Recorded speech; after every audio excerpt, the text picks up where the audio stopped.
Chapter 509. Harvest City had always been known as a rich city in the southern provinces. After the order was given, Su Len quickly gathered enough food. With enough food, the relief work could begin.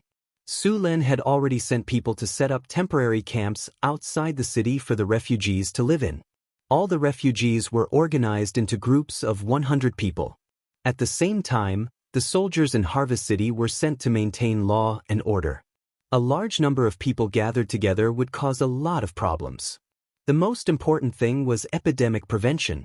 The number of casualties had already reached 5,000, and many of the corpses were not buried in time. In order to prevent the epidemic, Su Len had initiated a sanitation and epidemic prevention measure. In this era, disinfection methods were limited. Su Len could only use lime water to clean up. All the camps, including the city, were sprayed with lime water. At the same time, all the refugees were required to take a bath and disinfect their clothes. For Sulen's requirements, both the nobles and the civilians didn't understand. However, rumors about Sulen's obsession with cleanliness quickly spread. In addition to the refugees, Su Len also had strict requirements for the residents of Harvest City. No one was allowed to dump garbage anywhere. All garbage had to be sent to the garbage disposal station on every street. At the same time, the slums in Harvest City began to be demolished. Originally, Su Len wanted to see if anyone would take the initiative to jump out and make an example out of them.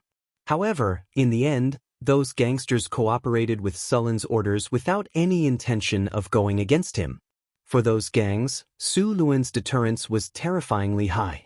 Since he began the urban transformation plan in Sanfilto City, more than a dozen cities had been transformed during this period.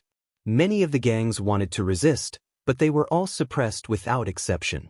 All the leaders were beheaded directly, and the rest were punished to become slaves and perform various kinds of labor. Those gangsters were already scared by his cruel methods. When they heard that Su Len wanted to reorganize the city, they immediately took the initiative to cooperate. They were afraid that if they were a step slower, they would be beheaded. At the same time, under Sulen's oppressive rule, rumors about him were everywhere. Some said that he liked to eat human flesh, especially women and children. The evidence was that Sulen's caravans would buy a large number of female slaves and children. In fact, this was to balance the population of North City.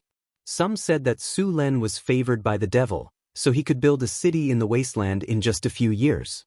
Some said that he had signed a contract with an evil dragon, and the dragon gave him power, allowing him to command a large number of flying dragons. The flying dragons in North City was the evidence. Anyway, these rumors were demonizing him and North City. After the barbarians appeared in North City, there were rumors that there were a large number of lunatics and gays in North City. Su Len didn't know how they came to this conclusion. After the drows appeared, many people with bad intentions swore that Su Len had a huge harem. It was full of seductive female drows. Every day, he had to sleep with 10 women at night before he could fall asleep. He also enslaved a large number of half-elves. There were countless half-elven beauties in his palace for him to mess around with. Su Len completely scoffed at this statement. These people were obviously talking nonsense. Harem? 10 women at night? These didn't exist at all. How many people did he have in his harem? And what about having 10 women in a night? At most, he only had 6 women, okay? Then where were the extra 4 women? You'd better make it up to me, or I'll sue you for slander. Su Len sternly denied these rumors, but unfortunately, the effect was limited. The slums in Harvest City had been demolished, and the area needed to be reorganized. At the same time, the slums were hired again to work. Su Len felt that the number of refugees outside the city was not enough. With the addition of the slums, the surrounding projects could start. It was not easy to manage these people. There were not many qualified officials in Harvest City, and the ones in Sanfilto City were not enough. Su Len was having a headache finding some managers. "Master, I have a way to solve your current problem." Just when Su Len was having a headache, Chris hugged Su Len from the side and said. The pair of bulges in front of her chest were tightly pressed against his body, which felt like a heavy weight on a human breast. "What way?" Su Len forced his attention away from his back and said with a hoarse voice. You know the followers of the Church of the Soul Snatchers under my command, right? Crazy's delicate red lips were close to Sullen's ear, and her breath was like orchids. I know, what about them? Her breath tickled his ear, and he couldn't help but move a little. Seeing Sullen's little movement, Crazy's beautiful big eyes rolled. She stuck out her small little tongue and licked his earlobe. Then she said, "The followers of the Church of the Soul Snatchers are literate, and they're quite knowledgeable. They're definitely qualified to be basic managers. Now that they're following my orders, Master, you can let them manage the refugees." Su Len suddenly felt a warm feeling in his ear, and a ball of fire rose in his heart. The Soul Snatchers? Don't turn the refugees into evil cultists. Don't worry, I'm here. They'll listen to me. Crazy raised her little head proudly. All right, I'll leave it to you. Su Len nodded and agreed. But what? Crazy hugged Sullen's neck and put her little head on his shoulder. Su Len suddenly stood up, stretched out his arms, and stuffed the little succubus into his arms. But you'll have to help me vent my anger first. As he said that, he carried the little succubus into the room next door. With the help of Crazy's soul reapers, the relief work outside of Harvest City had officially begun. A large number of disaster victims were sent to different places to work. Soon, the disaster victims outside of Harvest City were redistributed. The ruins of the destroyed town were cleaned up, and a new city was built on the spot. The poor were also organized. A large number of fields outside the city were destroyed, and the poor were sent to replant seeds. The land that was destroyed by the Balers was slowly repaired with the help of the priests of the goddess of nature. One had to admit that the Soul Snatchers under Crazy's command were very capable. The tasks that Su Len assigned were all completed. After some observation, Su Len found that these people were not only good, but also more knowledgeable than the nobles. The education they received was also very good. Even the evil cultists had such high standards these days. After the relief work was on the right track, Su Len began to deal with the nobles. This time, Baron Brent's problem was very serious. Su Len didn't trust the nobles. They were like ticking time bombs, and no one knew when they would explode. Next, Su Len carried out a mandatory inspection of the nobles according to the information given by the Imperial Secret Service. It was easy to find a lot of people who were in cahoots with the Fallen and the Evil God's followers. The Evil God's followers and the Fallen loved to deal with the nobles. Although most of these nobles' ancestors were heroes, after hundreds and thousands of years of reproduction, a large number of nobles had long fallen. The dark side of the city was basically deliberately indulged by these nobles. The various gangs were actually the nobles' black gloves, responsible for dealing with some things that were inconvenient for the nobles to deal with. These were basically the unspoken rules of the nobles. Many nobles lived an extravagant and luxurious life. After enjoying all kinds of luxuries, they began to pursue more exciting things. Many evil cultists used this as an excuse to lure the nobles. There were also some nobles who wanted to obtain great power, extend their lives, or restore their youth. These nobles were full and had begun to pursue pleasure. This was also why so many nobles cooperated with the evil cultists and gave them protection. These foolish nobles even naively thought that the evil cultists could only rely on them and be at their mercy. Little did they know that in the eyes of the evil cultists, these nobles were the real fools. After a search by Su Len, a large number of nobles were quickly caught. However, most of the evil cultists and fallen ones behind these nobles escaped. Even the main members were not caught. For those foolish nobles, Su Len directly physically destroyed them and sent the rest of the family members to the northern wasteland. These nobles had reproduced for dozens of generations, hundreds of thousands of years. If they were all killed, the other nobles would feel sorry for them. If they were spared, they would rise again in a few years. Therefore, Su Len directly uprooted them and sent them all to the northern wasteland. The northern wasteland was thousands of miles away from here, and it was desolate and uninhabited. The construction of the new city required a lot of manpower. They did not know anyone in the Duchy of Beifeng, so the connections of these nobles were directly destroyed. Compared to the poor, many of these nobles were educated. After some political reform, They could even be used as grassroots officials. A noble family had at least a few dozen people, and at most a few hundred people. In the past, these people would gather together and listen to the orders of the head of the family. Now that their titles were gone, and their whole families were sent away, power, status, and money were all gone. These nobles did not need Su Lin to do anything. Su Lin did not need to worry about these nobles getting together and causing trouble. Once they arrived at the northern wasteland, according to the management system of the city, these nobles would be quickly digested and absorbed. In addition to these nobles, Su Lin also found a lot of fallen ones among these nobles. After receiving the power of evil gods or demons, the negative emotions in their hearts were magnified. Su Lin did not even need to do anything. These people would directly jump out and jump out. In the end, they were easily suppressed by the imperial guards and the army. In order to maintain the stability of Harvest City, Phyllis specially sent over 1,000 soldiers.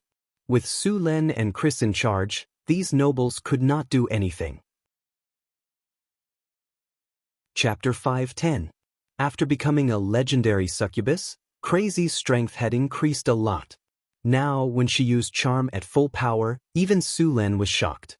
In addition to her original ability, Crazy also mastered the power of fire. This power naturally came from the Balrog. She could add fire to her weapons. Su Lin tested the power of these magic flames and found that they were no worse than those of the Balrog. At the same time, she also learned many fire spells. In addition to these, Crazy also awakened the blasphemous language.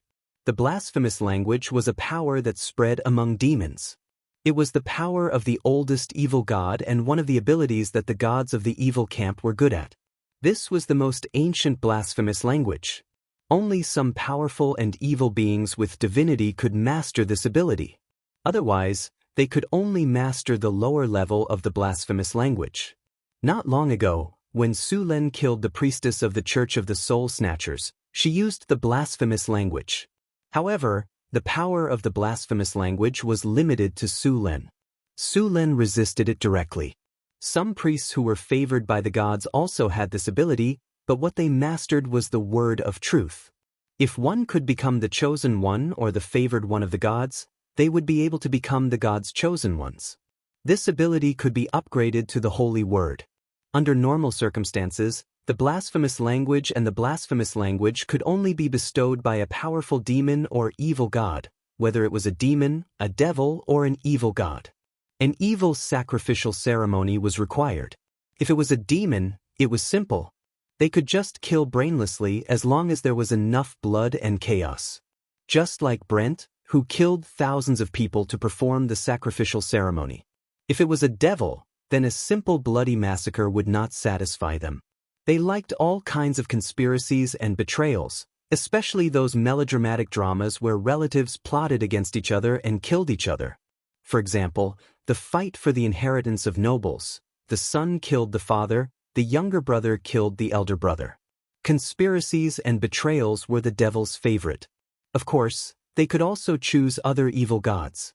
After all, there were still many evil gods in the lower planes. They could be obtained by offering sacrifices to please them. For example, if Chris wanted to obtain this ability, she would have to offer a sacrifice to the succubus queen and please her. As the most dangerous and beautiful bitch in the bottomless abyss, she had mastered the divine concepts of lust, depravity, promiscuity, and so on. The more unreasonable a joyous ritual was, the easier it would be to gain her pleasure and rewards. Simply put, holding a large-scale feast would be enough to gain her rewards. Of course, this was only the most basic level. After all, as the succubus queen, what kind of extravaganza had she not played before? She was known as the biggest chicken coop in the multiverse. Not only did they receive humanoid creatures, but they also received other creatures. This kind of pleasing activity was held every once in a while, and each time, it was more and more excessive. Therefore, in the beginning, they might be able to complete it. However, after a few times, the difficulty would increase. Moreover, this kind of ability bestowed by the evil gods came with a price. Although it could increase their strength, it would also cause them to fall into the control of the evil gods. For example, the glorious nun of the succubus queen. Although these legendary succubi were strong, they were basically completely controlled by the succubus queen and could not resist at all. The blasphemy language that Chris obtained was different. She obtained it by absorbing the power of the Baler. It was equivalent to awakening on her own and was not restricted by other evil gods at all. She could now be said to have escaped the control of the succubus queen. She had also obtained divinity now. If she could absorb all the divinity of the Baler, her power would become even stronger. The divinity of the Baler was the power of slaughter, destruction, and chaos. It was not easy for Chris to fully master it. After all, the succubus was better at lust, depravity, and promiscuity. For a long time, Chris's strength would continue to grow until she completely integrated the divinity of the Baler. Su Lin only gained experience and a gold treasure chest in this battle. He opened the gold treasure chest and heard the familiar prompt of the system. Congratulations, you have obtained the item Magic Gem X3. 3 high-quality magic gems were worth about 30,000 kinar. For this kind of spell-casting material, Su Lin did not mind too much. These things had always been used in battles and experiments. All kinds of magic gems produced in the underground world were basically stored in the wizard tower for their use. While Su Lin was investigating the nobles in Harvest City, the old city renovation plan was also in progress. The former slums were completely flattened. After the land was flattened, they began to build according to the design that had been prepared long ago. The first thing to be built was still the housing. The housing style was uniform. All of them were 3-story buildings. This kind of house was not difficult to build and saved the land. At the same time, the first floor of the house could be used as a shop. In addition to the houses, Su Lin also asked to build a prison and a college. He was going to build a college in Harvest City to train more grassroots officials. The teachers in the college were selected by Su Lin from the nobles who were about to be exiled. These people needed to go through ideological and political education before they could become teachers. After everything else was on track, Su Lin's investigation of the nobles became faster and faster. This time, about half of the nobles in Harvest City would be stripped of their titles and confiscated of their land. Not to mention other things, just the land was enough to make people speechless. 80% of the farmland around Harvest City belonged to the nobles. This time, the confiscated land took up more than 30% of the total land in Harvest City. Su Lin did not plan to keep this much land. He planned to use some of it as salary. For the poor, if they had to choose between money and land, they would usually choose land. Very few people would choose money. After Su Lin announced that the compensation for this work would be land, no matter if it was the refugees or the poor, they all worked hard. Even the commoners in Harvest City were jealous of Su Lin's practice of using farmland as compensation. The farmland confiscated from the nobles were all good farmland. The land was fertile, and there was plenty of water around. Basically, there would be a bumper harvest every year. This kind of farmland used to be monopolized by the nobles. Now that it was being used as compensation, the refugees and the poor all wanted to get their hands on it. In this era, there was still a big difference between good farmland and normal farmland. Farmland that was close to a water source was good farmland. On the other hand, farmland that lacked water source was poor farmland. After all, there was no pump in this world that could pump water to irrigate farmland. A group of priests under the protection of 2 groups of knights came to a desolate land. Su Lin looked at the land. The surrounding land was more or less green, but the land here was yellow. There was not a single plant on the ground. Su Lin grabbed a handful of soil, and the yellow sand slipped through his fingers. It was obvious that the land here had been severely damaged. This was the trace left behind by the Baler. Su Lin threw down the sand and said, "Mr. Michel, I'll leave this place to you." "Don't worry, Your Majesty. I will definitely restore this place to its original state." Pastor Mr. promised. Pastor Mr. was the bishop of the Nature Church in Harvest City. His position was second only to the Archbishop of San Felto City. After discussing the details with Su Lin, he began to restore the land.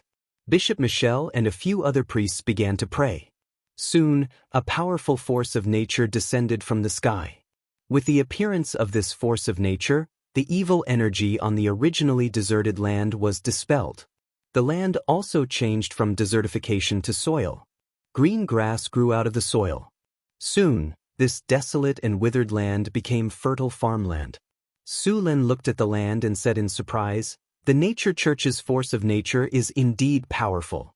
It can make deserted land fertile again." Michel shook his head and said, "Using divine power to change the natural environment is not the best way. I can turn this place into a desert mainly because the damage to the farmland here is not serious. As long as the residual power of the Baler is removed, it can be restored with magic. But if it is a naturally formed desert, it will be very difficult to restore it with this method. The restoration effect is only temporary. Once the divine power dissipates and the surrounding environment does not change, this land will quickly become a desert again." Michel shook his head and said, "Many big druids have been working hard to restore the damage caused by the ancient war. In ancient times, the Arcane Kingdom and the Gods of Order broke out in a war that affected dozens of planes. Some planes even became barren and dead because of this war. Sullen's plane was also seriously damaged. Just like the Sea of Death in the center of the continent, it spread for thousands of miles and there was almost no life. Because of the war, the magic in that area was chaotic. All kinds of sandstorms and tornadoes often appeared. There were even many dangerous mutant creatures. The goddess of nature and the big druids had been trying to restore the damage on the land and restore vitality. However, the effect was very poor. After thousands of years, they had only shrunk the desert of death a little. Of course, with the efforts of the druids and the goddess of nature, some small oases had appeared in the Sea of Death.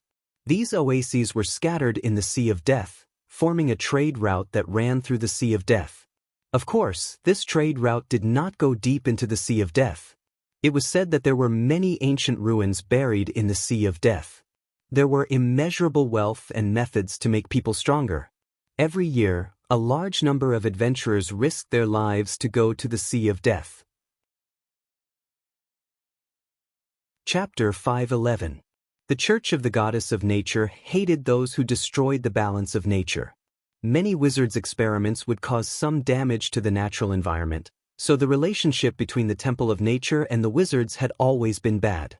The druids in the Church of Nature also had many different schools. For example, the druids of the School of Balance cared about the balance between other creatures and nature. These druids would carefully maintain the balance of nature so that it would not be broken. If a kind of animal or plant became a disaster and posed a great threat to other species, they would eliminate it, regardless of whether it was good or evil. The druids of this school were stubborn and had their own principles. They were difficult to communicate with and hated wizards the most. They had a theory called the balance of the biological world. They even believed that if the human population was too large, it would affect the balance of nature. If it was not limited, it would lead to serious consequences. The solution was to limit the population. It was said that they also used many methods to limit the population, including war, disease, starvation, and so on. If it was not for the fact that there were no Thanos gloves in this world, Su Lin doubted that they would make one. With a snap of the finger, the problem was solved reasonably, fairly, and quickly. These druids of the School of Balance were absolutely neutral, so their actions were incomprehensible to others. The wild druids worshipped nature, but they paid more attention to animals. The druids of this school were proficient in transformation and could transform into various animals. The most basic druids could transform into werewolves. The more powerful ones could transform into giant bears, petrifying lizards, pterosaurs, and so on. As the name suggested, the Guardian School was proficient in protection spells.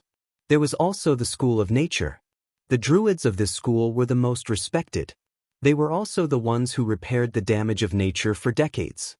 At the same time, the druids of this school could summon the spirits of nature. The spirits of nature would help them in battle. The druids of this school were also proficient in potions and identifying herbs. The School of Nature had the power of druids second only to the druid order. The race with the highest percentage of druids was half-elves. Of course, it used to be elves, but after the elves returned to the elf forest, it was rare to see elven druids. Other races could also give birth to druids. It was said that there were even drows who joined the druid order. Regarding this special situation, one should not be too surprised. After all, in every race, there would always be a few people who did not belong to the majority. For example, the succubus paladins, the drows who believed in the Dark Maiden, the Death Knights who believed in the Lord of Dawn, and so on. The demon paladins were also known as the Children of Hell. To put it simply, they were a group of people who lived in the darkness but yearned for the light. A group of people who yearned for salvation. Born in the evil lower planes, they yearned for redemption and return to the light, but their fates were often very tragic. Very few gods would accept these demons. The upper planes would not accept them, and the lower planes would view them as traitors. The children of hell rarely survived. Most of the children of hell fell back into the darkness, or died rather miserably. Some of the luckier ones turned to the neutral camp and finally lived a life that was neither good nor bad, but was rather bumpy. Out of 100 awakened children of hell, only one would survive. Sulen remembered a succubus who fell in love with an angel and decided to become a saint samurai. He had to admit that this was a great mockery to the succubus queen. A succubus who controlled lust actually fell in love with an angel. There was also such a person among the drows. Chui Haizi, also known as Chui San, was born in a family of drows who believed in the Queen of Spiders. After betraying the Queen of Spiders, it was incredible that he could still live well. Sulen did not have any opinions about these druids, and wizards should indeed protect the environment from magic experiments. Those harmful experiments must be carried out in an absolutely isolated area.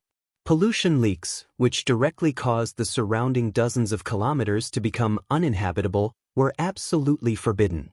After all, the material world was the foundation of human life. If there was pollution everywhere, how could ordinary people survive? Without ordinary people as the foundation, no matter how powerful a sect was, it would decline. After all, only with a sufficient population base could it provide all kinds of resources and talents. However, there were always some sorcerer organizations that didn't understand this logic. Among them, the dark sorcerer organizations were the most prominent. However, the dark sorcerer organizations had gradually been eliminated by other sorcerers. Now, the dark sorcerer organizations were basically getting weaker and weaker. Su Lun stayed in Harvest City for a month, and the most important thing he did was to check on the nobles. After spending a month, all the nobles with problems were cleaned out. Su Lun only emptied the treasury of these nobles. It had to be said that these nobles were worthy of being called the accumulation of tens of generations, hundreds of years, or even thousands of years. Each and every one of them was filthy rich. All kinds of gold coins and gems were piled up like mountains. There were also manors, castles, shops, mines, workshops, and so on. If all of them were converted, it would be tens of millions of kinar.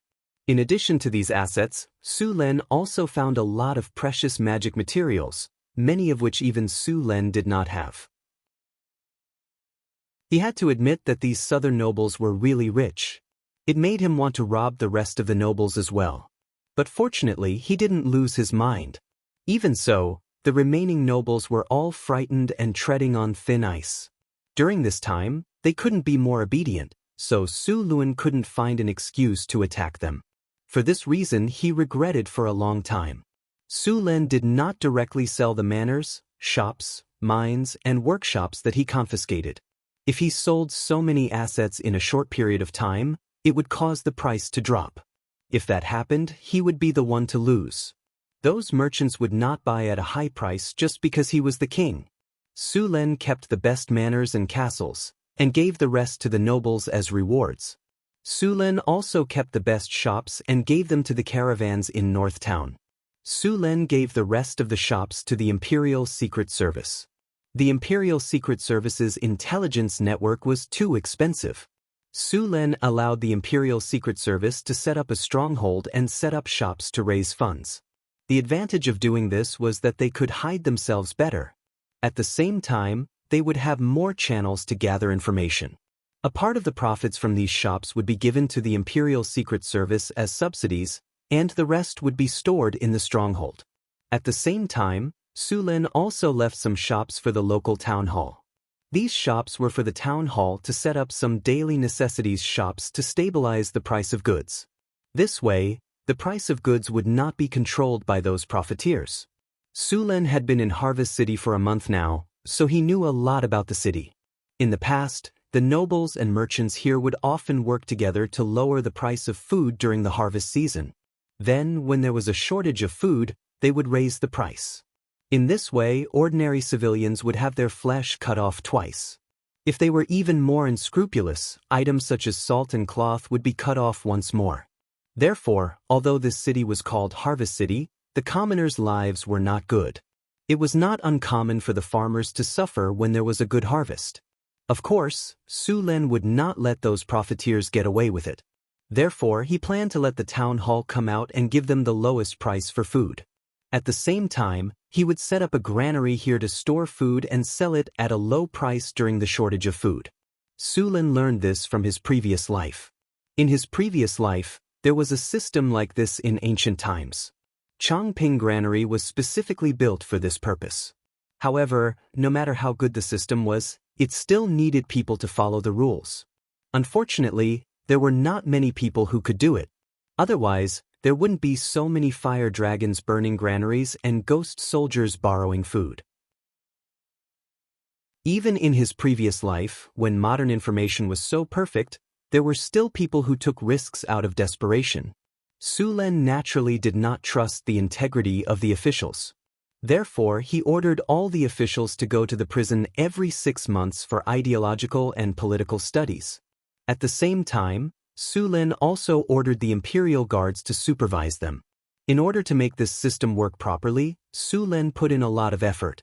Harvest City was the first southern city that Su Lin renovated. It could be said that it was a benchmark, so he had to do it to the best of his ability. In addition to these, the mines that were confiscated from the nobles would be returned to the royal family. There were many types of mines, and many of them would produce some magic materials.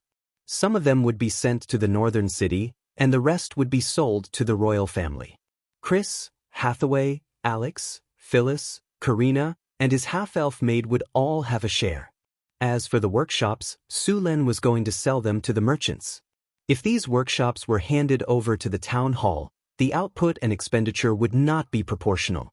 The town hall would also become bloated, so it was better to hand them over to the merchants. Of course, they would have to abide by the laws of the Kingdom of Florence and pay taxes according to the rules. In the past, these workshops were in the hands of the nobles, and those nobles had never paid taxes. Since Su Lin ascended to the throne, he had arranged people to perfect the legal system of the Kingdom of Florence. Before this, the Kingdom of Florence did not have a perfect set of laws. A lot of times, it depended on the preferences of the nobles. Of course, this state was not good. A proper set of laws would make it easier to govern the country. This time, Su Lin had obtained a lot of wealth in Harvest City, but it would take a while before he could cash it all out. He directly took away about 8 million kinar, and there were still about 1 million kinar left. Su Lin handed these over to the Imperial Guard in Harvest City. The Imperial Guard stronghold in Harvest City had been upgraded by Su Lin, and the money would be used to build the strongholds of the Imperial Guard in other southern cities. Su Lin and Chris left Harvest City together. After his investigation, Harvest City was completely under his control. All the things that needed to be done were arranged. The rest of the officials only needed to follow Su Lin's plan and build the stronghold. Chapter 5:12. North City, Royal Palace. When the morning sun shone into the room, Su Lin woke up from his sleep and carefully moved the arms and legs around him away. Su Lin got out of bed quietly. Last night, to celebrate Su Lin's return and Crazy's advancement to legendary, Su Lin, Crazy, Hathaway, Alex, Phyllis, Xanthi, and Karina, as well as 2 half-elf maids, held a celebration ceremony. Last night, Su Lin's thunder and lightning spear was like a dragon, killing Crazy and making her throw away her armor. For the first time, he achieved 8 consecutive kills. But even so, he was still too short of the legendary 10 women in a night. He didn't know when the author, that single dog, would make up for it. This time, Su Len brought back Kinar, but he hadn't sent it to the treasury yet. He planned to send it there later and take a look at his mount, the little female dragon. Speaking of which, ever since he tamed the little female dragon, Su Len hadn't ridden her even once. This mount was simply too incompetent. After a simple breakfast, Su Len walked directly to the wizard tower. At this time, the wizard tower was much more crowded than before. The apprentices of the Northwind Academy were also in the wizard tower for classes. The Northwind Academy was still under construction. Su Len walked through the hall and arrived at the treasury of the Northwind Tower. The treasury of the Northwind Tower was heavily guarded. Not only was there the tower spirit, Milky Way, guarding it, but there were also 2 steel golems. There were also obsidian golems standing in the corridor. Every 10 meters or so, there were 2 obsidian golems. These obsidian golems were actually obsidian golems. If anything happened, these obsidian golems would wake up immediately. Soon, Su Len arrived at the door of the treasury. "Milky Way, open the door of the treasury," Su Len shouted. Milky Way received. Confirming permission. Permission granted. A beam of spiritual light swept over Sullen's body. This spiritual light could detect Sullen's body shape, appearance, bones, and pupils. The door would only open after everyone had passed. In fact, this method of detection was not perfect. The tower spirit in the secret realm used a more powerful soul detection, which could detect a person's soul fluctuations. After all, there were ways to change one's appearance and bones, but not soul fluctuations. Everyone's soul was different, and everyone had completely different soul fluctuations. This kind of detection method couldn't be faked, and it was very safe. The Northwind Tower hadn't installed this technology yet. After all, it wasn't easy to detect one's soul. Hathaway was already researching this problem. Permission granted. Opening the door to the treasury. Please wait a moment. Soon, a wave of energy rippled out, and the heavy door of the treasury slowly opened. The dazzling golden light flickered, and the light reflected by the large amount of gold blinded Su Len for a moment. After quickly regaining his vision, he saw the pile of gold that looked like a small mountain, and on the mountain of gold, there was a ferocious-looking dark red beast sleeping soundly. Su Len walked into the treasury, and the red dragon Onyxvia's nose subconsciously sniffed. As if it was a familiar smell, the red dragon Onyxvia didn't wake up. She was still sleeping soundly, and there was even a trace of sparkling liquid at the corner of her mouth. Su Len looked at the little female dragon expressionlessly and went directly to the other side of the treasury. He opened the storage space and cleared out all the gold inside. Sullen's series of actions didn't wake the little female dragon. This red dragon was sleeping soundly on a large pile of gold and seemed to have sensed some movement. Her body subconsciously grabbed the gold with her claws, and at the same time, she muttered to herself, "Mine, this gold is all mine, and that's soon, just you wait. When I become an adult, I will hang you up and whip you every day." The little female dragon seemed to have dreamt something that made her excited, and she laughed out loud in her dream. Sullen's mouth couldn't help but twitch after hearing this. It seemed that he had been too relaxed with her recently, and she finally spoke her mind in her dream. Su Len sneered. His body flashed, and a trace of coldness appeared in the surrounding air. In the next second, countless ice fog appeared, and before the little female dragon Onyxvia could react, her entire head was frozen. Bang! Who is it? How dare you sneak attack the great lava king and disturb my beautiful dream? I'm going to... The moment the crimson dragon was frozen, she immediately woke up. After a shiver, she broke the ice in an instant. The crimson dragon, who was disturbed from her beautiful dream, roared angrily and wanted to teach the guy who dared to sneak attack her a lesson. But after seeing Su Len standing in front of her, her anger disappeared in an instant, and her roaring throat seemed to be stuck at this moment. "Speak, continue speaking. What are you going to do to me?" Su Len said expressionlessly, his cold eyes sweeping across the red dragon's body. "I will lift you up and spread your wings to fly," the red dragon Onyxvia quickly said, trying to please him. Her mountain-like body also crouched down, looking very obedient. Her expression seemed to be saying, "I am a good baby." "Is that so? Then who was it that said to hang you up and whip you?" Su Lin glanced at her and said. Hearing Sullen's words, the red dragon Xianxia broke out in cold sweat. How did her master know the scene in her dream? Was he so powerful that he could peek into other people's dreams? The red dragon didn't have time to think. She immediately said loudly, "Who is it? How dare you be so unreasonable?"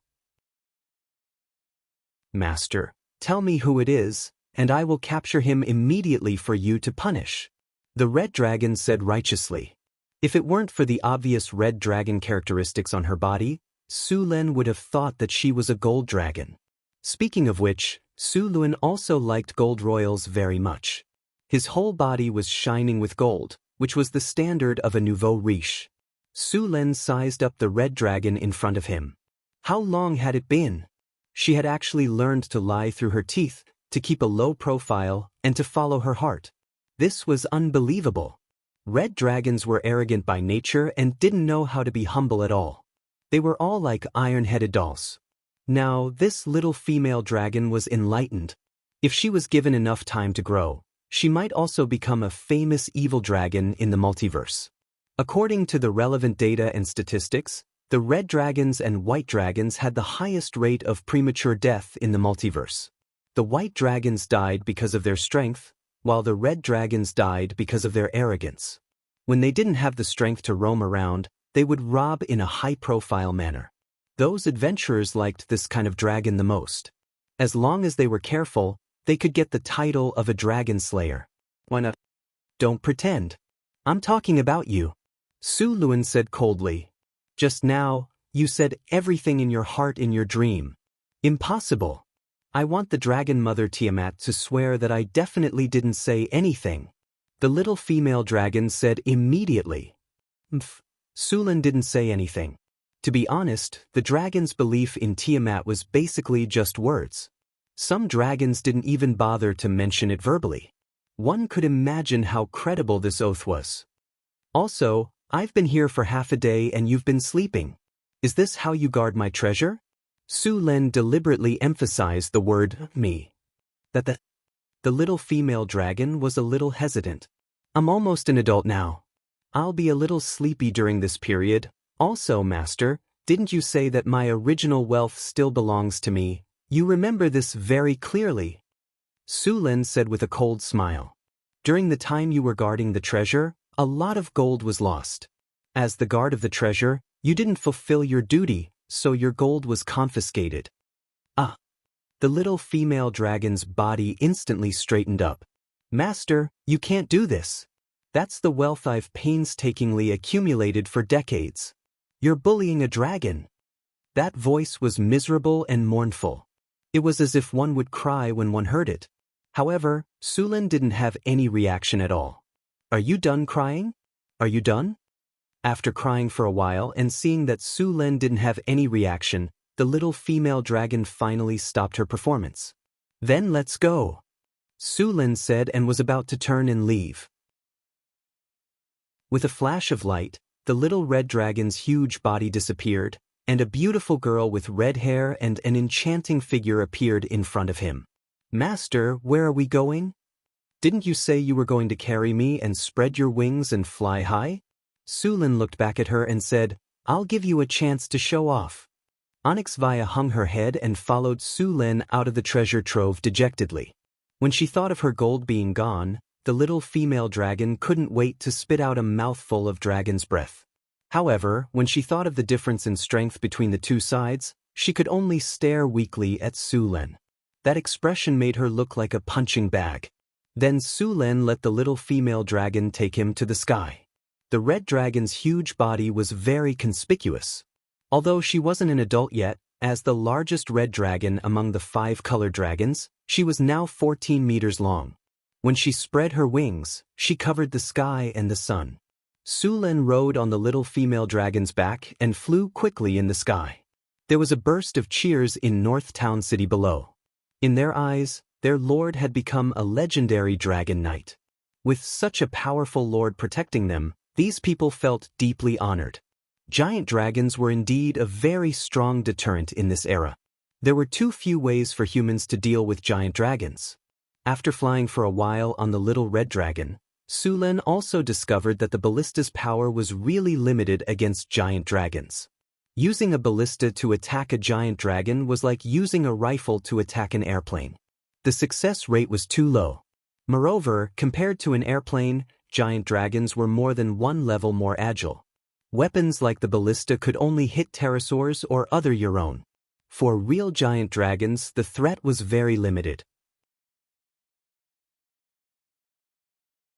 Chapter 5:13.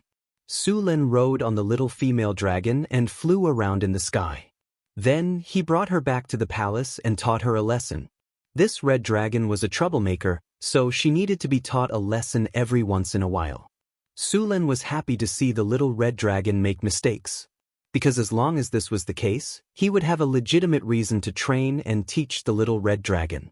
After all, as an upright king, how could he train and teach a red dragon without making any mistakes and without any reason? Teaching a giant dragon was a very interesting thing. The northern city had been accepting people. Su Len sent many nobles to the North Wind Kingdom. After a period of training, these nobles began to enrich the North Wind Kingdom. Unlike the Kingdom of Florence, the northern city was completely built by Su Len. He had absolute control. These nobles could not do anything here. They could only contribute to the construction of the North Wind Principality. However, for these nobles, working for the North Wind Principality was a very good way out. These people were sent here and lost all their wealth. Many of them did not have any skills. If the northern city did not train them, at least half of these nobles would have starved to death. North Wind Tower, Hathaway's laboratory. Su Len was doing a simulation experiment with Hathaway.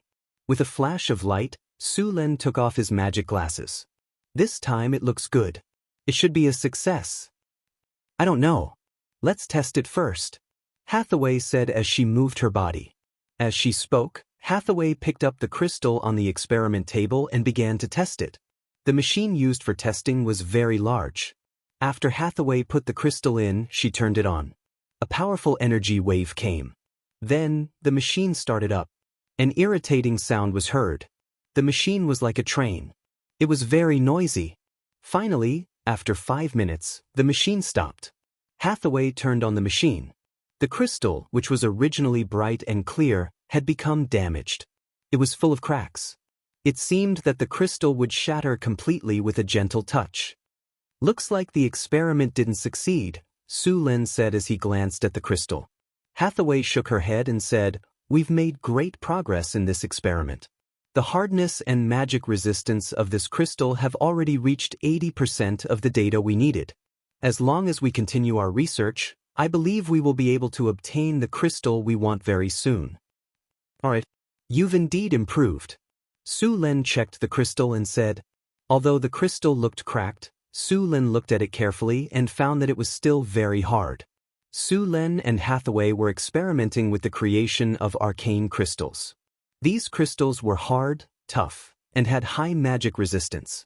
They were the main materials used to create diamond golems. The diamond golem was a legendary golem. Su Len and Hathaway had been trying to craft it for a long time.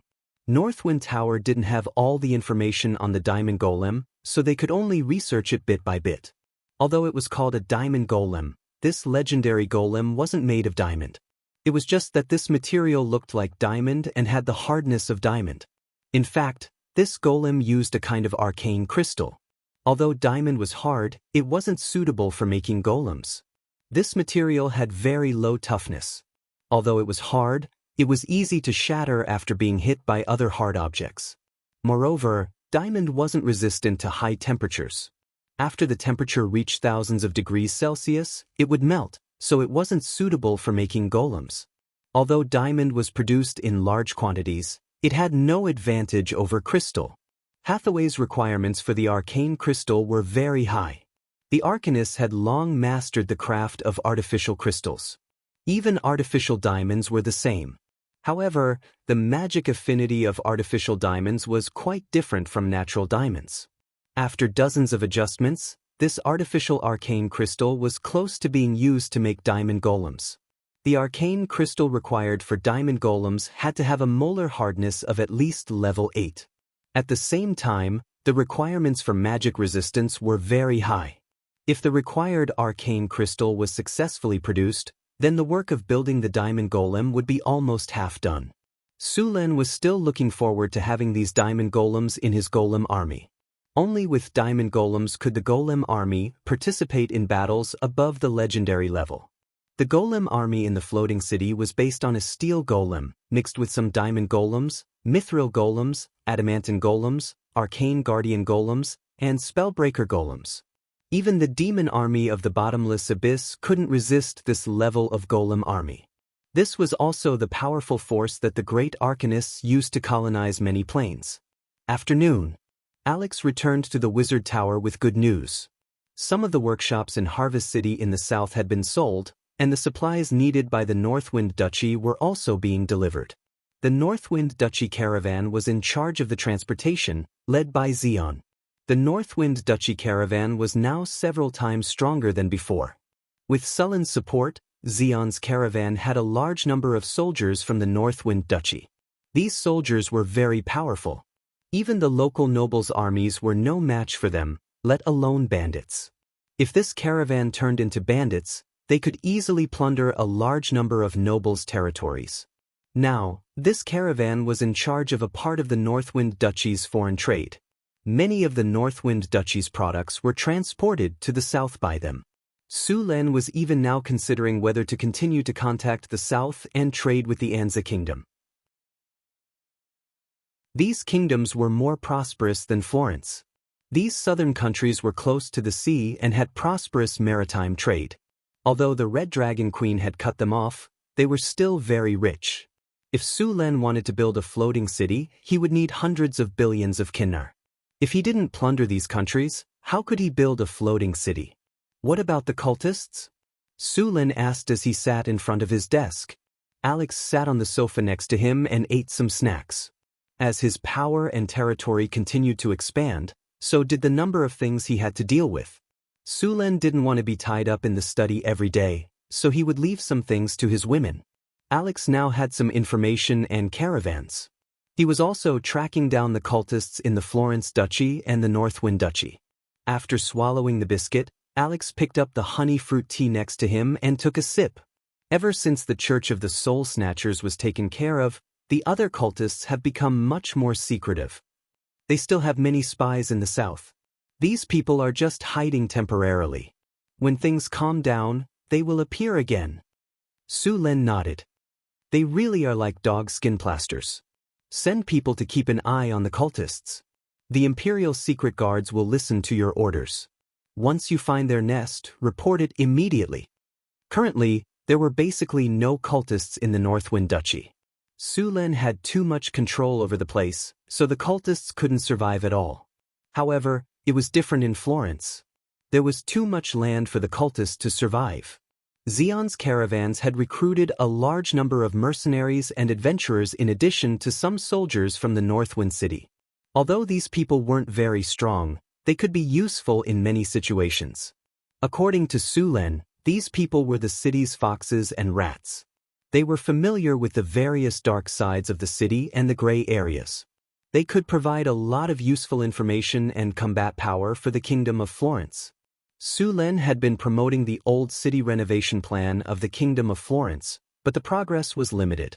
After all, this kind of renovation cost a lot of money and would also damage the power of the nobles. Therefore, the nobles were not very active. Su Lin could only push it forward bit by bit.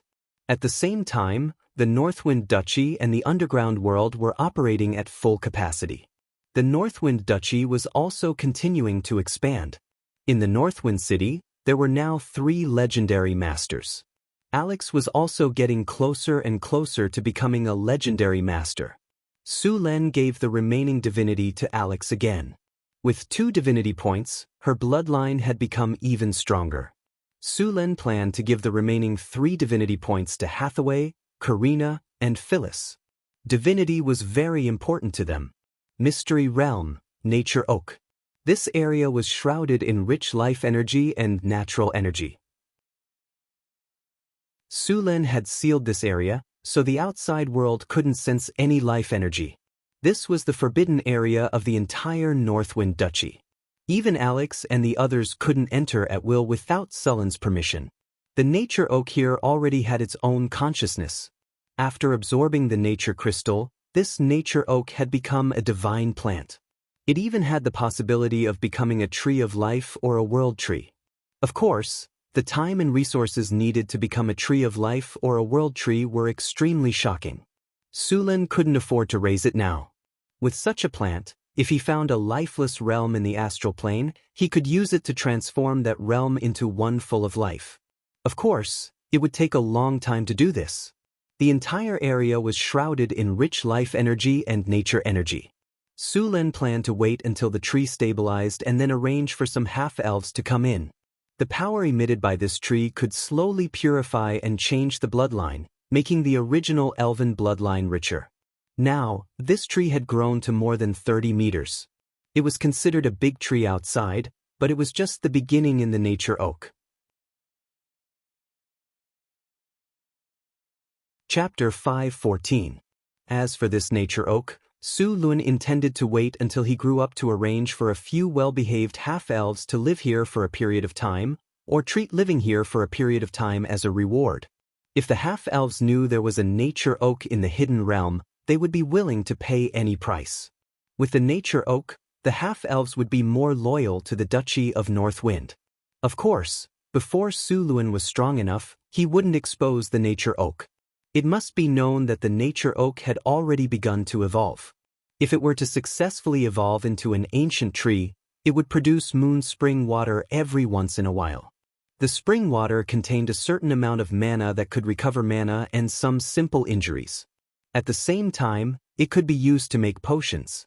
If it could evolve into a tree of life, it would produce a miraculous item like the Fountain of Youth. It could even produce treasures like the Fountain of Life. Of course, it was still very difficult to obtain something like the Fountain of Life. However, for Su Lin, who was already a demigod, the greatest effect of the Fountain of Life was no longer useful to him. The Fountain of Life could increase one's lifespan by 1,000 years without any side effects. As long as Su Lin didn't do anything stupid, he could easily live for a few thousand years. Of course, the Fountain of Life had other effects, such as healing injuries, regrowing broken limbs, healing fatal injuries, strengthening vitality, and eternal youth. Approximately 1 milliliter of water of life could restore 10 HP, which was equivalent to healing a minor injury. This effect was only effective on living creatures. The effect of limb regrowth required more water of life, about 100 milliliters. As for healing fatal injuries, it also required at least 100 milliliters. If one wanted to use the Fountain of Life to increase vitality, they would need to drink more than 1 liter of Fountain of Life each time. Each time, it would permanently increase vitality by 1 point, and at the same time, it would give them the ability to regenerate. The upper limit of vitality increase is 50 points. This effect can be triggered 10 times. The amount of Fountain of Life consumed will increase each time. Of course, not many people had the luxury to do so. As for eternal youth and life extension, drinking 1 liter of Fountain of Life could achieve this effect. It wasn't easy to obtain the Fountain of Life. At least for now, this nature oak was still very far away. After checking that it was growing normally, Su Lin let the tower spirit continue to supply energy to seal the place again and left. Su Lin woke up in his palace, which was more than 500 square meters. A new day had begun. Su Lin had been reading Hathaway's research materials during this period. He was learning about puzzle solving. The Enigma lock technique required the cooperation of many people. It was a very important magic rune. In order to weave a puzzle, one had to be at least at the legendary level. Su Lin was not a legendary wizard yet. Fortunately, he was an advanced legendary warrior and had mastered the field of thunder, so he could perform some simple operations. As for the little succubus Chrissy, because she was a sorcerer, her role was also limited, but some preliminary preparations still needed to be done. Bang! The door of the study was suddenly pushed open. The mahogany door that was hand-carved by a top-notch master in northern town heavily hit the wall and bounced back a little. "What's wrong?" Sulin asked when he saw Hathaway rushing in. "The arcane crystal experiment has reached a critical stage, but some materials are not enough." "I need them," Hathaway said in a hurry. "There's money in the treasury. You can just ask someone to buy them?" Sulin asked in confusion. "I already asked someone to buy them, but these materials are all produced in the astral plane. It's very difficult to buy them." "I want to go to the astral plane and collect some," Hathaway said. "The astral plane?" Sulin's eyes lit up. "Yes. The astral plane is very dangerous." "I want you to come with me," Chrissy said without noticing Sulin's expression. "Sure. I've never been to the astral plane before. Let's go." Sulin put down his notes and quickly sat up from his chair. The two went to the wizard tower. The astral plane was a very dangerous place. Wizards would not risk their lives there before they were fully prepared. The astral plane was connected to all the other planes. It had almost endless space, and there were many creatures living in it. Many powerful beings who could not enter the material plane lived in the astral plane, such as the evil gods. There was no air in the astral plane, so it was not easy for all flesh and blood to survive. They had to rely on the half-planes floating in the astral plane. Most of the time, those who traveled in the astral plane were the projections of their souls in energy form, or powerful beings like demigods and saints. Over the years, countless people had entered the astral plane, and countless people had died there. In the end, the astral plane became a huge garbage dump. Of course, there were a lot of treasures in this garbage dump. If you were lucky, you could even find the bodies of ancient gods, hidden half-planes, the capitals of fallen gods, broken floating cities, interstellar battleships, and so on. Hathaway came to the astrology platform. It was not easy to enter the astral plane. There was a protective layer around the main material plane. Wizards called it the earth membrane. This earth membrane was actually a manifestation of the plane's will. It prevented powerful creatures from entering the main material plane, but at the same time, it was not easy for people to leave, but it was much easier than entering. A rune circle was quickly set up on the astrology platform. Sulin and Hathaway did not plan to go to the astral plane with their physical bodies. They planned to use their soul projections. In fact, there were many ways for wizards to travel to the astral plane. Other than soul projection, some wizards also liked to use cloning to create clones. Some wizards would create powerful golem puppets and let a part of their soul control the golem puppets to enter the astral plane. Sulin and Hathaway planned to use soul projections to enter the astral plane this time. After the rune circle was set up, Hathaway and Sulin stood in the middle of the rune circle. Milky Way opened the energy channel, and light blue elemental energy rushed out. Soul projection. Astral gate. Powerful magical energy gathered, and a door emitting a strange light appeared in the middle of the rune circle. Then, a soul projection appeared in front of them. Sulin felt his body suddenly become light, and then he saw a familiar body. It was his body, and the body next to it was Hathaway's. It was a strange feeling to see your own soul projection.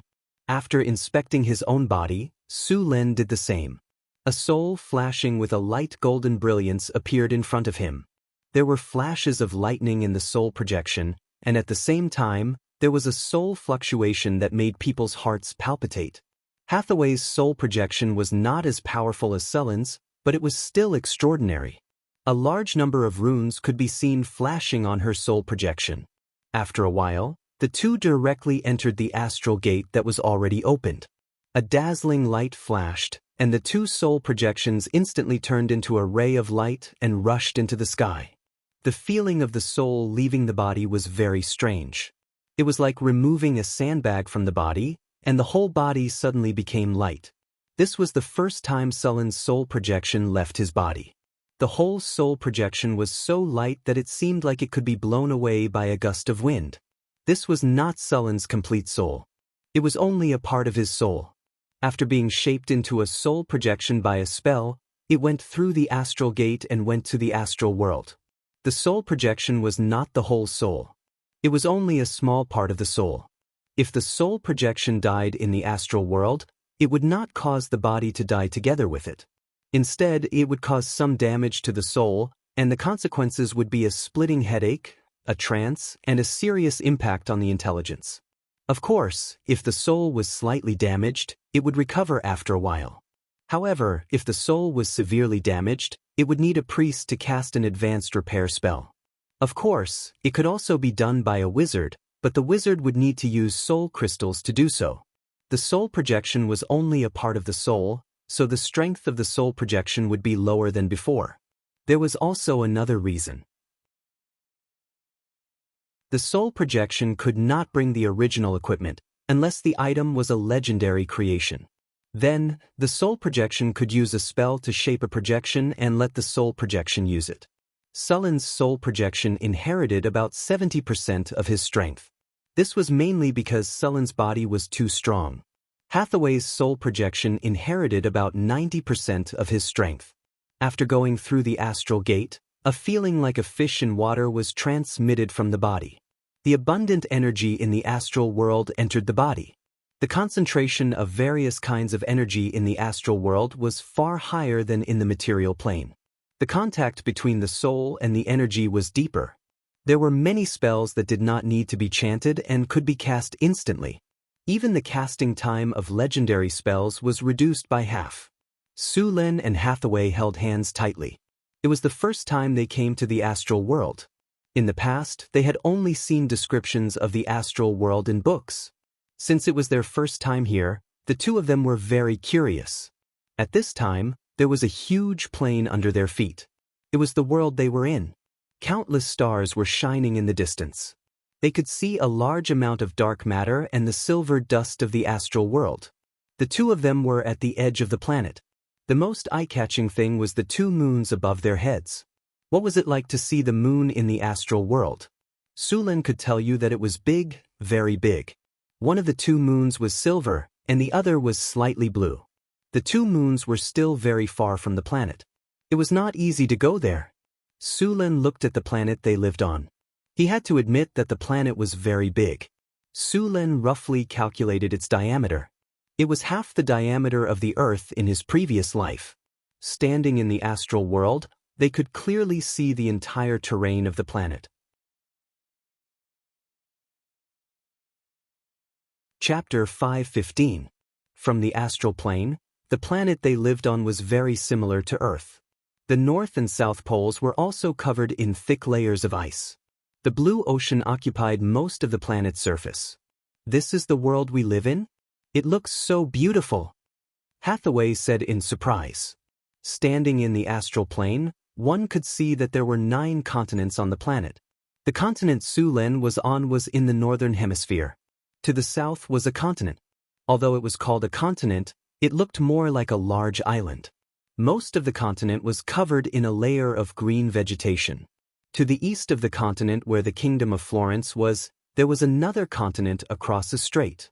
This continent was bigger than the one Su Lin was on. From the northern wasteland to the southeast was the ocean. Through the ocean, one could reach the other continent. In the southern sea of the continent, there were a large number of islands scattered around. There were at least tens of thousands of islands. This was the Southern Sea, the area with the most developed sea trade. To the north of the northern wasteland was an endless glacier.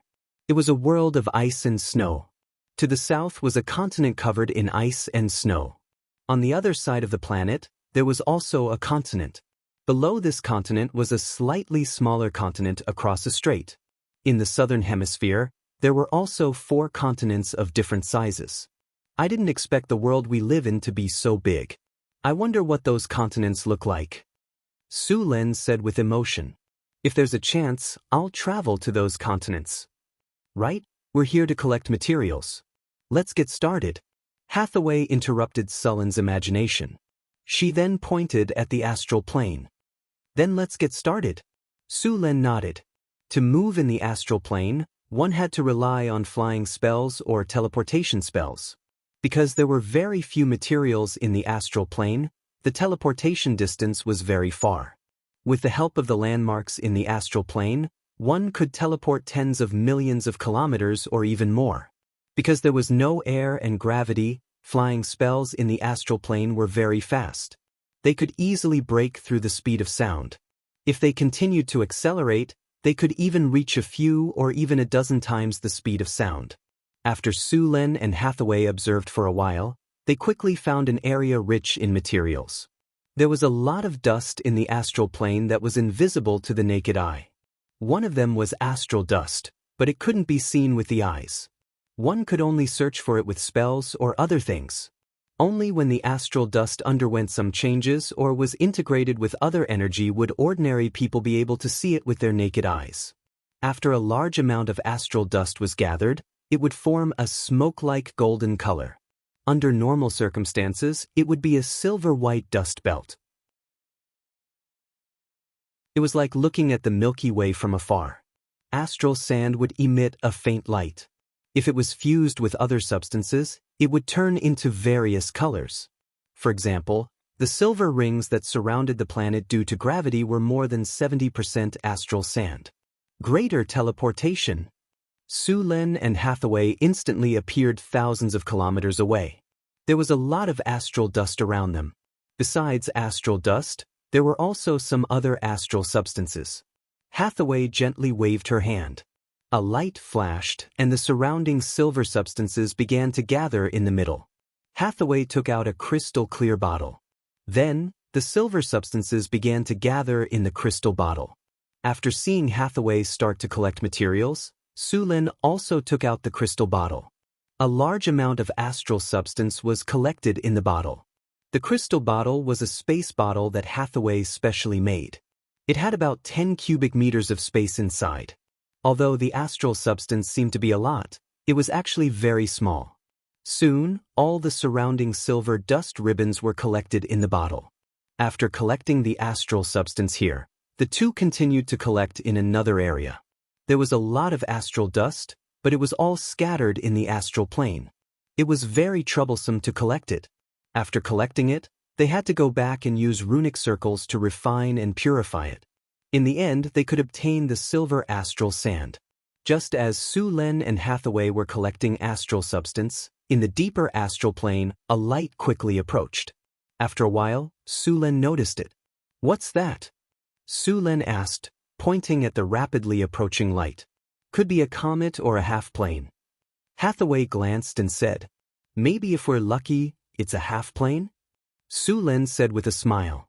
Hathaway rolled her eyes. "Even if we encounter a half-plane, we won't be able to catch it if we're not prepared." Just as the two of them were talking, the beam of light quickly approached them. When it got closer, Su Lin finally saw what the light was. It really was a half-plane. It was different from the planet that Su Lin and the others lived on. This was a gigantic half-plane. The outer layer was a gray iris that looked like a translucent eggshell. Inside was a complete world. This half-plane didn't have the structure of a planet, but looked more like a continental shelf. This was a half-plane that was born in the astral plane. If no one disturbed it, after decades or even centuries, with the endless energy of the astral plane as a supply, this half-plane would grow land, rocks, mountains, seas, air, plants, and so on. In the end, it would evolve into a half-plane that could support intelligent life. If one was lucky enough, the demi-plane could even grow into a prime material plane. However, the probability was too low. Many demi-planes would slowly die in the process of growth. Some demi-planes would stop growing after reaching a certain size. Only a small number of demi-planes would continue to grow into prime material planes. This gigantic half-plane flew by not far from the two of them. Like a comet, it flew by in front of their eyes and then quickly disappeared from Sullen's sight. However, this half-plane didn't leave nothing behind. It left a large amount of silver dust in its wake. Su Lin and Hathaway immediately teleported over and continued to collect there. The space of the astral plane was almost endless. It was an almost infinite space. If you kept going up in the astral plane, you would encounter a layer of crystal wall. Around the crystal wall, you could see countless divine kingdoms. Those divine kingdoms looked like stars from the outside. The projections of these divine kingdoms would also appear in the night sky of the material plane. Of course, only the divine kingdoms of gods with faith in this plane would be projected. If you saw stars falling from the sky in the material plane, it was very likely that a god had fallen. In addition to these, there were also some space-time storms and space-time turbulences. Some space-time turbulences could affect a very large area. Being caught in a space-time turbulence was equivalent to being attacked by dimensional slash at all times.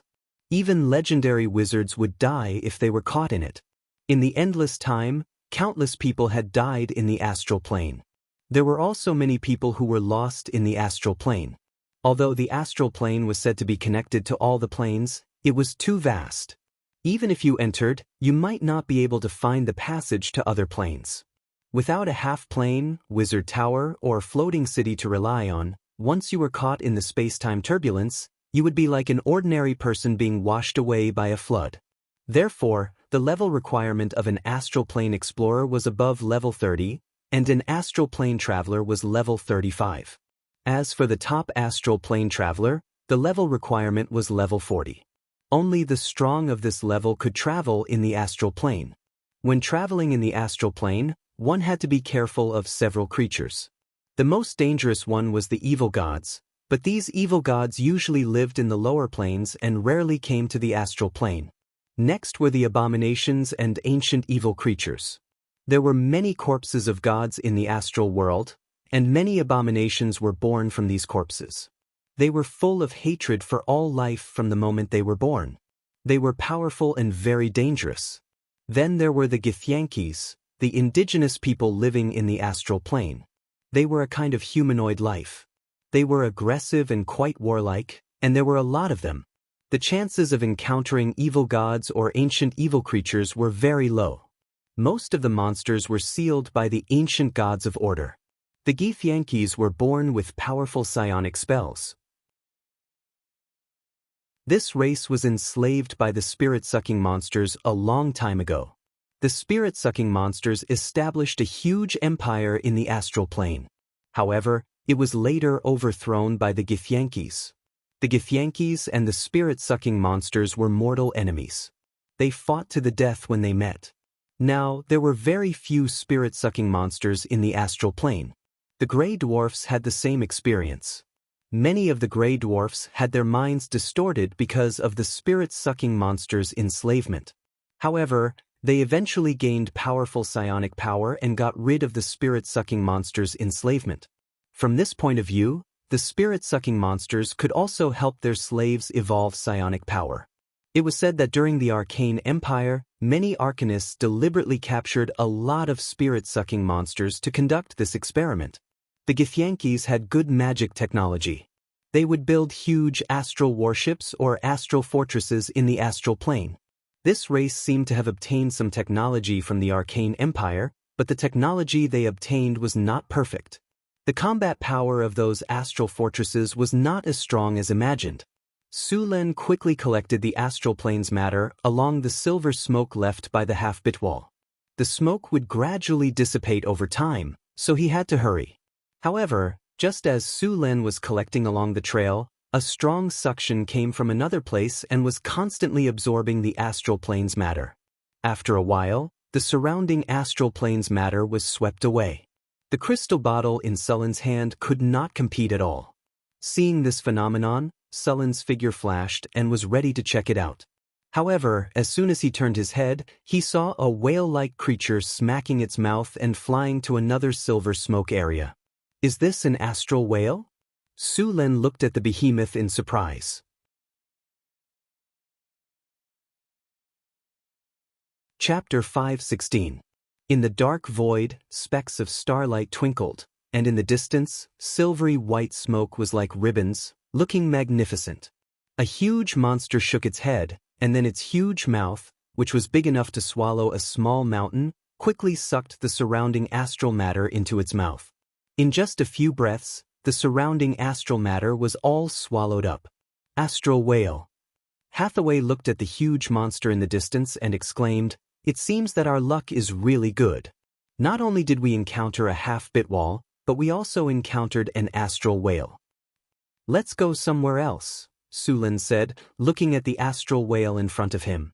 The astral whale was very big, and its skin was rough and thick, but it was gentle and would not take the initiative to attack.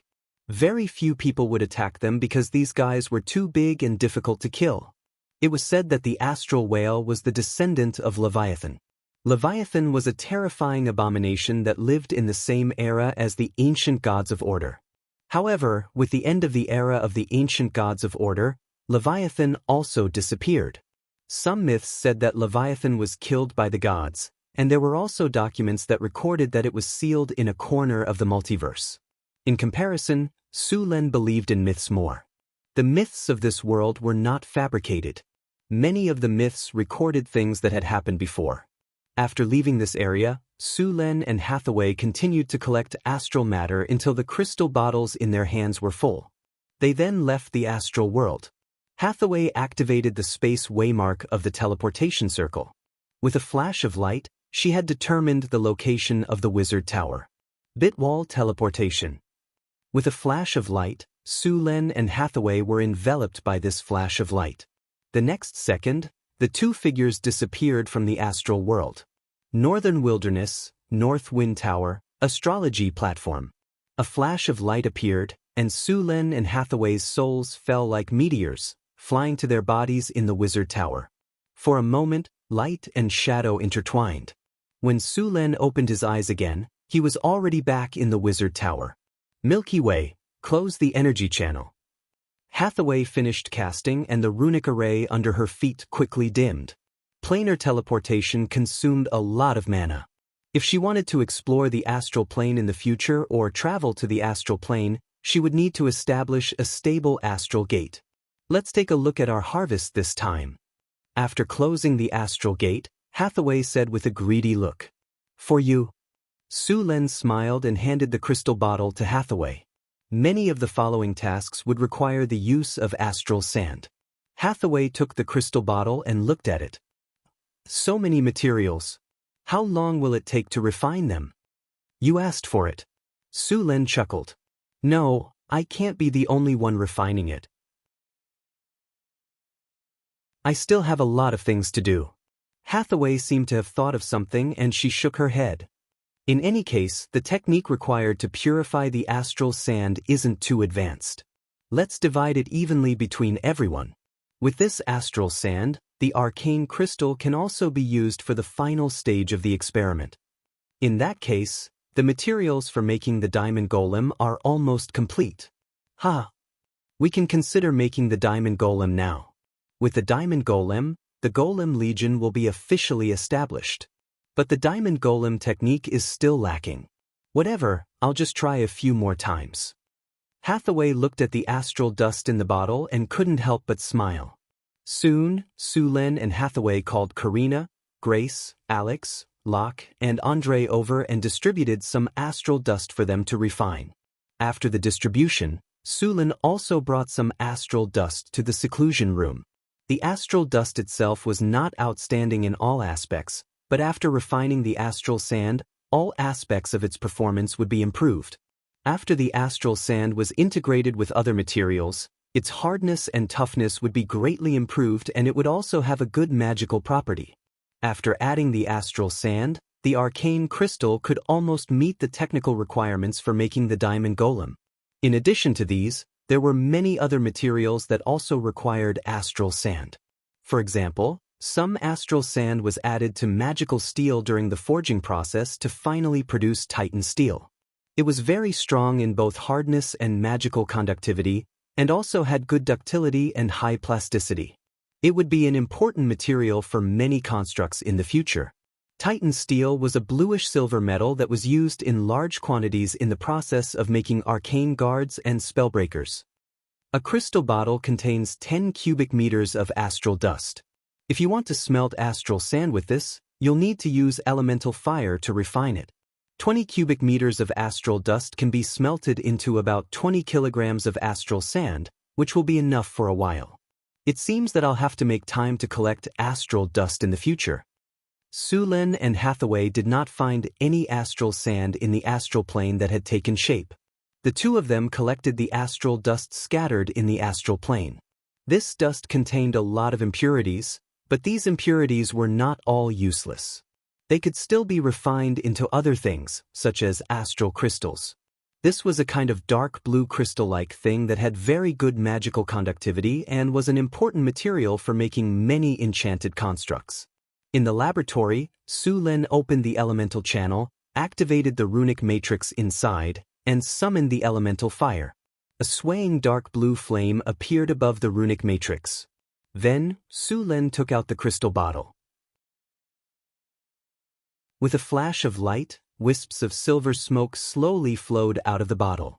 Under the influence of an invisible force, the smoke and dust quickly came to the elemental fire and burned. The smoke and dust in the crystal bottle flowed out continuously like a trickle. As the elemental fire burned continuously, drops of silver liquid appeared in front of them. With a flash of light, the silver liquid instantly flew to the outside of the runic matrix and condensed into silver particles that were smaller than sesame seeds. This was astral sand. The purification of astral sand was not difficult. What needed to be paid attention to was the temperature of the elemental fire and the smelting time. After 2 days, Su Lin finally smelted all the astral dust in his hand into astral sand. Su Lin finally weighed it and found that it weighed about 5 kilograms. After giving the refined astral sand to Hathaway, Su Lin prepared to go to San Filto City. He had been very busy during this time and had not been to San Filto City for more than a month. As a king, Su Lin was not in the capital for most of the year, which could be said to be very incompetent. During this time, Phyllis was in charge of the work in Florence. When Su Lin came here through the teleportation matrix, it was already night time. Phyllis and Su Lin had not seen each other for a while. This time, part of the time was to deal with the affairs of the Kingdom of Florence, and the other part was to gradually get to know Phyllis and Sandy. After all, they were newlyweds, and they could not always be separated. Thinking of this, Sullen's heart was burning. After all, when an eel starved to the end, there would always be a abalone. Su Lin came to the palace and walked directly to Phyllis's bedroom. Without any delay, Su Lin soon arrived at Phyllis's palace. When he entered the palace, Phyllis and Sandy were chatting. Seeing Su Lin suddenly come, they were very surprised. When they were about to say something, Su Lin had already carried them up. Then, the surrounding maids immediately retreated outside the palace. The entire bedroom was sealed, and no one was allowed to come close. Then, the sound of rain breaking banana leaves came from the palace. Between the valleys, the bottom of the flowers is slippery, and the spring water flows hard under the ice. A poem began to be recited, and Phyllis and Sandy followed along to learn. After the silver vase breaking, the water splashing, and the cavalry charging out, the poem finally came to an end and entered a harmonious state. After cleaning up the battlefield, Su Lin asked the maids to bring some food. Is everything going well in San Filto City during this time? Did anything happen? Not bad. Those nobles are very obedient. The city renovation plan you made has been progressing steadily, Phyllis said while panting. She had the blood of the red dragon, so her physical strength was very good. Among Sullen's women, she was only second to Chris and Alex. How about Harvest City? Did anything happen during this time? Su Lin asked while chewing the barbecue. Phyllis rolled her eyes and said, "You just killed a lot of people there, and exiled so many nobles. How long has it been? Now those nobles are all as obedient as babies. Why would they dare to cause trouble? Those nobles are all greedy by nature, and they don't want to make progress. They also hindered my reforms, rebelled against the country, and some even joined evil cults. Killing all of them is too easy for them," Su Lin said without a care. "If those people don't teach them a lesson, they won't know how to behave. It is indeed a bit outrageous." Phyllis had almost recovered. She got up and put on a bathrobe to wash her body in the hot spring. She was sweating all over and felt very uncomfortable. "I just sent a batch of new graduates from San Filto Academy to Harvest City.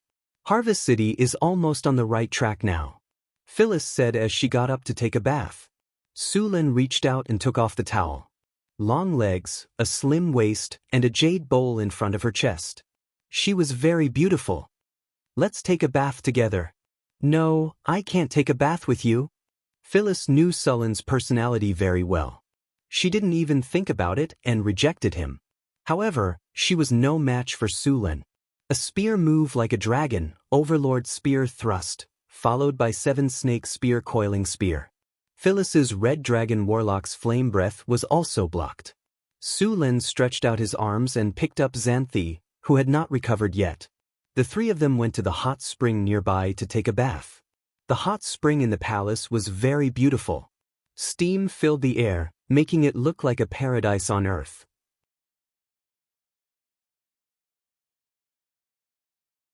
Chapter 517. Hundreds of millions of soldiers were killed in one night of battle. Sulun was checking Sandy's body. Don't get me wrong. He was checking her body and blood. Although it looked like most humans were normal humans without any mixed blood, this was not the case in the world. After dozens of generations, there might be mixed blood from other races. However, after so many times of mixing, the proportion was very low. Most of the heroes in the ancient times were mixed blood. There were many races in this world. After a long history, almost all of them had mixed blood. According to the wizard's research, many humans had a very weak trace of dragon blood in their bodies, which might have been mixed into their bloodline in the ancient times. For example, the northern barbarians had a very weak trace of giant blood in their bloodline. However, this bloodline was too weak. Generally speaking, as long as there was more than 90% human blood in their body, they were considered pure humans. Sulen was checking the bloodline in Sandy's body. Among all of his women, only Sandy was still a normal human. This was not good. Normal humans would age too quickly, and they would not last long. Sulen liked the old, but he also liked the new. Therefore, in order to increase the lifespan and durability of Sandy, he decided to increase her power. The best way to increase power was to become a bloodline warlock. She did not need to study hard. Once awakened, she would have great power. Of course, if she wanted to go further, she would need to study hard and learn more. Sulen had just checked Sandy's potential. Her bones were a bit thin, which was very good for a girl's body. However, it was not good for a warrior. Therefore, Sandy was not suitable to be a warrior or other close combat professions. Sulen checked her power of the will with a crystal ball. Sandy's power of the will was very normal, barely reaching the bottom line of a wizard. It would be difficult for her to become an official wizard. After thinking for a while, Sulen decided to let Sandy become a warlock. After becoming a warlock, her body would be improved, and she would awaken spells. She could try to become a wizard in the future. However, Sulen had not decided which bloodline to give her. There were many types of sorcerers, but the most powerful ones were the dragon blood sorcerers and the divine blood sorcerers. They had the blood of dragons and the blood of gods, respectively. Although their spell-casting abilities were weaker than wizards, their combat power was not much worse. Sulen couldn't get a god spirit blood pulse.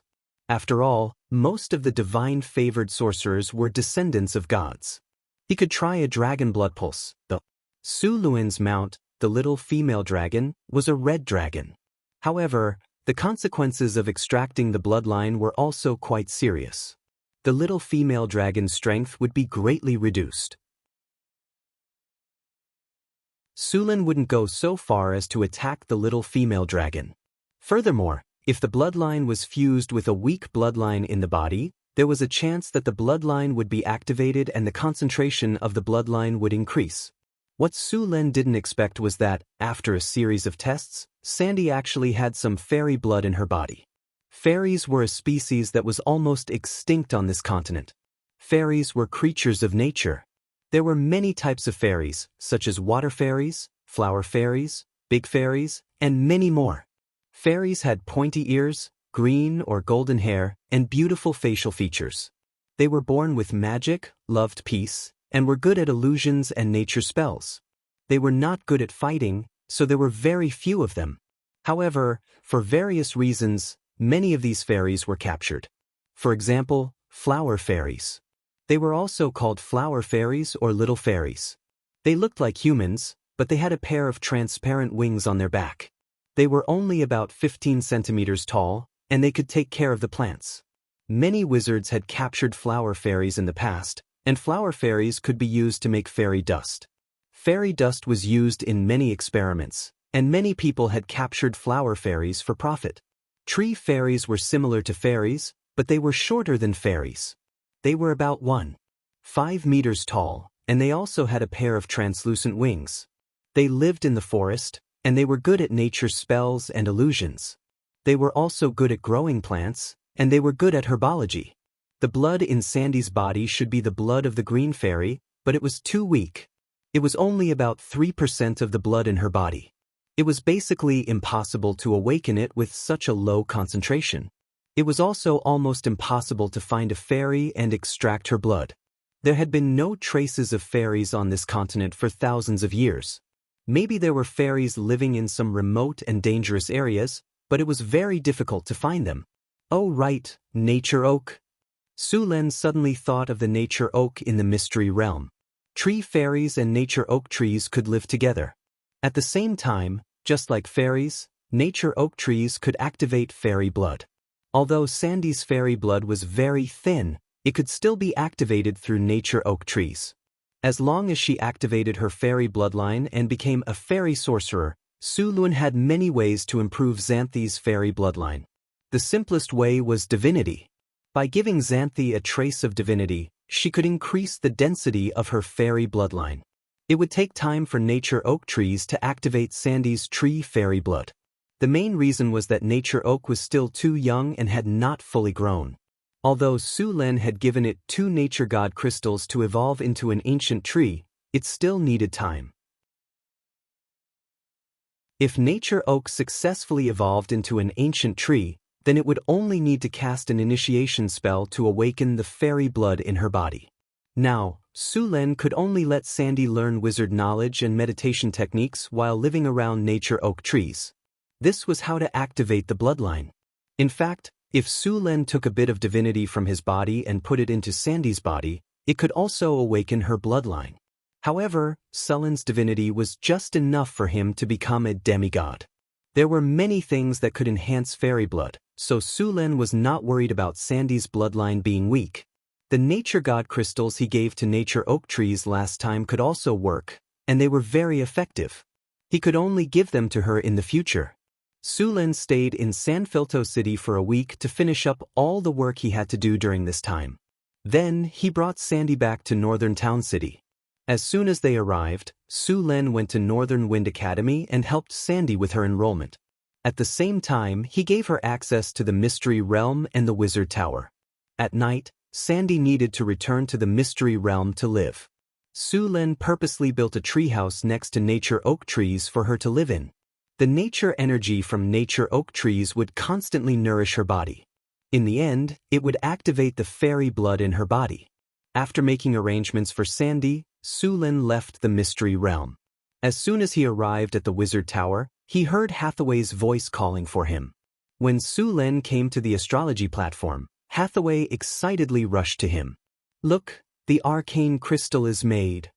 Now we can try to make a diamond golem," Hathaway said excitedly as she hugged Su Len. She held a palm-sized crystal in her hand and asked Su Len for praise.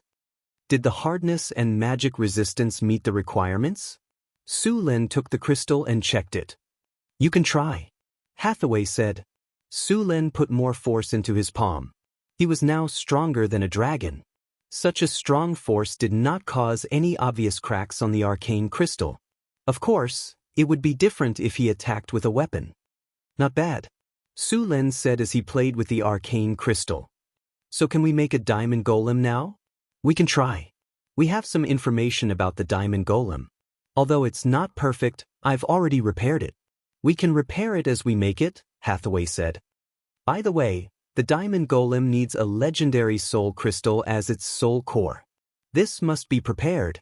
A legendary soul crystal? I've already prepared it.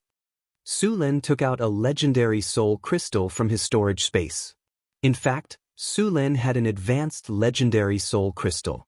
The quality of this soul crystal was very high. Su Len planned to use it to make a stronger construct. The soul core of the diamond golem was enough to use a legendary soul crystal. After the diamond golem is made, we can try to make mithril golems, adamantine golems, arcane guards, and magic breakers. Hathaway said excitedly. We don't have that many soul crystals. Su Lin shrugged. Ordinary soul crystals were not difficult to get, but legendary soul crystals were very precious. The places with the most soul crystals were the bottomless abyss and Bator.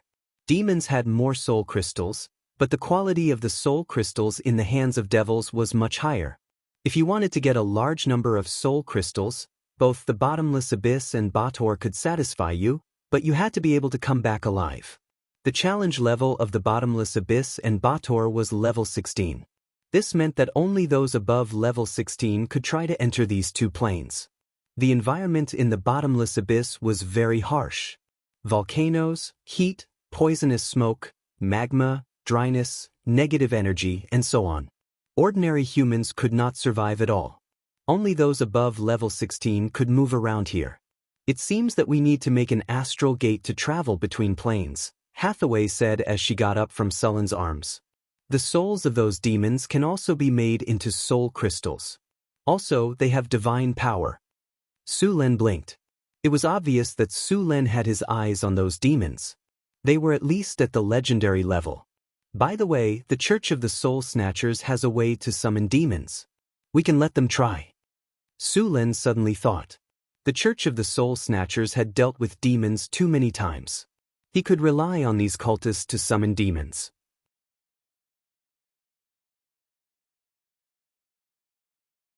Chapter 5:18. Su Lin had arranged for the members of the Church of the Soul Snatchers to stay in Harvest City. Phyllis had sent many of her men there, including a few high-ranking members of the Church of the Soul Snatchers. Since Su Lin wanted to deal with the demons, it was necessary for him to learn more about the situation from these high-ranking members of the Church of the Soul Snatchers. Sir, the members of the Church of the Soul Snatchers have arrived. Are you ready to meet them now? A servant asked respectfully in the study. Su Lin nodded and put down the documents. Let them in. Please wait a moment. The servant bowed and took 2 steps back before leaving. Soon, 2 middle-aged men were brought in by the guards. Your Majesty, they are here. Understood. You may leave. Su Lin nodded at the guard. After the door to the study closed, Su Lin looked at the 2 higher-ups of the Church of the Soul Snatchers. Both of them were in their 40s, and their hair was neatly combed. Their eyes were deep and lustrous, and they had a scholarly aura. They looked like scholars. No one would have thought that these 2 were actually cultists, and cultists who dared to scheme against abyssal demons and demon gods. Now that you have acknowledged Hathaway as your master, I will not pursue the matter from before. But without my orders, you are not to perform any sacrificial rituals for demons and demons, Su Lin said in a low voice. Yes, Your Majesty.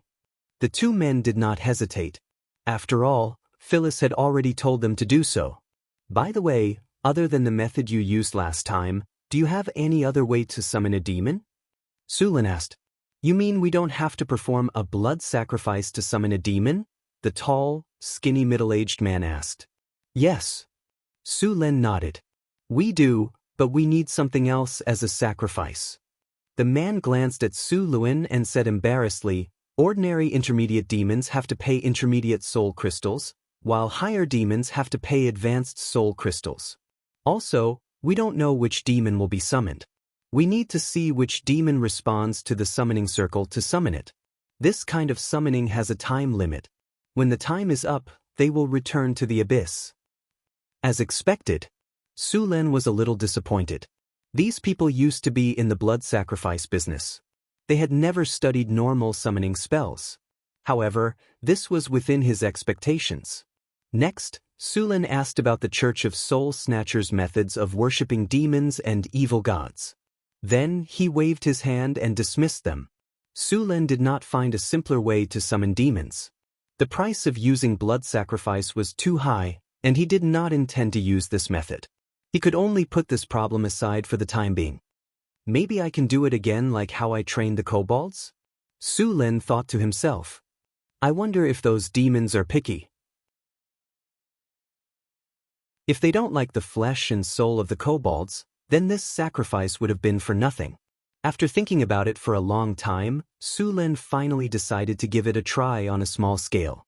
It was better to leave it to the spirit snatchers. After all, they were professionals.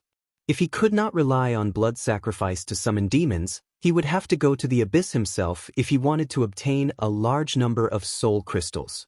Su Lin was very curious about the abyss.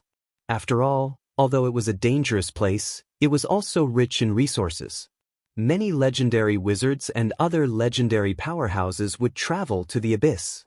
The first layer of the abyss was the 10,000 Abyss Plane.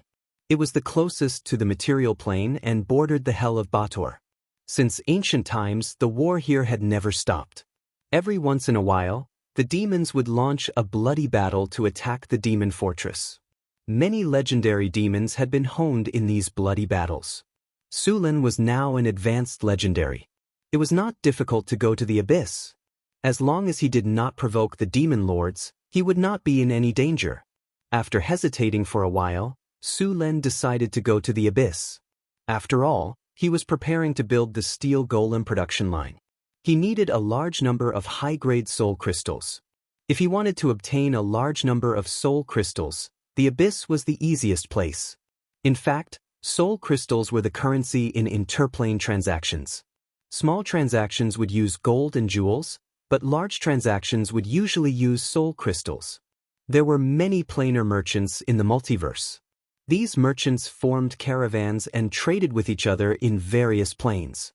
The basic currency they used was soul crystals. Of course, if they didn't have soul crystals, they could also use other precious materials to exchange for them. For example, high-quality magic gems, earth crystals, natural divine crystals, and other precious materials. The most valuable thing was divinity. Yes, divinity could also be traded, but basically, they would only buy and not sell. Although there were many dimensional merchants, it wasn't easy to meet one. After all, there were too many dimensions in the astral plane. If it wasn't for the fact that your dimension was very prosperous and had a glorious arcane civilization, dimensional merchants were very rare. After all, it was easier to get good things by trading with these prosperous planes. Of course, if they encountered a more primitive plane, these plane merchants would be happy to trade with those people. This primitive plane had not been developed, and it was very likely to produce some precious materials. They would often pay a small price to obtain a large number of precious materials. The arcane civilization of the plane Su Lin was in could only be said to be average, and there were very few plane merchants coming to patronize. After patrolling around the secret realm and finding no problems, Su Lin went to the wizard tower to look for Hathaway. He still had to be careful when going to the bottomless abyss. He planned to ask Hathaway to help him teleport there and set the return waymark at the same time. It was better to be careful when going to the bottomless abyss for the first time. You're going to the bottomless abyss? Hathaway looked at Su Lin in surprise. Yes. Su Lin nodded, then leaned on the sofa next to him. There are demons everywhere. It's very dangerous, Hathaway reminded him. I've already learned about the bottomless abyss before coming here. I know what's going on there. Su Lin said seriously, many legendary masters will travel to the bottomless abyss. I'm now a high-level legend, so it's not very dangerous for me. Besides, if it's really dangerous, I'll teleport back directly. Okay, I'll help you teleport there. Hathaway shook her head helplessly. She knew that it was difficult to change Sullen's decision. She could only help him prepare. Keep a low profile when you go to the bottomless abyss. There are no rules there. The bigger fist is the law, Hathaway reminded him. Su Lin got up and walked over. He stretched out his arm and hugged Hathaway directly. Don't worry, I'll be careful. Then I'll set up the teleportation circle for you. Hathaway kissed Su Lin on the cheek, then got up and began to prepare. Entering the bottomless abyss required the use of plane teleportation, which was very simple for Hathaway. Before this, the two had already entered the astral plane and the fire elemental plane. Setting up this kind of plane teleportation was completed very quickly. Su Lin stood on a runic array, and Hathaway made some adjustments again before saying, "Get ready, we'll start." Su Lin nodded. Remember to keep a low profile. If there's a problem, immediately teleport back. Don't try to be brave, Hathaway reminded again. Don't worry, I won't take the risk. I can't bear to part with you guys, Su Lin said with a smile. Hathaway rolled her eyes at him. Sweet talker. Okay, I'll try to operate it first, Hathaway said as she opened the energy channel. The runic array slowly lit up. After seeing that the teleportation circle was working properly, Heather gestured to Su Lin. Get ready. Activate. A dazzling light rose up. The light from the teleportation circle shot into the sky. A wave of spatial fluctuation came. The next second, the teleportation light disappeared with Sullen's figure in an instant from the wizard tower. Dark clouds rolled in the dim yellow sky. The ground was full of stones, and the air was filled with a strong smell of sulfur. Some ferocious-looking plants grew sparsely around. Barrenness, drought, and chaos represented everything here. There were very few living things here, and animals were even rarer. Occasionally, a mouse would run out of those ferocious vines and quickly disappear. The animals here had been demonized. Even the mice had dark red eyes and sharp fangs. They were very aggressive. A dretch was hiding in the weeds. Its prey was an abyss lizard. Food was very scarce in this desolate land, so it had to be careful. The lizard did not realize that danger was coming. It lay motionless on the rock. Its yellow scales were its best camouflage. Its two eyes were constantly looking around. It was looking for prey. At this moment, on the other side of the mound, a dretch was quietly approaching. Soon, when it was less than a meter away, the dretch suddenly rushed over and grabbed the lizard that was trying to escape. The dretch was very excited. It grabbed a stone and smashed the lizard to death. Then it began to eat. At this time, a light suddenly fell from the sky, and then a figure appeared in this desolate world. This is the abyss? It's really bad. Su Lin looked around and said. Seeing the appearance of a human, the dretch was slightly stunned. In its inherited memory, this creature seemed to be called human. Their flesh and soul were very delicious, and they were very weak. The dretch quickly swallowed the lizard, grabbed a rusty blade next to it, and rushed towards the human. The welcome ceremony of the abyss is a bit special. Seeing the dretch rushing over, Su Lin smirked and waved his hand gently. A green wind blade instantly formed, then flew over. Blood splashed everywhere. The dretch was directly cut in half by the wind blade.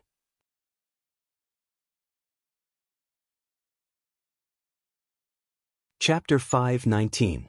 The Plain of 10,000 Abyss was the first layer of the abyss. The area here was very vast, and the environment was harsh.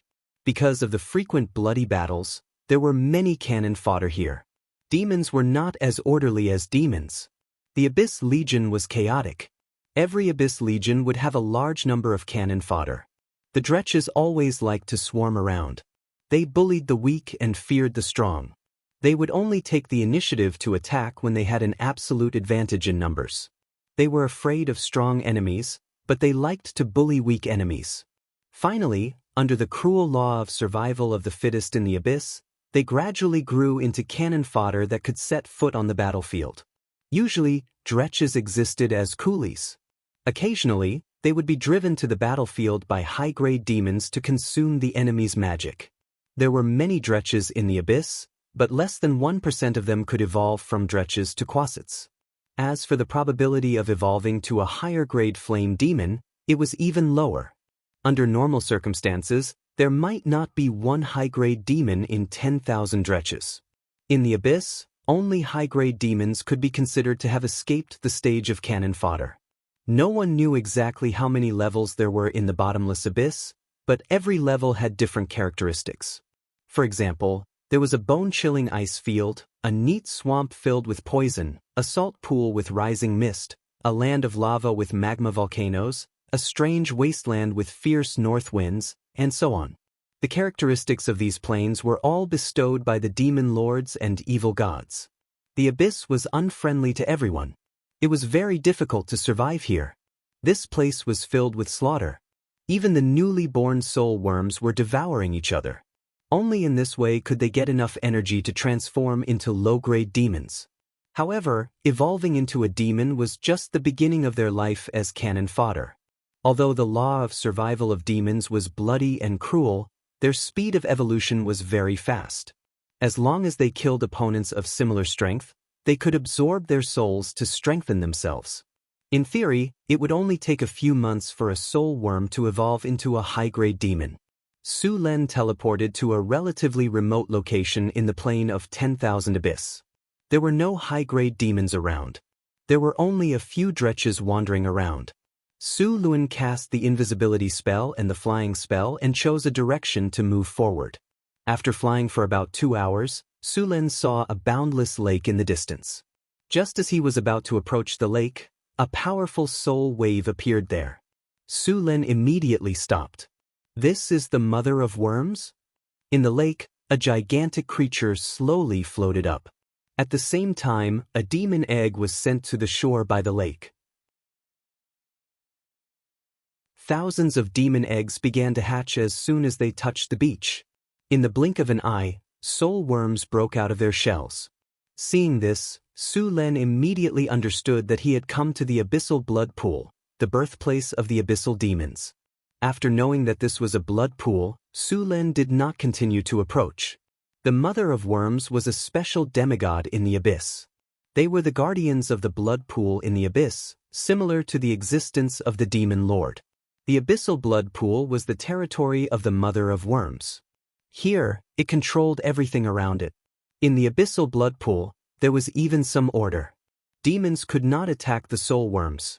At the same time, all demons or other creatures were not allowed to approach the abyssal blood pool. Once violated, they would be attacked by the mother of worms. In the abyssal blood pool, the mother of worms could easily kill a powerful Baler under the blessing of the power of the rules.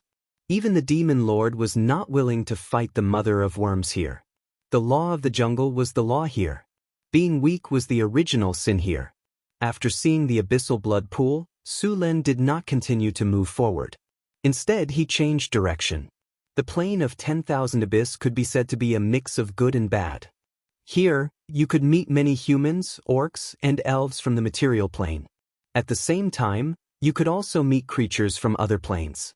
It was not surprising to meet a plane merchant here.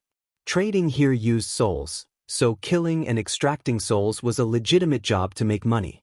There were also towns in the plane of 10,000 Abyss. These towns were basically built by the demon lords. There was a set of rules in the towns. These rules were built by the demon lords. After moving forward for more than an hour, Su Len finally saw a town.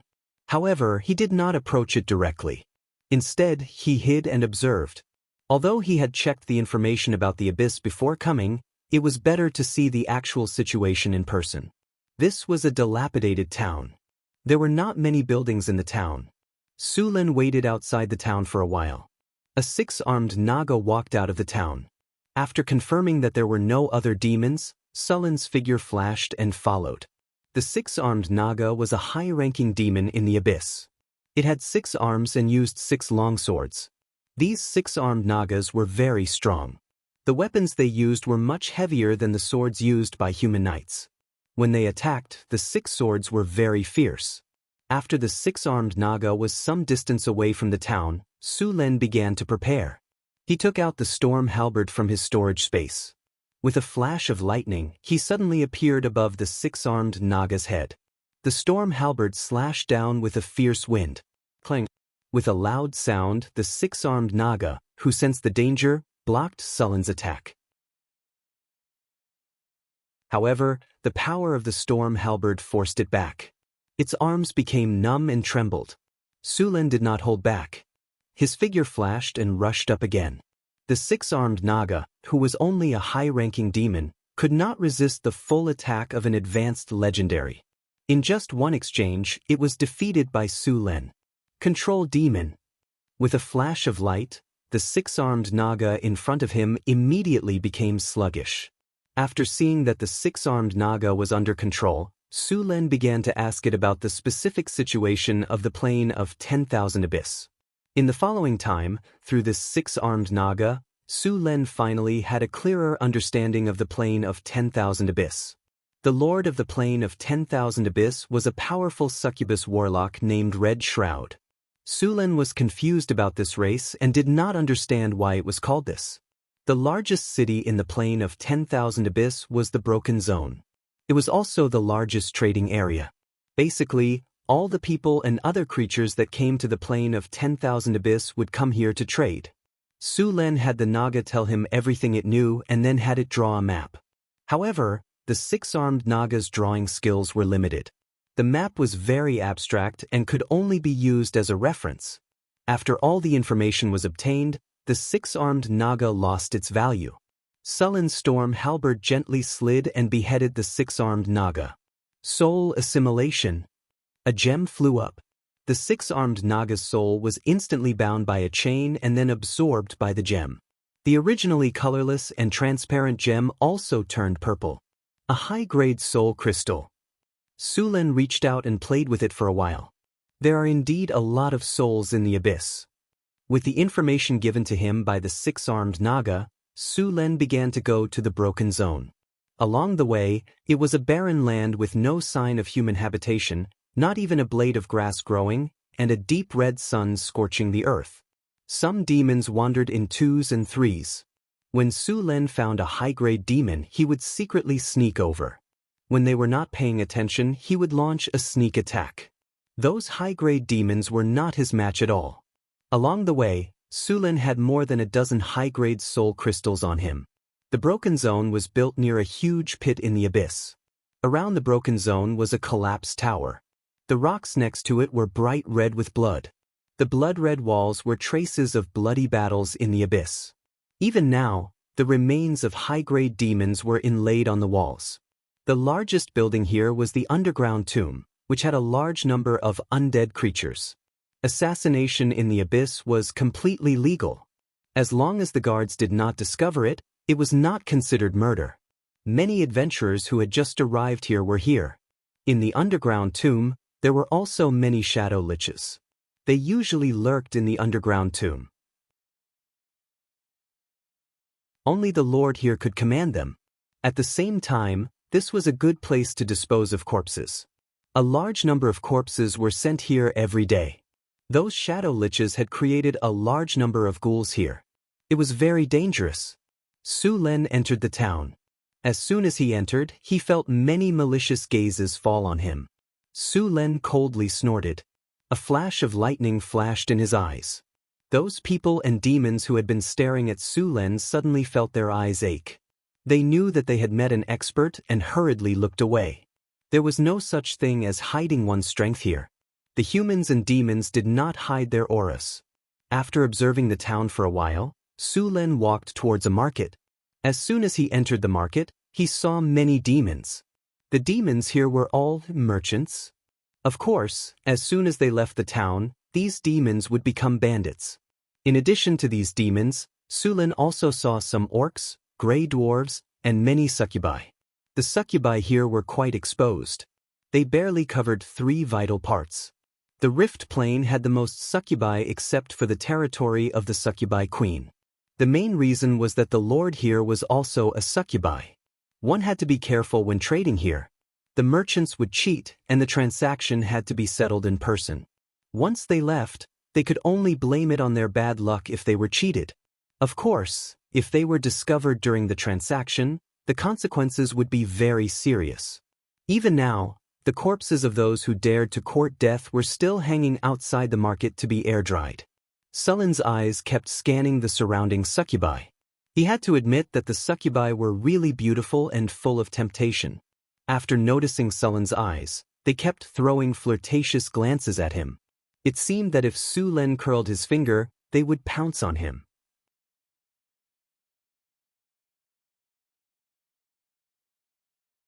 Chapter 520. The slaughterhouse was the largest trading market in the entire abyssal region. There was nothing that couldn't be traded here. As soon as Su Len entered, he saw some abyssal beastmen hawking their wares. Although these abyssal beastmen's clothes were ragged, their ferocious aura hadn't weakened in the slightest. In addition to the beastman slaves in this market, Su Lin also discovered a stall selling food. But from the looks of it, it seemed to be a kind of humanoid life form. Some demons nearby were secretly sizing him up with cunning and evil eyes. They seemed to be judging the strength of this human, wondering if they could eat this human in the wilderness. The demon lord's orders were only effective in the town. Outside the town, no one would care even if the sky and earth were turned upside down. The ugly and terrifying Anababas were looking at Su Lin with their turbid eyes. They were playing with the white bone beads in their hands. If one looked closely, they would discover that these white bone beads were actually human skulls shrunk a dozen times. After seeing Su Lin, a trace of greed flashed in the Anababa's eyes. One must know that humans were a popular commodity in the abyss. Souls were a popular commodity, and the flesh on the body was a rare delicacy. Su Lin could clearly feel the malicious gazes all around him, but he didn't let it go. He came to the abyss this time for the soul crystals, and he was very covetous of the souls of demons and demons. Besides himself, Su Lin also discovered many humans here. Most of these humans had sturdy bodies and ferocious faces. Their bodies were surrounded by a fierce aura, and he could even smell the smell of blood on them. At a glance, he knew that they weren't to be trifled with. These humans were basically notorious villains of the prime material plane. They were basically wanted by the church and various kingdoms. In order to escape, they took the risk to enter the abyss. These people's bloody and chaotic ways were very suitable for the abyss. Here, they would quickly be assimilated by the abyss's pollution and eventually turn into a half-demon, half-human form. These people could no longer leave the abyss. Even if they died, their souls would fall into the blood pool, decompose and reassemble, and finally become a soul worm. What attracted Sullen's attention the most was a group of people covered in gray cloaks. These people were not as sturdy as demons. They looked a little tall and thin, and they were surrounded by an evil aura. These people were night witches, herders of the abyss. They collected the wandering soul worms and then sold these souls to demons or demons. At this time, a soul was placed casually next to the night witches not far away. They were obviously going to sell it. How much is this soul? Su Lin came to the night witch's stall and asked. 2 soul crystals. The knight's voice was like 2 rough boards squeezed back and forth. That's sullen zest, he said, and then walked. At this time, a succubus walked up to Su Lin. Her eyes were hot and full of provocation. When she came in front of Su Lin, she brazenly rubbed her foul weapon against his arm. Then she winked at Su Lin and left. Su Lin saw through these succubi very clearly. She thought she hid it well, but in fact, the evil in the depths of her eyes had been exposed long ago. As a high-level succubus, she would absorb the other party's strength and even life force during mating. Often, some newbies would be sucked dry by these succubi.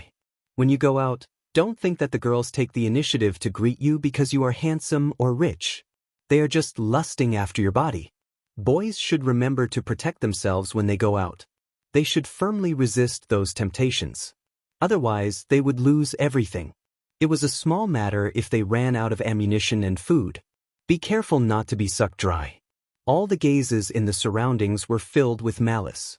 According to the laws of the material plane, it wouldn't be enough for all of these guys to die 10 times over. If they used a detect evil spell, they would probably all turn red and purple. Su Lin strolled around the market. He had to admit that there were many products in the market. Even he was a little jealous of many of them. Unfortunately, he did not have the money to buy them. Su Lin glanced around with some regret and left the slaughterhouse. Just as he left, a dozen little tails appeared behind him. Su Lin was well aware of these tails. He had just shown himself in the slaughterhouse because of these guys. Otherwise, where would he find high-level soul crystals? Low-level soul crystals were easy to find in the abyss, but high-level ones could only be obtained from high-level demons. There weren't many high-level demons in the wild. Su Lin was too lazy to spend a lot of time looking for them in the wild. Now, he had just strolled around and there were at least a dozen high-level demons following him. Su Lin pretended to be cautious and sneaked out of Desolate Town. After making sure that those guys were following him, he left the town and walked towards the wasteland. After leaving the town, Su Len immediately quickened his pace and walked towards the depths of the wasteland. It didn't take long for the tales behind him to catch up. The dilapidated and desolate wasteland exuded a faint smell of sulfur. A gust of wind blew, and a rancid smell came from the air. Several rats with blood-red eyes madly attacked Su Len. However, when they were 4 or 5 meters away from him, a lightning flashed and the abyss rat turned into a lump of charcoal. A burnt smell came from the wasteland. Su Len stopped and turned his head to look not far away. Footsteps echoed and a figure appeared in front of Su Len. It was an evil demon. "Just you?" Su Len frowned slightly. The evil demon didn't have the intention to speak at all. Its figure flashed and instantly appeared beside Su Len. The sharp sword in its hand directly slashed at his neck. It seemed that it wanted to kill him with one blow. But it obviously found the wrong opponent. The moment it appeared, Sullen's storm war halberd instantly struck. Dazzling lightning exploded in an instant. Bang! There was a loud noise. This evil demon that was distorted by the abyss was thin and wrinkled. Under Sullen's exaggerated strength, it was smashed to the ground together with its weapon. Endless lightning instantly wrapped around it. After realizing that something was wrong, the evil demon subconsciously wanted to escape but was paralyzed on the spot. Then, a cold light flashed and endless darkness descended. The evil demon's ugly head flew up, and smelly blood sprayed on the ground. This evil demon was killed by Su Len in one blow. Soul extraction. Soul capture. Sullen's body flashed, and in the next second, the evil demon's gray soul was forcibly pulled out by him. Then, a magic gem appeared. The evil demon's soul was directly sealed in the gem without any resistance. The purple soul crystal fell into Sullen's hand. Not bad, a high-level soul crystal. Su Len played with it for a while and casually put it in his storage space. This time, he went fishing in Desolate Town and lured a lot of bait. Now that the fish had taken the bait, it was time to reap the rewards. "Who is it?" Su Len suddenly grabbed something behind him, and a palm completely composed of the power of thunder and lightning appeared in an instant. Then he clenched his fist. The big thunder and lightning hand seemed to have caught something, and then a Glabrezu figure was pulled out of the distorted space. Glabrezu. This was a high-level demon from the abyss. This was one of the few demons in the abyss with intelligence. They had violet skin and were proficient in charm. Their combat power was slightly inferior to the Balers. These guys often served as mid-level officials in the demon army in the abyss. Although they were demons, they were different from the chaotic demons. They were one of the few demons that could form a formation. Although Glabrezu also had merchants, they would usually act as bandits. These merchants in the abyss did not have a clean background. In Desolate Town, they were always doing business. In the wild, once they met someone, as long as they felt that the other party was not as strong as them, they would decisively attack. This Glabrezu clearly had bad intentions towards Su Len. While Su Len was fighting with the evil demon, it prepared to sneak and attack. However, it did not expect Su Len to be so strong that the evil demon was defeated in one blow. At this time, it was caught by Su Len before it could get close. The lightning hand instantly grabbed it. Strong lightning continuously entered the Glabrezu's body and paralyzed it. The Glabrezu could not even struggle. At this time, even the stupid demon knew that it had provoked a powerful enemy this time. Sullen's hand tightened. The Glabrezu in front of him did not even have time to speak before it was squeezed into a ball of meat. Endless lightning flashed, and the Glabrezu's body instantly turned into a pile of charcoal. There was a bloody smell in the air. Soul extraction. Confinement. 2 flashes of light flashed. The Glabrezu's soul was skillfully extracted by Su Len and then sealed in a magic gem. A high-level soul crystal was obtained. Sure enough, fishing is the best way. In just a few minutes, he had obtained 2 high-level soul crystals. Su Len was very satisfied with this efficiency. Next, Su Len did not wait for the demons to attack. He had already made his move. It was hard to guarantee that the demons would notice. If they discovered Sullen's strength and ran away, it would not be easy to catch them. Sullen's body flashed. In the next second, he appeared near an old guy wearing a tattered robe. Lightning shrouded him. The storm battle halberd instantly broke the energy shield on the surface of his body. Perhaps it had triggered an accident, but the old guy's body flashed continuously. However, as soon as the light appeared, it dissipated. Su Luan immediately cast an anti-magic spell. These guys who had not yet reached the legendary realm could not cast any spells at all. With a flash of lightning, the shabby robe was directly shattered into countless pieces, and the withered and ugly head was directly cut off. Then, 2 flashes of light rose, and a purple soul crystal quickly appeared in his hand.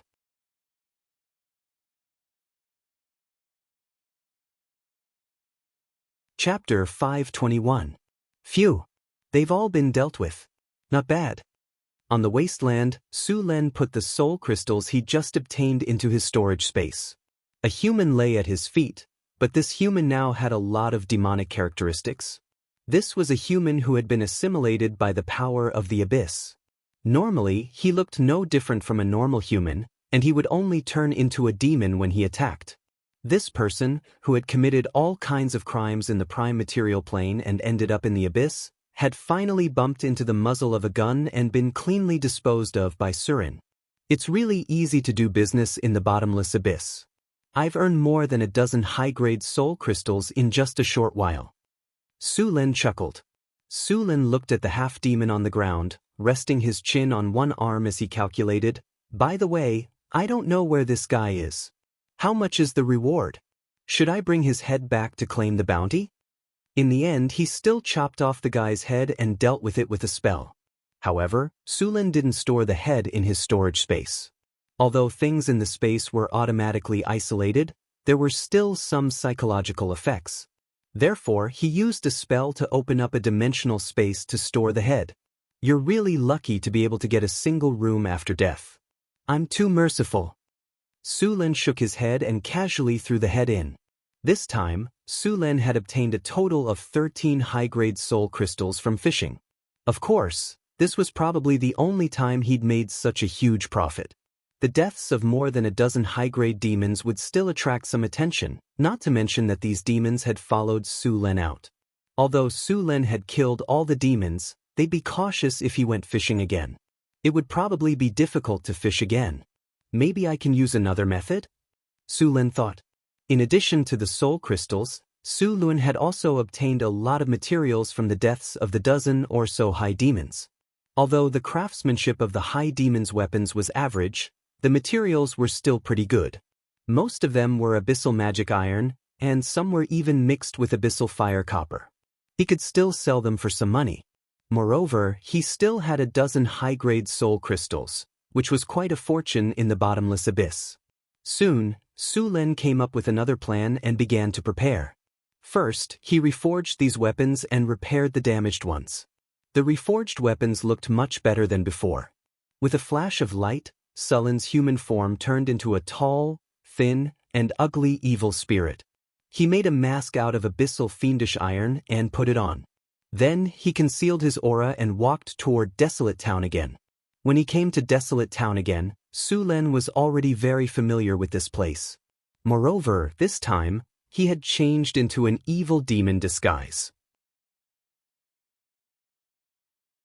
The people who paid attention to him instantly decreased by more than half. Those demons just glanced at him and moved away, unlike the first time when they wanted to eat him. Obviously, Desolate Town was quite friendly to him this time. Su Len did not stop. He went all the way to the slaughterhouse market. At this time, it was still very lively. Su Len found the manager and rented a stall. Then, he took out the weapons and sold them. There were good and bad demon craftsmanship. Sullen's weapons were better than the average. Soon, demons came to inquire about the price. These things were not very expensive in the abyss. Su Len sold 2 scimitars and a beheading sword and received 10 mid-grade soul crystals. After taking out 2 soul crystals to pay the tax, Su Len got up and left the slaughterhouse. This time, he was going to change the location of his fishing. As the city of demons, Desolate Town also had bars. The Horn of Plague was the largest bar in Desolate Town. It was said that this bar was opened by Red Shroud. As for whether it was true or not, Su Lin did not know. However, no one dared to cause trouble in this bar. The corpses of those who dared to do so were already hung on the display wall outside the bar. As soon as Su Lin entered the bar, he felt like a group of demons were dancing wildly. He saw all kinds of demons and travelers from the independent material plane. However, no matter if it was demons, devils, evil spirits, gray dwarves, orcs, or humans, they all behaved very politely. There was no drunken madness. The waitresses in the bar were all succubi. These succubi were dressed in revealing clothes. The pieces of cloth on their bodies were not even the size of a palm. They were also covered with a layer of gauze, which was very tempting. However, the strange thing was that no demons touched these succubi. There were also no guys who were fishing in troubled waters. Su Lin raised his vigilance. According to the nature of these demons, the ones who could make them behave were definitely not simple. A cup of raging dragon blood, Su Lin came to the bar and said to the succubi inside, "Sheng Hui, 1 mid-tier soul crystal." The succubus winked at Su Lin, with her arms propped on the bar and her body slightly leaning forward. Her white breasts swayed slightly, which made Su Lin's mouth dry and tongue dry. He couldn't help but lower his body to salute. Su Lin looked away in a panic. He took out a leather bag from his chest in a hurry and opened it. He seemed to be a little nervous. He tore the bag a little and it fell on the table with a clang. The purple glossy surface flashed under the light. It was a high-tier soul crystal. There were more than a dozen high-tier soul crystals shining with a purple brilliance in his bag. The originally noisy bar instantly quieted down. No matter if they were demons, humans, evil spirits, or devils, they all looked greedily at the bag in Su Lin's hand. Su Lin seemed to have just reacted. He hurriedly put away all the soul crystals and put them back into his chest. Su Lin took out a mid-tier soul crystal and handed it to the succubi. He then looked around as if nothing had happened. The bar became noisy again. However, the situation inside was a little different from before. Many demons, evil spirits, devils, and travelers from the origin material plane couldn't help but glance at Su Lin. Obviously, the dozen or so high-grade soul crystals just now had completely attracted the attention of these guys, and their attention was completely focused on Su Lin. Many demons were already estimating Su Lin's strength. They wondered if they could kill him in the wild and take the soul crystals for themselves. In the corner of the bar, the eyes of some assassin demons shrouded in shadows flashed. It was clear that they were also tempted. These assassins among demons loved to hide in the shadows and launch sneak attacks. They were thin and weak, but their attacks were very strong. They were very good at hiding themselves. Even high-tier demons could be killed by them if they weren't careful. There was a clear distinction between these demons. It was clear that the surrounding demons didn't want to get close to them. Su Lin clearly felt the eyes from around him. He purposely acted like he was sitting on pins and needles. The devils around him were also secretly discussing something.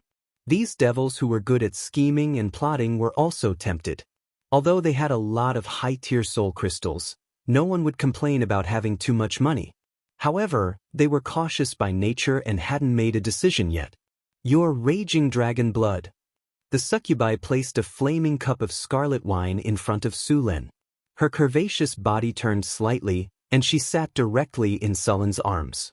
Her other hand directly touched Su Lin's vital part. "Do you want this big sister to help you relax? It's free." The succubus's bouncy buttocks were pressed against Su Lin's thighs today. Her original salute was suppressed. The succubus smiled slightly and deliberately moved her buttocks against his thighs. Her buttocks just happened to hit that gap. Cough cough. "I don't need it for now." Su Lin reluctantly rejected the succubi's good intentions. Sigh, he could only sacrifice it for the sake of fishing. Disappointing. After being pushed away by Su Lin, the succubi was clearly unhappy.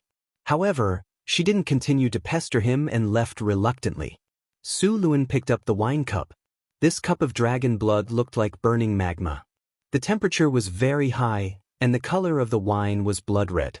In addition to the rich wine fragrance, there was a faint smell of blood. After taking a light sniff of the wine, Su Lin raised his head and drank the wine. A burning sensation came from his mouth. Su Lin swallowed the wine. The strong wine that could ignite a normal person directly entered his body. The flaming wine churned. Su Lin's entire body felt like it was burning. After a while, the feeling disappeared. A comfortable feeling spread from inside to outside. Comfortable, transparent. Seeing Su Lin drink the wine, many demons around looked away. The raging dragon blood was a relatively dangerous wine in the tavern. Only high-level demons could taste it. Otherwise, they would be burned to death if they weren't careful. Not everyone could enjoy wine in the abyss. The wine here was completely poisonous to normal people. 1 cup could burn them to death. The cup of raging dragon blood that Su Lin just drank was not wine at all. It was liquid fire elemental power. Then, some abyssal demon dragon blood and wine were added. It was blended with a special method.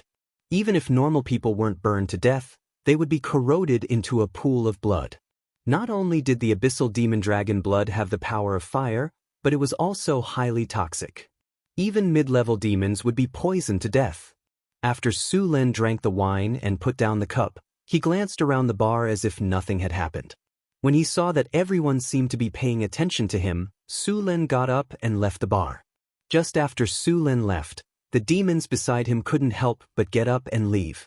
As these demons left, the other demons and evil gods couldn't help but get up and leave the bar. They all went to stay with Su Lin.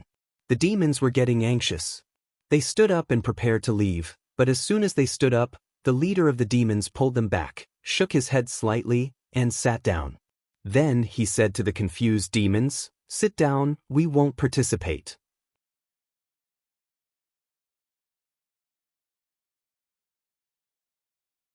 Chapter 522. In the dim yellow sky, an evil sun shone on the earth. The evil sun was constantly radiating the evil and chaotic power of the abyss.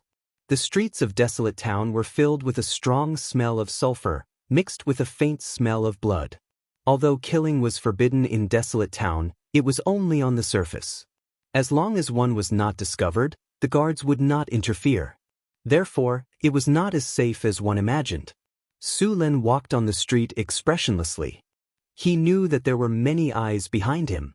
Without stopping in the town, Su Lin hurriedly walked out of the town. As soon as he left the town, he immediately sped up and ran towards the wilderness. Before he started fishing, Su Lin had found a suitable place nearby. Now, he was going to lure the demons and demons there. Seeing Su Lin fleeing, the demons and demons behind him were not anxious at all. Instead, they vigilantly looked at the demons and demons who had the same idea as them. In their opinion, Su Lin was a fat sheep on the chopping board. They could eat him however they wanted. The only problem was that many demons had their eyes on this fat sheep. A dozen high-grade soul crystals were enough to tempt these high-grade demons. Demons and demons could absorb soul power to enhance their strength. A dozen high-grade soul crystals could even make a high-grade demon evolve into a legendary demon. These demons could not resist this temptation at all. About half an hour later, Su Lin stopped at a call, and then quietly waited for the fish he had caught. "They're here." Su Lin's eyes flashed. Then, he suddenly pointed to a place not far away. Anti-magic field. A strange power descended from the sky and instantly shrouded the surrounding area. At this moment, the area seemed to have been sealed. All demons, and humans seemed to have been isolated from the abyssal plane at this moment. The original spell-like abilities had all lost their effect. At this moment, no matter how stupid these demons were, they knew that the guy they had treated as a fat sheep was actually a peerless beast. 17. Seems like we have a good harvest this time.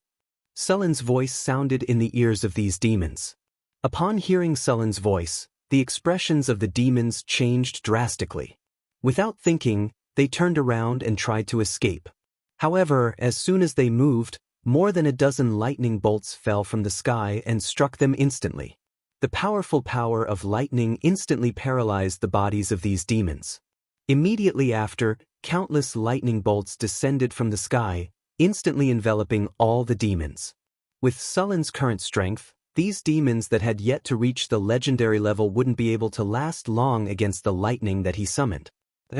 There's a little mouse here. Su Lin raised his hand and threw a bolt of lightning at a thorny bush on the side. Lightning flashed, and the space was instantly torn apart by the lightning. A tall figure jumped out in a sorry state, and the lightning whip instantly trapped the figure. This was a high-level succubus. She had tried to escape by hiding in the dimensional space, but Su Lin had torn the space apart and caught her. Stop. I didn't mean to offend you. My master is Red Shroud. The succubus shouted the moment she was caught by Su Lin. She was afraid that she would end up like those demons earlier if she was a second late. The opponent was unexpectedly powerful. She didn't have any room to resist and was restrained in an instant.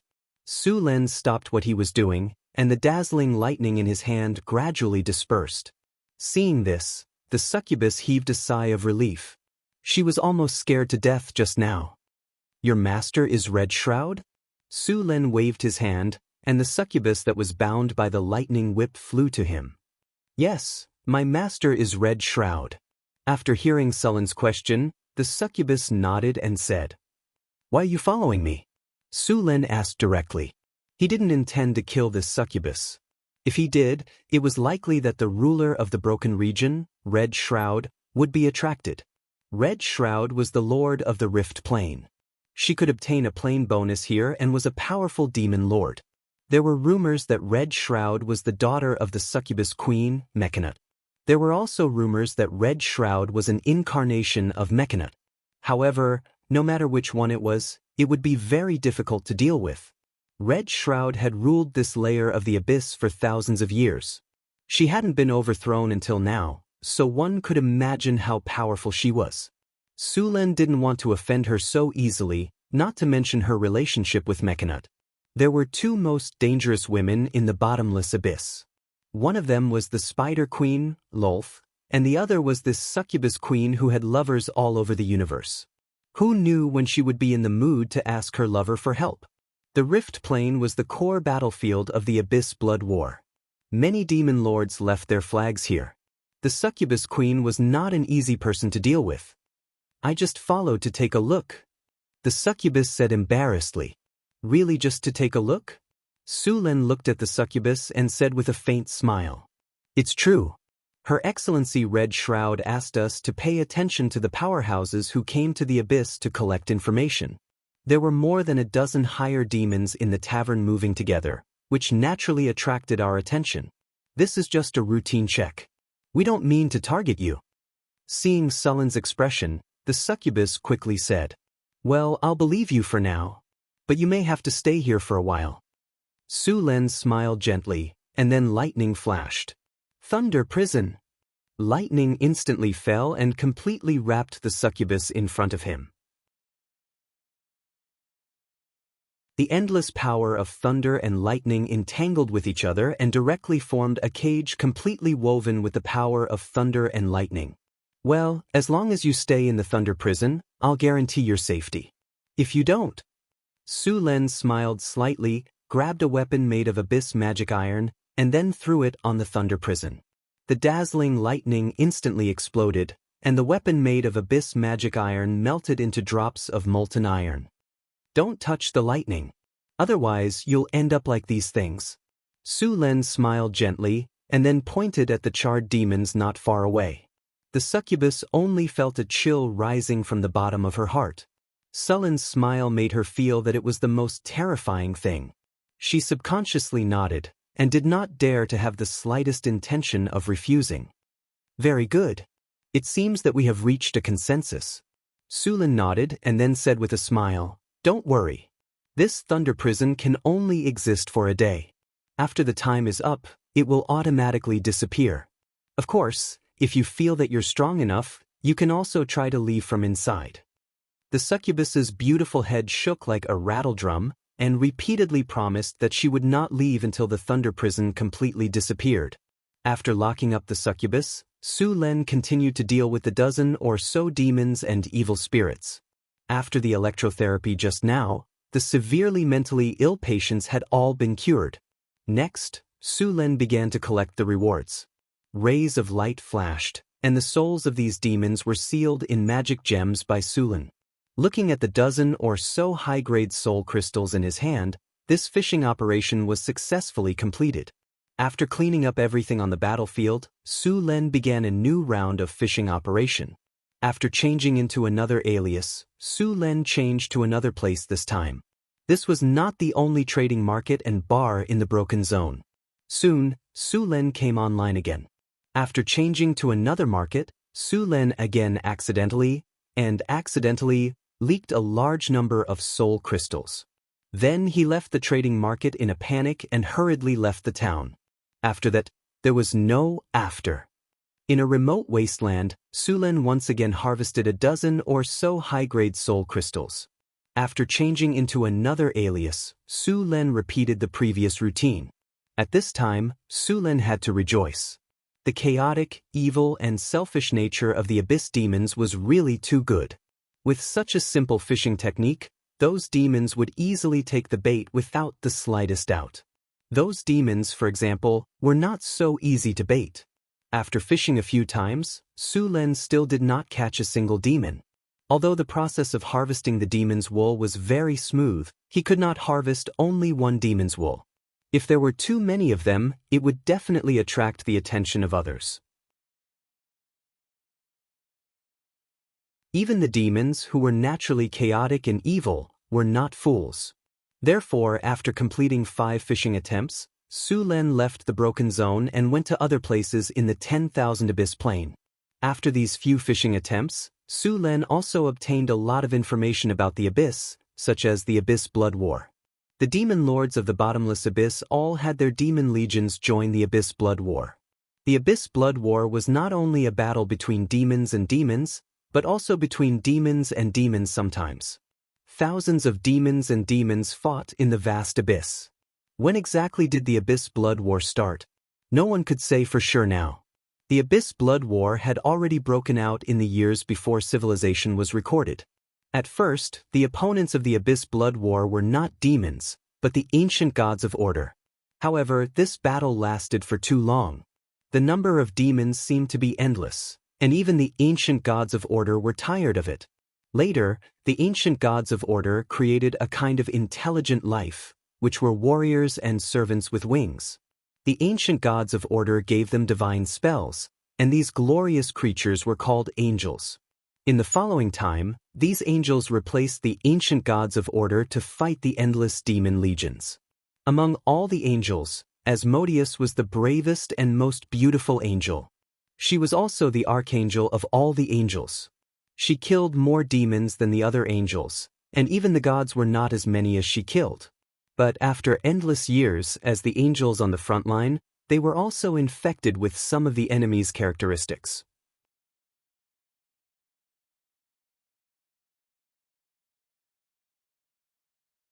Chapter 523. After fighting with the demons for a long time, these angels began to be infected with some of the characteristics of the demons. Their beautiful appearance began to become ugly, and their strength became more powerful. The gods of order and other angels were also afraid of them. In the end, under the request of the residents of heaven, the gods of order expelled Asmodeus, and Asmodeus was asked to be judged in front of the god of valor. Asmodeus gladly accepted the accusation, and then he found provisions from the Book of Order that were helpful to him, and he used these provisions to defend himself. In the end, he succeeded in getting what he wanted with his own cleverness, and the gods of order could only accept it. From then on, this former archangel, the bravest warrior of the gods of order, became the master of the 9 hells of Bator, the archdevil. Of course, as a condition, the demons led by Asmodeus had to stop the demons. This was also the origin of the Abyss Blood War. Every day, there were countless demons fighting on the battlefield of the Abyss Blood War. Countless demons died every moment, and there would be countless lesser demons and dretches born under the laws of the plane to continue fighting. The Abyss Blood War had even become a rule. In the Abyss Blood War, killing the enemy could absorb the enemy's power. For those who wanted to level up or those who wanted to rely on the Abyss Blood War to become stronger, this was the fastest place to become stronger. A low-level dretch could directly advance into a Hezru after a blood war. If he could survive a few blood wars, he could even advance into a 6-armed Marillion, Assassin, Baylor, and other high-grade demons. There were even rumors that there were gods who fell in the Abyss Blood War, but what was frightening was that the gods who died in the Abyss Blood War could no longer be resurrected.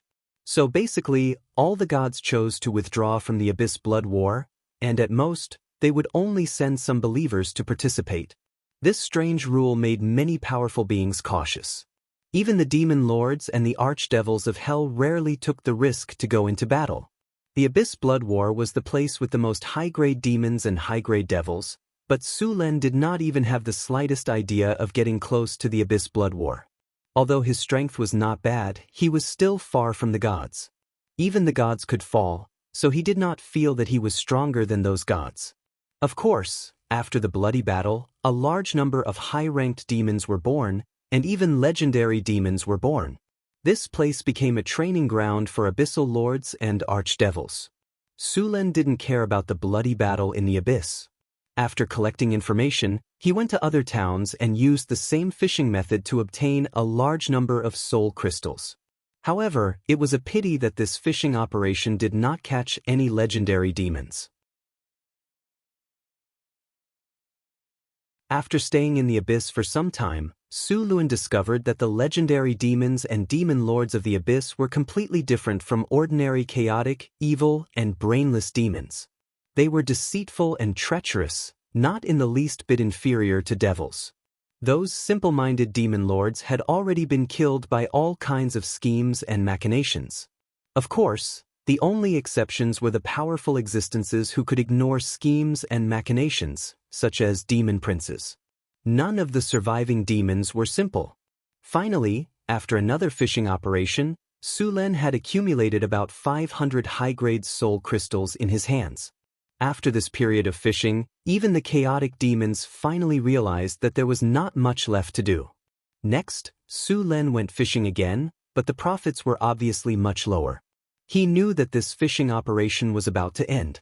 After leaving his coordinates in the abyss, Su Lin activated the teleportation coordinates that Hathaway had left for him. A teleportation light soared into the sky, and in the next second, Sullen's figure disappeared from the bottomless abyss.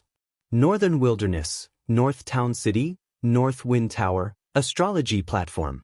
A beam of light descended from the sky, and Sullen's figure appeared on the astrology platform. Phew, I'm finally back. Su Lin let out a long sigh of relief. Welcome back. Hathaway, who had hurried over, said with a smile, looking at you, you must have had a good harvest. I've asked someone to prepare food, and it will be sent over soon. Also, do you want to take a bath and rest first? Su Lin looked at his body.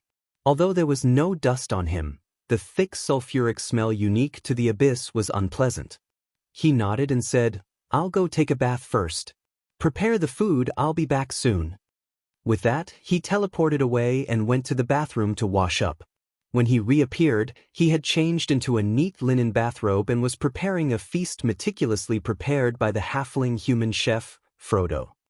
I haven't eaten this food for a few days, I'm really craving it. Su Lin came to the table and quickly picked up food with his chopsticks. During this time in the abyss, he had only eaten some dry rations. There was very little food in the abyss, and how could you expect a demon to have good cooking skills? There were also those strange ingredients. Su Lin had no appetite at all.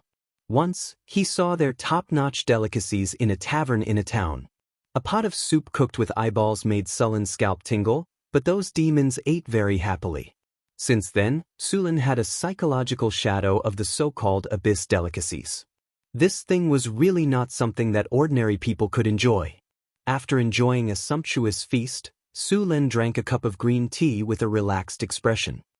This time, we have obtained a total of more than 500 high-grade soul crystals, which is enough for the time being. I think we can try to build the steel golem production line. More than 500 high-grade soul crystals. As expected of the abyss, the souls are really rich. Hathaway was surprised by Sullen's harvest this time. With so many soul crystals, we can indeed use them for a long time. the steel golem production line indeed needs to be built.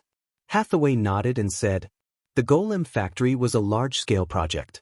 In fact, all kinds of golems were produced independently by different production lines in the golem factory. Very few golems could share a set of production lines. Clay golems were molded into a ceramic-like substance, rock golems were carved, and steel golems were forged from various metals, so they required different production processes. However, they also had something in common, and that was the inscription of magic patterns. All golems needed to be inscribed with magewefts. However, the techniques used to inscribe magewefts differed from one golem to another.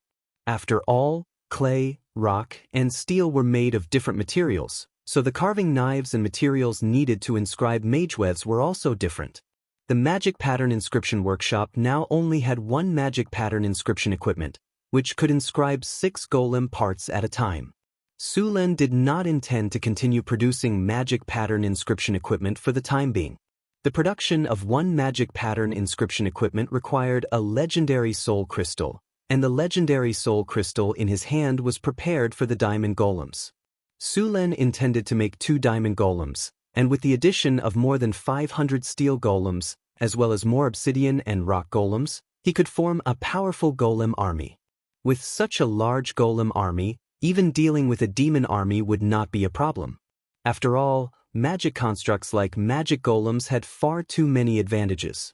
They were immune to diseases, lethargy, aging, mental attacks, poison, paralysis, instant death, intimidation, heavy blows, crippling, bruising, attribute absorption, and energy absorption. They also had dark vision, didn't need to eat, drink, or breathe, and could work 24/7. Compared to them, the demons couldn't use many of their methods. Abilities such as evil aura, blasphemous words, and stinking cloud were directly useless. Compared with the chaotic command of the demons, the golem army would strictly follow orders. That was why the Arcane Kingdom could rely on the golem army and the floating space city to conquer the multiverse. Not long ago, Su Lin learned in the Abyss Blood War that compared with the demon army, the number of the devil army was usually only 1/10 of the demon army. However, when the gap was 10 times larger, the devil army would basically win the final victory. One of the reasons was discipline. The devil army had very strict discipline, which was completely incomparable to the scattered demon army. Compared with the golem army, even the devil army could only admit defeat. Su Lin now had a clay golem production line. Later, after building the obsidian factory, he built the rock golem production line. However, the scale of the rock golem production line was not large, and many places needed manpower to make them. As for the steel golem production line, a large amount of steel was needed as raw materials. The steel workshop in Northern Town needed to be transformed, and then it would provide materials for the steel golem production line. Some simple parts could even be cast in the steel workshop, while those difficult parts needed to be forged mechanically. Although the steel golem had steel in its name, the material used was not ordinary steel, but magic steel. This metal required the addition of some other materials during the smelting process. It was a special alloy. High-quality magic steel was hard and tough, resistant to corrosion, abrasion, high temperature, and had good plasticity. At the same time, it also had good magical properties. It was very good to use this material to make steel golems, and after engraving various magic patterns, the physical and magical defense of the steel golems would be raised to a very high level. The next steel golem production line would need a lot of clay golems to act as workers to operate it. It wasn't that Su Lin didn't want to only do a fully automated production line. The main reason was that he didn't have many legendary soul crystals. The fully automated production line needed soul crystals to make the tower spirit to control it. The cost of only making a set of steel golem production line was very high. The initial estimate was at the level of 1,000,000 kinar. In the future, the production of steel golems would also require a lot of money. This was a big money burner. The cost of a steel golem, excluding the soul core, was 70,000 to 80,000 kinar. The golem army of the floating space city was completely piled up with countless kinar. One couldn't afford it without money.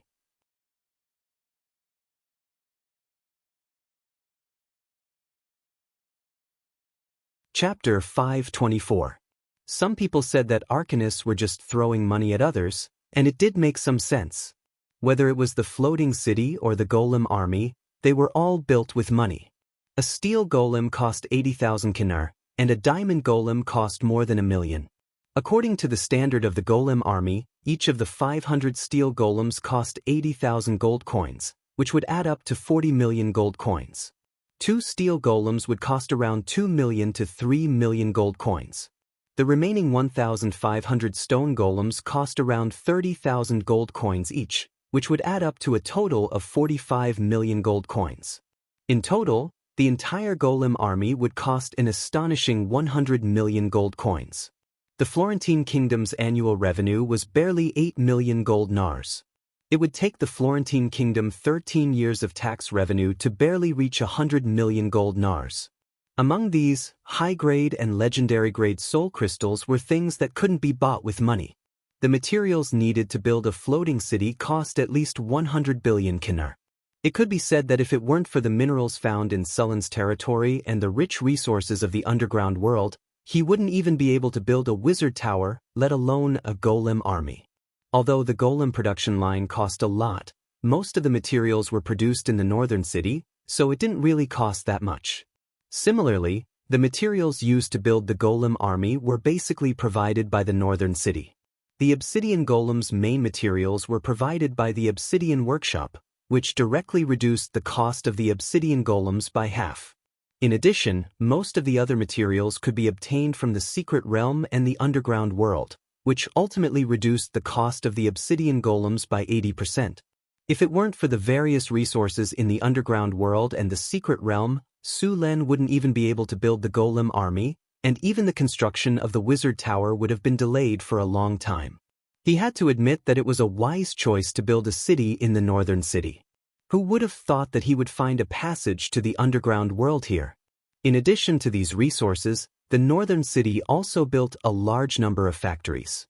Originally, there were pottery, brick kilns, wine, sugar factories, and other factories in North City. Now, Su Lin had also opened a porcelain and glass factory. Now, the goods in North City were very popular in several kingdoms around Florence. In addition to these, the perfume and soap factories proposed by Su Lin had also begun to be put into production.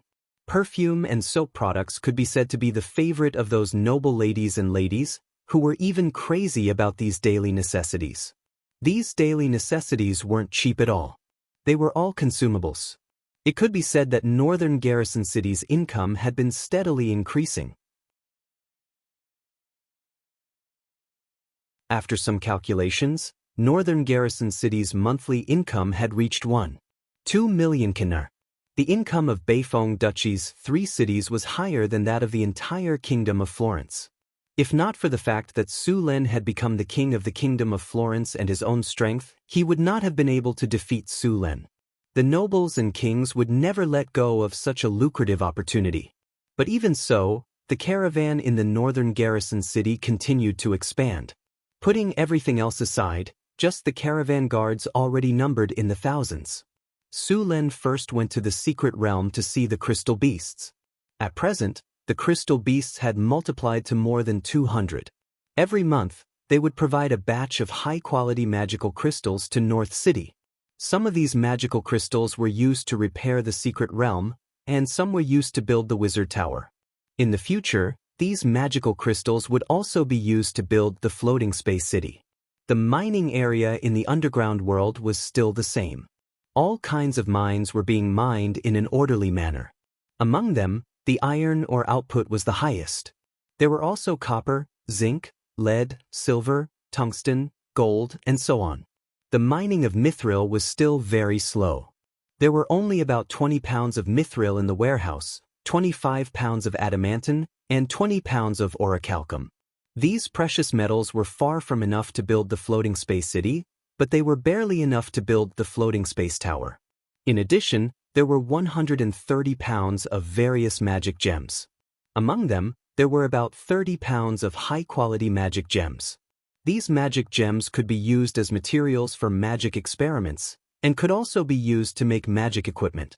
Sulen even considered equipping the students of Northwind Academy with some magic equipment in the future. There were also many miscellaneous things that Sulen handed over to others to take care of. As a king and a wizard, he did not have the time and energy to pay attention to these trivial matters. After dealing with the matters here, Sulen and Hathaway set off for the obsidian factory together. He went there this time, on the one hand, to transport the obsidian back. On the other hand, he needed to start a large-scale construction of the iron golem production line. The iron golem production line consumed a lot of energy. He had to find a way to build an energy transmission pipeline. The clay golem production line could be used in this way. When the iron golem production line was built in the future, an independent elemental pool would have to be built in the iron golem production line to provide energy. Tower Spirit Number 1. Show me the design of the iron golem production line that I drew last time. Hathaway looked at the iron golem production line and the obsidian factory in front of her, then frowned slightly. I always feel that these places that were designed and built last time are not beautiful enough, and the planning is a bit messy. I think this iron golem production line can be adjusted again. Tower Spirit, list out all the problems that have occurred in the production line during this period. Soon, the factory Tower Spirit showed all the problems that had occurred in the production line and the obsidian factory during this period of time.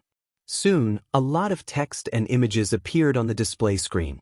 Hathaway began to solve these problems one by one, and at the same time, upgrade the production line. Everything in the obsidian factory was normal. This area was directly isolated by Sulen, and no one was allowed to enter. In the deepest part of the volcano, in the huge magma pool, 2 large lava elementals were still working hard. They were like fish in water in this magma environment. The Tower Spirit scanned the obsidian factory with its aura. All the clay golems were operating normally, and the obsidian produced was regularly placed in the warehouse. The upgrade plan of the Wizard Tower had not stopped. Hathaway was ready to upgrade the Wizard Tower into a floating space tower, but there was still a shortage of materials, and obsidian was one of the materials that she lacked the most. Hathaway wanted to use obsidian to cover the entire foundation. Because obsidian itself had the ability to conduct magic, simple runes could become a carrier of magic power, and at the same time, its hardness was very high. This was an important energy channel for the construction of the Enigma in the floating space tower in the future. The construction of the Enigma could enhance the defensive power of the Northern Citadel and the Wizard Tower, and at the same time, it could greatly reduce the difficulty of casting spells, so that the wizard apprentices in the floating space tower could also rely on the Enigma to obtain simple casting abilities. If the Enigma could continue to be upgraded into an artificial magic net, then it would be more useful, and even ordinary people could cast spells. According to different talents, ordinary people could cast a lot of zero-level tricks.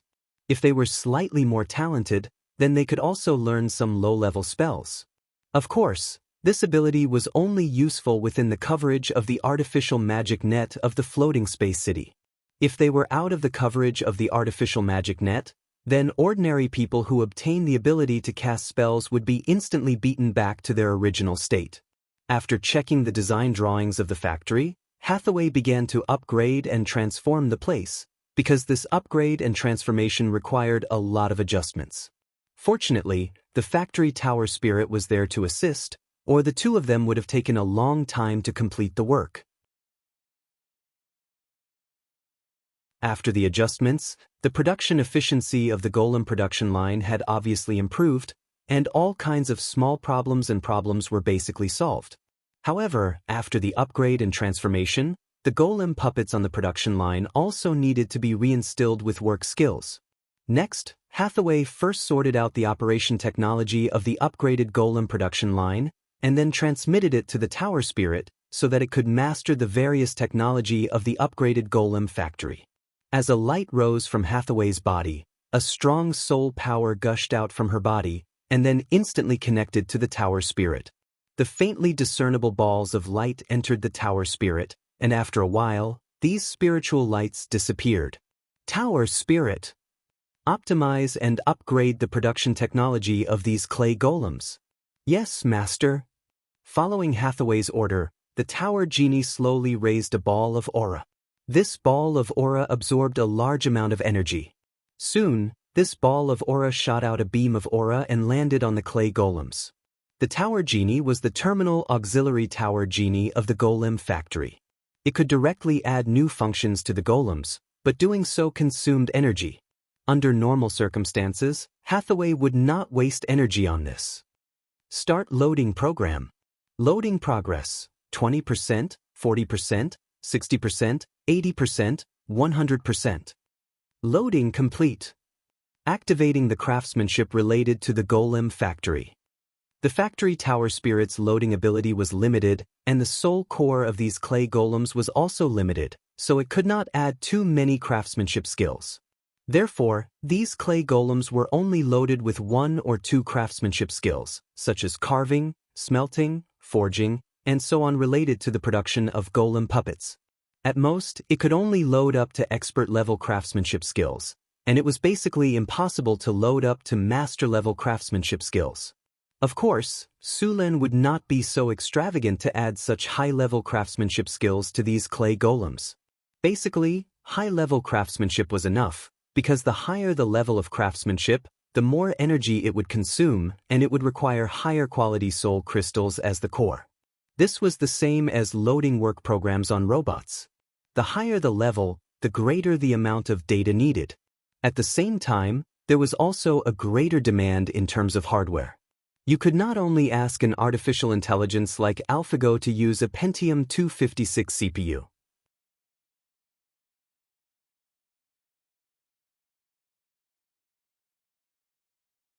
Chapter 525. The soul core of an ordinary clay golem was made of low-level soul crystals.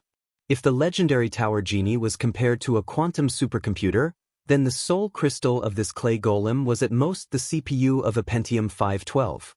The difference could be said to be like heaven and earth. In fact, the difference was even greater. After upgrading the production line and the obsidian workshop, Su Len and Hathaway began to expand the factory. The 2 production lines originally took up more than 1,000 square meters of space. This time, the steel golem production line needed even more space.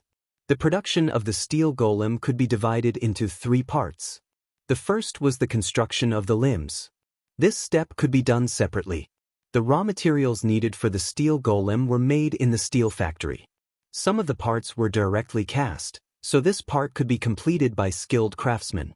After the casting, the various parts would be polished.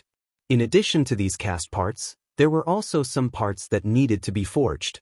After these parts were completed, they had to be sent to the next workshop for Mageweth engraving. The second part was the Mageweth engraving. This part was very critical, and there could not be the slightest deviation. Otherwise, it would cause the entire golem to not operate smoothly, stop working, and so on. The third part was the assembly of the body structure. This step was like piecing together toy models to assemble the complete structure of the golem. The fourth part was the activation of the spell. This part could not be automated at the moment, so Hathaway had to do it herself. Because there was already an automatic inscription machine for Mageweth engraving, the main work of the steel golem production line was the first 2 parts. A steel golem required about 10 tons of steel. This steel was called black magic steel, and it was the steel used for steel golems. There was basically no problem with this. With the construction of the steel factory in North Town, there were now 4 50-ton furnaces in North Town. With full production, they could completely meet the needs of the steel golem production line. Black magic steel was ordinary steel with some other metals and enchanted materials added to it. Finally, it was smelted into a special alloy. The main craftsmanship to make a steel golem was pouring and forging. These required the craftsman to polish the parts. The Mageweth engraving part could be done by the automatic Mageweth engraving machine controlled by the tower genie. Mechanical constructs mainly used forging equipment, quenching equipment, and assembly equipment. Hathaway could easily take care of these. In the end, the completed steel golem would be stored in the warehouse, and there would be no soul crystals installed as its core. The soul core of the steel golem was made from high-grade soul crystals. This kind of soul core required Hathaway and Su Len to personally make it. Of course, Alex and Karina couldn't escape from this task as well. They couldn't make legendary-grade soul cores. Only Hathaway could. Although making a soul core of this level was difficult for the few of them, it was still manageable. If he wanted to activate the steel golem, he would need to put in a soul core and then cast a spell to activate the life of the construct. This step would have to wait until the golem factory had accumulated a certain amount of stock before letting Hathaway complete it in one go. Although all of this sounded simple, it was very difficult to actually do it. After all, if this wasn't a magical world with extraordinary powers, it would take months or even years to complete a production line with just 2 people. The two went back and forth between the Wizard Tower and the Obsidian Factory almost every day. It took him nearly a few days just to lay the energy transmission pipes. During this time, 80 to 90% of the magic crystals stored in the Obsidian Factory had been consumed. The clay golems that were loaded with the new technology underwent a second modification after a short period of adaptation. After the previous modification, many of the clay golems still had some minor problems in their work. This time, it was to make some adjustments to these clay golems. After the adjustments, the clay golems produced basically had no other problems, and the operation of the assembly line was smoother. The entire golem factory was operated in the manner of an assembly line. The head, torso, and limbs were all made separately. These clay golems loaded with crafting skills were each responsible for a part. Out of almost 100 finished products, 97 could be used. Finally, Hathaway was responsible for the acceptance and monitoring of a clay golem specially made. Hathaway even used a high-grade soul crystal to give it more powerful computing power and intelligence. With higher intelligence, this clay golem could determine whether the golem body parts produced were qualified, then complete the assembly process and put them in the warehouse. Preliminary statistics. With sufficient raw materials, the steel golem production line could produce 1 unactivated golem puppet every day if it operated at full capacity. If she wanted to further increase the production capacity, Hathaway would have to recruit wizard apprentices or load new auxiliary golems. If 1 clay golem a day, 30 can be produced in a month. Now, 500 high-grade soul crystals can be used for about a year and a half. It can be used for a while. Su Len said after some calculations. After testing the golem production line, Hathaway nodded and said, "In terms of materials, we can let Alex and Karina take turns to replenish. The completed steel golems can be activated once a month. There are also legendary soul crystals. How troublesome." Hathaway shook her head and said, "It's very difficult to get soul crystals in the material plane. It seems that we'll have to go to the abyss every once in a while." Su Len said after thinking for a while, "Let's not worry about that for now. We need to test the normal operation of the factory first." With Sullen's order, the entire steel golem production line began to operate. The clay golems operated normally, and the entire assembly line ran smoothly. After seeing that the steel golem production line was running well, Su Len and Hathaway were relieved. Looking at the steel golem production line running normally, Su Len and Hathaway looked at each other and smiled. "It seems that we've succeeded this time. The next thing we need to prepare are the diamond golems. Some time ago, the arcane crystal was successfully refined, and the method of making the diamond golems is almost done. It's just right for us to try it out." Hathaway said with a smile. "Be careful. Try a few more times. It doesn't matter even if you fail. We don't have any enemies that are a big threat to us now. There's no hurry." Su Len nodded and said, "Don't worry, I won't mess around." Hathaway said,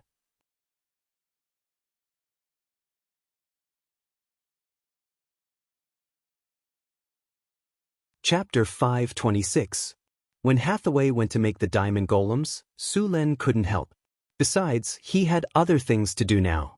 After adding a steel golem production line, the golem factory in front of him was basically completed. However, there was a problem that had to be solved. Insufficient energy. There was only one energy source in the entire arcanum, the elemental pool in the center of the arcanum. Originally, the energy of this elemental pool was more than enough to supply the entire arcanum. However, Su Len continued to transform the arcanum, adding crystal beast breeding bases, nature oaks, and now the golem factory. The golem factory had the highest energy consumption. Originally, the energy consumption of a golem factory required an elemental pool. However, Sullen's golem factory only had a simplified version of 2 production lines, so it was barely enough. Now, with the addition of the steel golem production line, the energy consumption was huge, so the Arcanum's energy was tight. Sulen was going to build an elemental pool here. He was already familiar with the technology of making elemental pools. Even if there was something he didn't understand, he could ask Hathaway for help. After making the decision, Sulen began to build the elemental pool. According to Hathaway's notes, Sulen began to try to make the elemental pool. The golem factory didn't need a large elemental pool. A medium-sized elemental pool was more than enough. Sulen found a suitable open space in the factory and began to excavate the ground. The elemental pool wasn't big, and the basic materials weren't precious. The pool was made of pure white high-quality marble, and it also needed a large amount of thorium, orichalcum, and other metals to cover it. Finally, runes had to be engraved on the pool, and the runes had to be filled with mithril. Mithril was good at conducting magic. It was resistant to corrosion and oxidation. As long as it wasn't deliberately damaged, it wouldn't be damaged for thousands of years. This was also why many relics left by ancient arcanists could still function after thousands of years. The silver-white carving knife quickly carved on the pool, and beautiful runes appeared on the pool. Soon, when all the runes were engraved, Sulen took out 4 high-quality magic gems and began to sacrifice them to the elemental plane, opening up 4 energy channels connecting the 4 major elemental planes. A powerful magic energy quickly gathered, and then the void was torn apart under Sullen's control. The energy of the 4 major elements slowly poured out of the energy channels, and then turned into light blue elemental water under the transformation of the runic circle. After the elemental water appeared, the concentration of elements in the entire space instantly increased by several levels. As a powerful spatial energy flashed, the 4 elemental channels slowly stabilized, and then these elemental channels began to merge with the 4 runic magic circles of the elemental pool and finally disappeared. The light blue elemental water in the elemental pool was like a trickle, and it began to slowly fill up the entire elemental pool. Tower. Close the golem factory. Understood. Shutting down the golem to the assemblies. Turning off the clay mixer. Shutting down the clay molding workshop. Shutting down the golem assembly workshop. The rock golem assembly line is shutting down. Shutting down the stone golem carving workshop. Shutting down the rock golem grinding workshop. Shutting down rock golem assembly workshop. The golem too. As the tower genie's cold mechanical voice continued to ring, the originally brightly lit and mechanically roaring golem factory slowly quieted down. In the end, only some lights were not extinguished. Master, all energy channels have been closed. Very good, now begin to connect to the golem factory's elemental pool. Sulen directly ordered. Yes, Master. Connecting to the elemental pool. Connection successful. Opening the energy channel. Energy replenishment is in progress. 20%, 25%, 30%. 85%, 90%, 95%, 100% charging complete. Sulen stared at the elemental pool as he watched the energy constantly pouring out. Restart the golem factory. A large amount of elemental energy began to be consumed, and the golem factory started up again. System self-check. Please wait. Self-check complete. Everything is normal. Start up. The clay golem production line has been successfully started. The stone golem production line has been successfully started.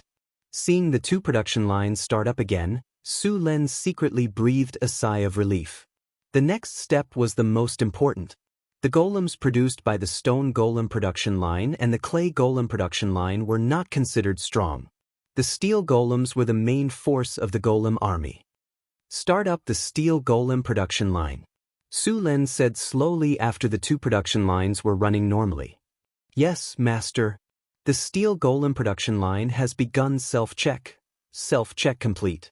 Starting up. The equipment slowly started up, and the clay golems on the production line also began to officially run. Soon, the steel golem production line that had just been completed officially began to run. After seeing that the production line was running well, Su Len left the golem factory and let the Tower Genie number 1 reseal the area. Back in northern town, Su Len was ready to give himself a vacation and slack off.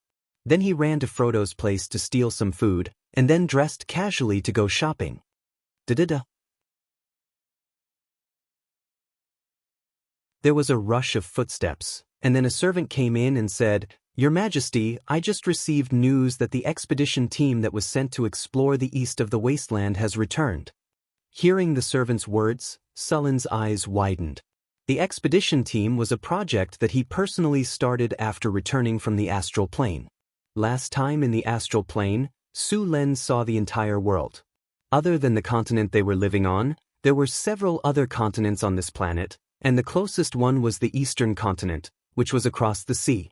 To the east of the northern wasteland, across the sea was the eastern continent. Su Len had sent people to explore, and he planned to try to open up a new route. If he could open up a trade route from the northern wasteland to the eastern continent, it would definitely become a new golden waterway. It should be known that the coastal countries in the south, even after being exploited by the Red Dragon Queen, still made a lot of money by relying on the sea trade.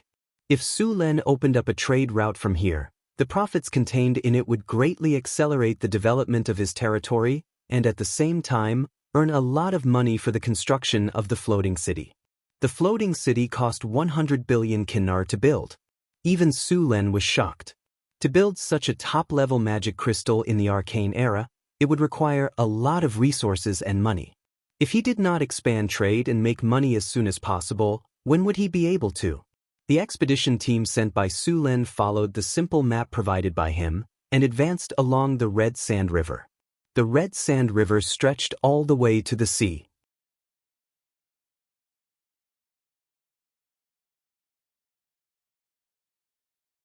Chapter 527.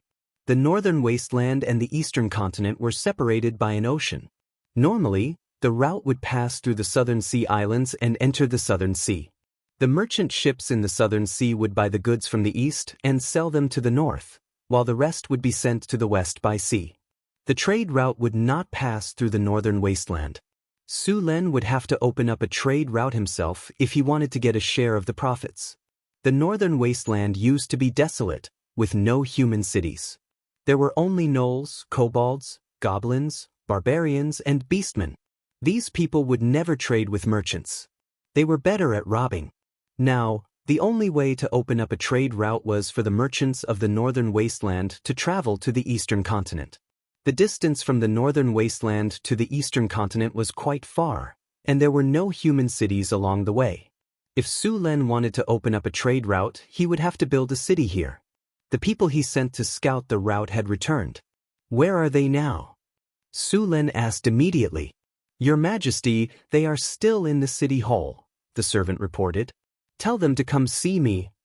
"Yes, please wait for a moment." The servant left in a hurry. About a quarter of an hour later, Su Len saw this group of adventurers. These adventurers looked very tired. Their armor was full of scars, their hair was disheveled, and their faces were dirty. They looked travel-stained. "Did you finish scouting the route?" Su Len asked in a deep voice. "Yes, Your Majesty. We followed the Red Sand River to the southeast. Along the way, we encountered the Jackalan tribe, the Orc tribe, the gnomes, the lizard men, and many other evil enemies. After a lot of hardships, we finally arrived at the eastern sea and saw the sea. After that The middle-aged man in the tattered leather armor said, "I know, and I will give you a generous reward. Now I want to know if you have sorted out all the routes and situations along the way into a map?" Su Len interrupted the middle-aged man's complaint and asked directly. "Handsomely rewarded. The map? We have a complete map. Not only the route, but also some areas by the sea," the adventurer said happily after hearing Sullen's words. "Where is the map? Let me see." Su Len said. That adventurer subconsciously took out a sheepskin map from his chest and handed it to Su Len. When Su Len took it, he seemed to realize that he didn't have the courage to take the map, and could only look at Su Len with a conflicted expression.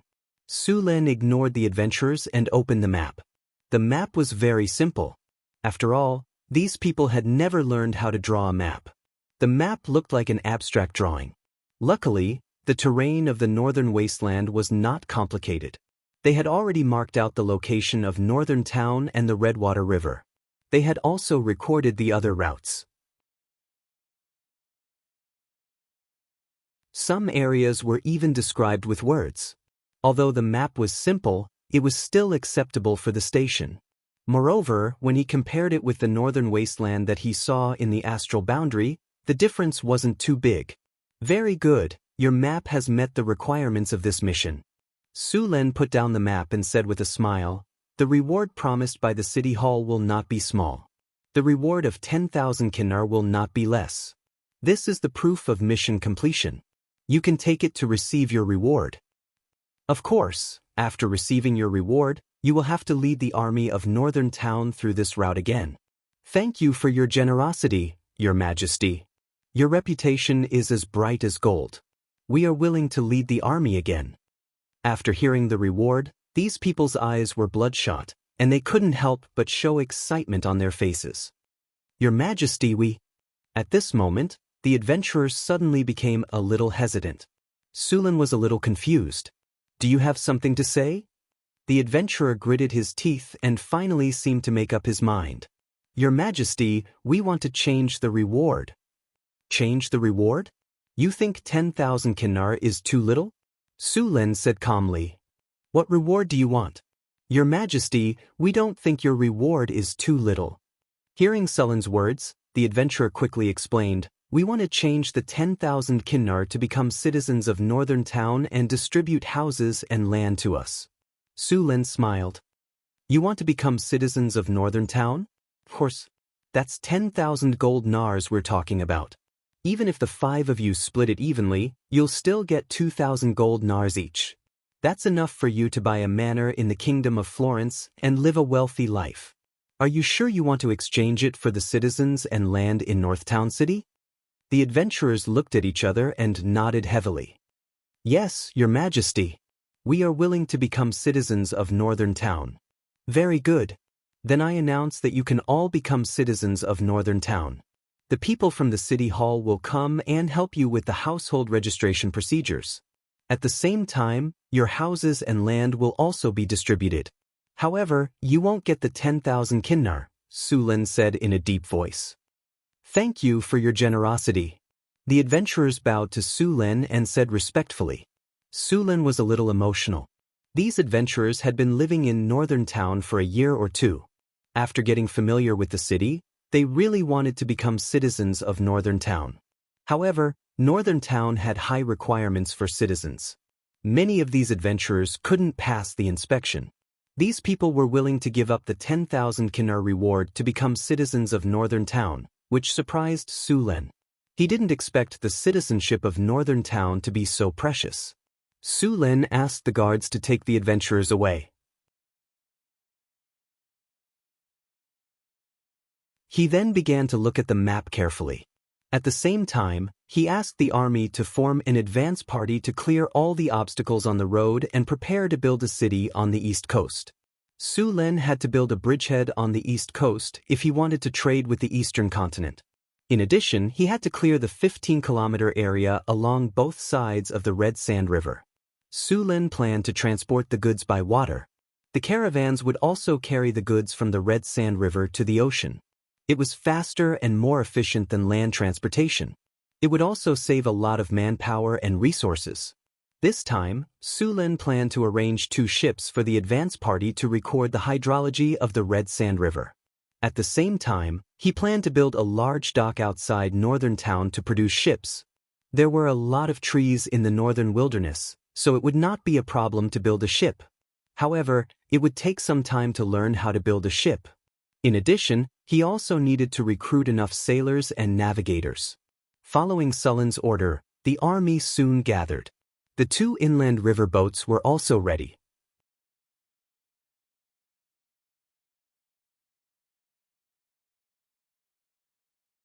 Chapter 528. There were more than 200 people in the expedition team. Among them, 50 were half-elf and half-human archers, 10 were drow scouts, 10 were half-elf rangers, 10 were dwarf defenders, 30 were barbarian warriors, 30 were centaur rangers, and the rest were all spear guards. Su Lin had also arranged for some winged spellcasters to follow the expedition team. With the addition of transport personnel and construction workers, the total number of the expedition team was close to 1,000. Luckily, there were plenty of horses in North Town City, so they could carry a lot of supplies. Otherwise, the expedition team would be even bigger.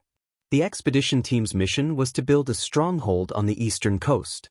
At the same time, they had to clear the surrounding wasteland monsters. Not only did they have to build a stronghold, but they also had to open up the entire Red Sand River. After all, water transportation was much better than land transportation. Even in the 21st century of his past life, sea transportation was still the cheapest way to transport large quantities of goods. If Su Lin wanted to trade with the countries of the eastern continent, the Red Sand River had to be unobstructed.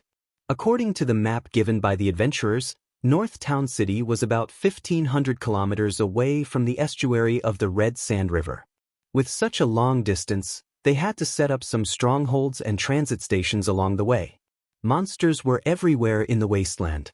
Without a safe place to rest, the trade route would become very dangerous. At the same time, they had to set up transit stations to replenish all kinds of food supplies. A distance of 1,500 kilometers would require at least 5 stronghold transit stations. If this trade route was successfully opened, these stronghold transit stations along the way would soon become new towns and cities on this trade route. However, in order to accomplish all this, Su Lin had to face a very difficult problem. Population. The population of North Town City was too small. The entire Duchy of North Wind's population did not exceed 400,000. They had to migrate from the Kingdom of Florence. In the end, they had to spend a lot of money. Fortunately, Su Lin had been reforming the Florentine kingdom bit by bit during this period of time. There were a lot of poor people in many areas. Under Phyllis's arrangement, these poor people would be forcibly sent to North Town to supplement the population of Northwind Principality. Su Lin planned to make the Duchy of North Wind's population exceed 1 million in 2 to 3 years. North Town City's population would reach 300,000 to 400,000. Mirror Lake City's population would reach 100,000. The new city would also have a population of 100,000. Because of the maple trees planted around the new city, Su Lin named it Maple City.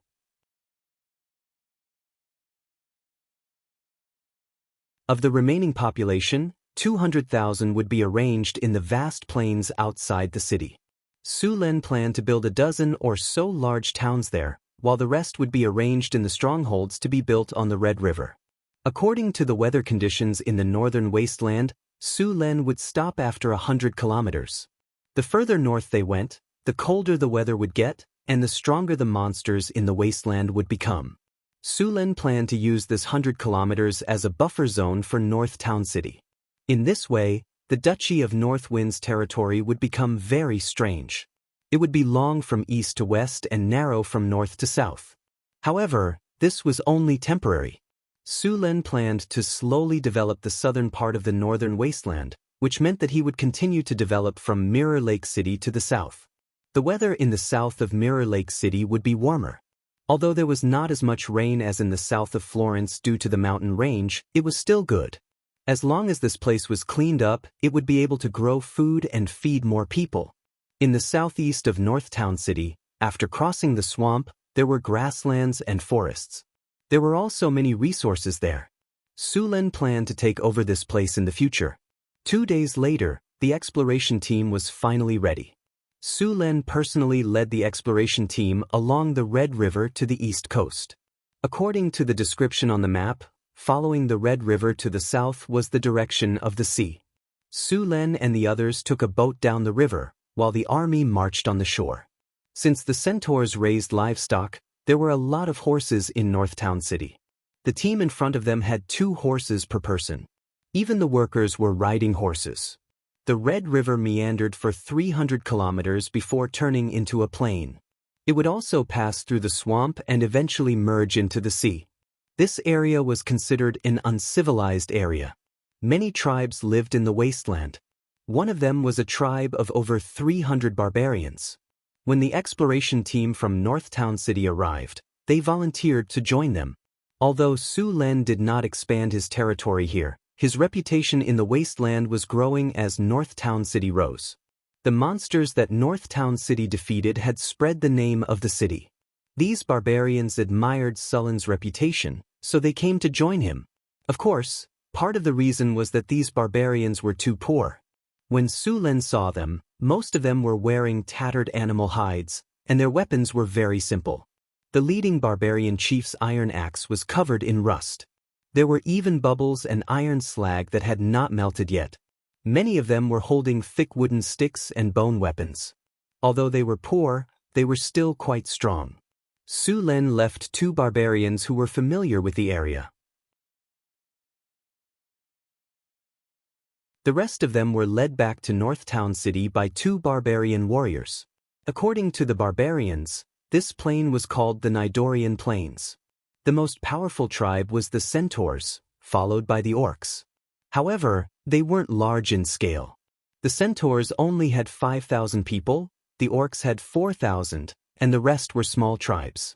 Su Len did not touch these tribes for the time being. He was trying to build a stronghold. As long as these tribes did not provoke him, he would not touch them. Moreover, North Town City did not have enough manpower. Even if they defeated these tribes, they would not be able to take over the plain. In the end, new tribes and monsters would take over the plain. It was a thankless task. Strictly speaking, the distance between North Town City and the sea was not as far as 1,500 kilometers. This distance was mainly due to the winding Red Sand River. If they were to calculate the distance in a straight line, North Town City would be around 1,000 kilometers from the sea. The Red Sand River originated from the depths of the Sierra de Lotus to the north of North Town City. The Whitewater River originated from there as well. The 2 rivers had formed a large alluvial plain over the past few thousand years. The Whitewater River flowed east, then turned north, and finally merged into the ocean. In fact, the Whitewater River was closer to the ocean, but Su Len did not choose the Whitewater River because he had observed it in the astral boundary. The sea area where the Whitewater River merged into was too far north and would be frozen in winter. On the contrary, the Red Sand River was an ice-free port.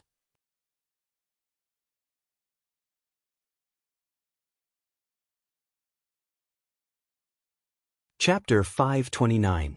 The Red Sand River meandered to the southeast. The further it went to the southeast, the smoother it became. The surface of the river also became wider. The speed of the boats had slowed down a lot. The boats in Northern Town City were just ordinary inland sailing boats. Most of the time, they had to use oars to row the boats, so the quality of the boats was limited. Su Len had already sent people to the coastal countries in the south to recruit more people before he came here. The inland sailing boats were still acceptable, but the boats used for ocean trade were not suitable. The environment of the ocean was too different from inland rivers. The wind and waves alone were incomparable to the ocean. Take Sullen's boat for example. If they went out to sea, not to mention running into a storm, a single wave could smash their boat into pieces. A powerful boat was necessary to carry out ocean trade. Northern Town City did not have many talented people who could build boats, and they did not even have a single boat worker. When the time came, they would have to recruit people from the south to build the boats. However, Su Len did have some blueprints for the boats. If they followed the normal way to build a qualified boat, with the technology of Northern Town City, it would take them at least 2 years to build one. However, this was a world of magic. Su Len could build a magical boat with the power of magic. Compared to ordinary boats, a magical boat was a deadly weapon. The cost of a magical boat was not cheap, but Su Len could still afford to build one. Overall, the Red Sand River was relatively safe, but there were still some ignorant people who wanted to attack them. Then there was nothing else. Over 200 elite soldiers from Northern Town City could easily take down a city with 10,000 people, let alone a few tribes in the wasteland. The soldiers from Northern Town City easily wiped out 5 or 6 small tribes. The surrounding tribes were all trembling in fear. Some of them even started to migrate. As for the lizard men in the swamp, they even ran away when they saw the soldiers from northern town city. The lizard men still remembered when Su Len wiped out the lizard men on a large scale. They were scared out of their wits when they saw the flag of northern town city. If it weren't for the fact that Su Len wasn't interested in the swamp, these lizard men would have been wiped out long ago. They continued to travel southeast along the river. Not far from the southern swamp was a lush forest. There was a group of half-elves living there. This group of half-elves was quite large, about 1,000 people. This was the data left behind by the adventurers last time. Su Len wanted to recruit this half-elf tribe. These half-elves were born archers, and there were even druid rangers among them. They were quite strong, and they were quite pleasing to the eye, but they did not join North Town City. The gnomes were the masters of the forest. The best way for Su Len to subdue them was to rely on the nature oak. As long as Su Len took out the nature oak tree, the half-elves would most likely choose to join Northern Fortress City. However, the half-elves refused to interact with him for now. Su Len had to find a way to get to know them better. He planned to let the half-elves in his territory interact with the half-elves. The Red Sand River was already 300 meters wide. There were many tributaries that extended from the main river. This area had plenty of water, and there were many lakes around. The environment was quite good. However, there were some water monsters living in these lakes. They looked very similar to the ones in North Town City, but they were a bit bigger. If other ships encountered these water monsters, there was a high chance that they would sink into the river. However, Su Len was the unlucky ones. In fact, Su Len didn't even need to do anything. The half-elf magic archers had already made their move. Frost arrows were fired, and the water monsters in the river were instantly frozen. Then, the barbarian warriors jumped up and broke the ice with their sharp battle axes. The army of North Town City began to clear out the water monsters in the area. They could let the other monsters go, but they had to clear out the water monsters. These things were too dangerous for ships. Normal ships would be destroyed if they ran into them. Su Len wanted to open up a trade route, so he had to clear out the water monsters. Most water monsters had their own areas of activity. Any creature that entered their territory would be attacked by the water monsters. If a ship wanted to enter the sea, they had to pass through the area. The water monsters wouldn't care about that. They would surely attack. The army of North Town City was very familiar with their teamwork.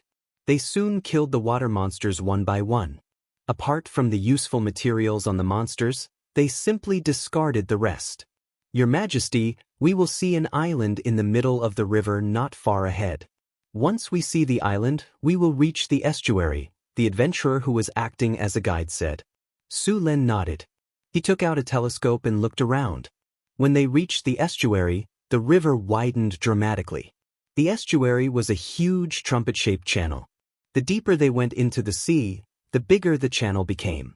The island in the middle of the trumpet-shaped channel was the center of the channel. The island wasn't big. It was about 2 kilometers wide and 4 to 5 kilometers long. The island was covered in weeds and trees. It was perfect for building a shipyard. The ship passed by the island in the middle of the river. After passing through the estuary, they could see the boundless sea. Seeing the sea for the first time in his life, Su Len also felt a surge of excitement. Those soldiers and craftsmen who had never seen the sea before were even more astonished. These inland people couldn't imagine the vastness of the sea at all. Now seeing it with their own eyes, they were naturally shocked. Su Len ordered the ship to dock. Everyone went ashore and prepared to set up a camp. At the same time, they had to unload the things they were carrying. Su Len was planning to build a city by the sea to trade with the eastern continent. If it was successful, the city would become the most prosperous city in North Wind Principality for a while. After arriving at the beach, Su Len immediately sent people to cut down trees and set up a camp. At the same time, he sent the army to search the area. Since they were planning to build a city, they had to clear out the dangers around. A large number of soldiers and workers were sent out. Soon, the workers began to cut down trees. Su Lin chose a flat area not far from the sea to set up a camp. The soldiers of North Town City patrolled the area. They didn't find any monsters, but Su Lin didn't let his guard down. The workers of North Town City were very experienced. It didn't take long for them to set up a simple camp.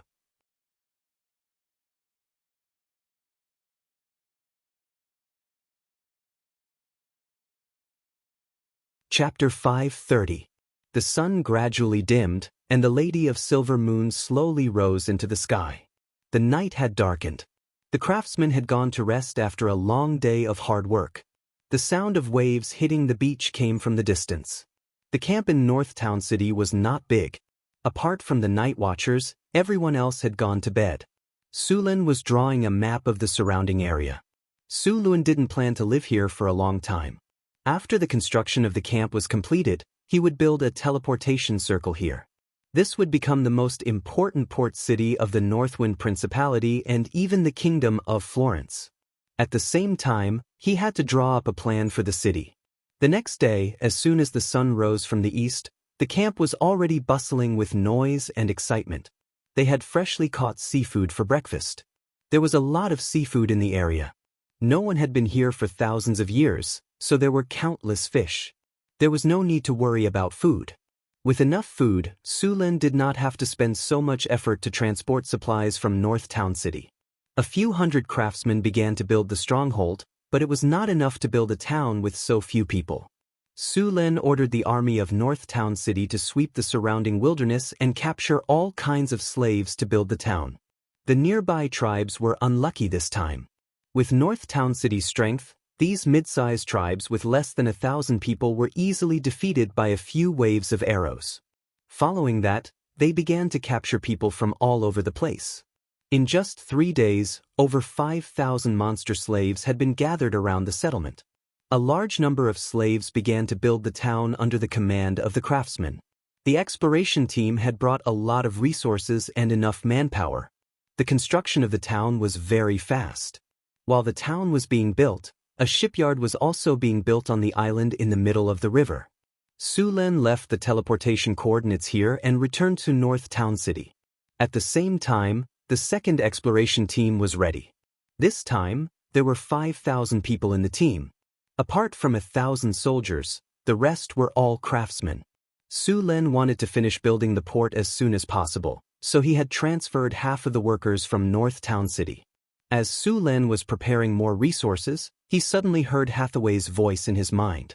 Su Lin, come to the wizard tower. Wait a moment, I'll be right there. Hearing Hathaway's telepathic message, Su Lin did not delay. He put down the work in his hands and walked straight to the adept tower. Why did you call me here in such a hurry? What happened? Su Lin asked as soon as he arrived at the astrology platform. Hathaway quickly stepped forward and grabbed Su Lin. Then, with a flash of light, the two of them arrived in a strange space. Look, what is that?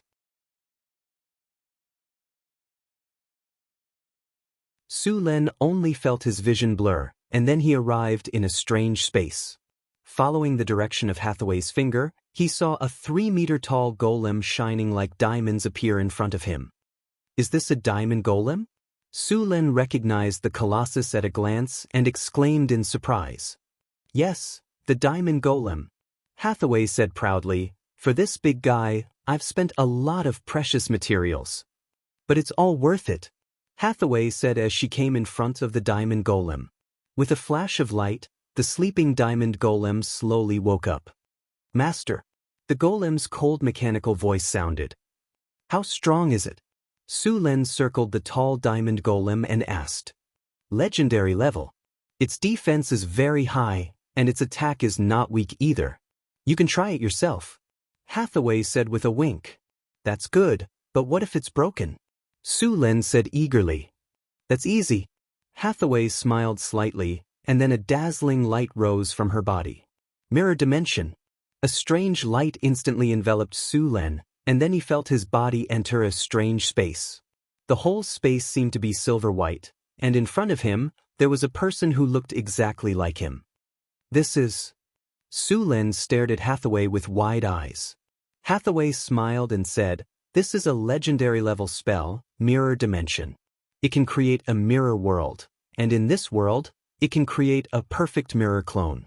As long as the mirror dimension is not broken, it will not cause any harm to the main body. It's more than enough to test the strength of the diamond golem. There's such a spell? It's perfect for training, Su Len said with bright eyes. Hathaway glanced at him and said, "Don't even think about it. This is a legendary level spell. It's not that easy to use." Su Len was a little embarrassed.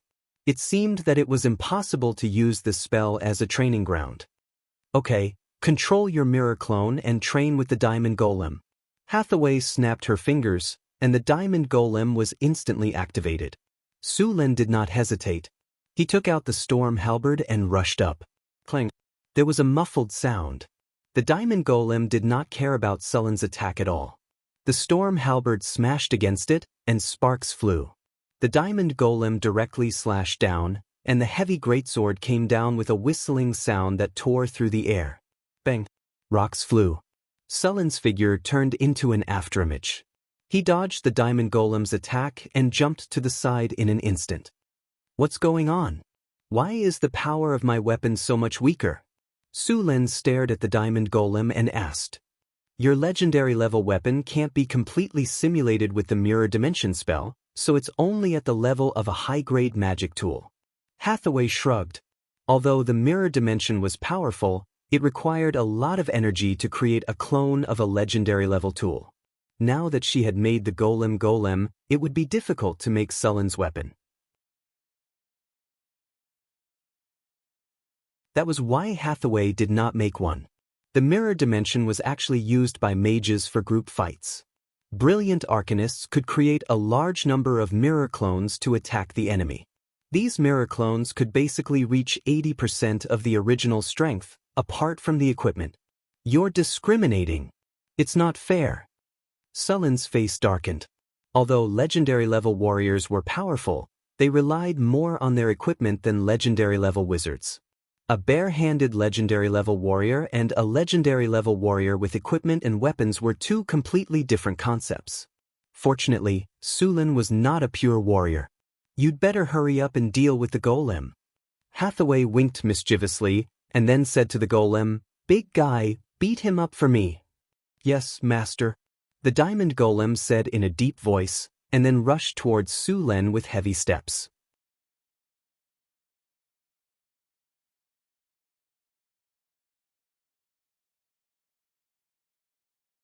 Chapter 5:31. Asterisk rumble. Asterisk Sullen's body burst out with dazzling lightning, instantly enveloping the storm battle halberd. The storm battle halberd once again swept across with endless lightning, smashing heavily on the diamond golem. Lightning flashed, and a clear wound finally appeared on the diamond golem. So F** King hard. Seeing the scratch, Su Len cursed, then hurriedly dodged the diamond golem's sweep. His footsteps flashed, and he tried to circle to the side. Under normal circumstances, the diamond golem had 100 points of physical resistance, and was immune to most physical attacks with 100 points of strength. At the same time, it also had 100 points of resistance to cold, strong acid, lightning, and fire. It also had 100 points of magic resistance.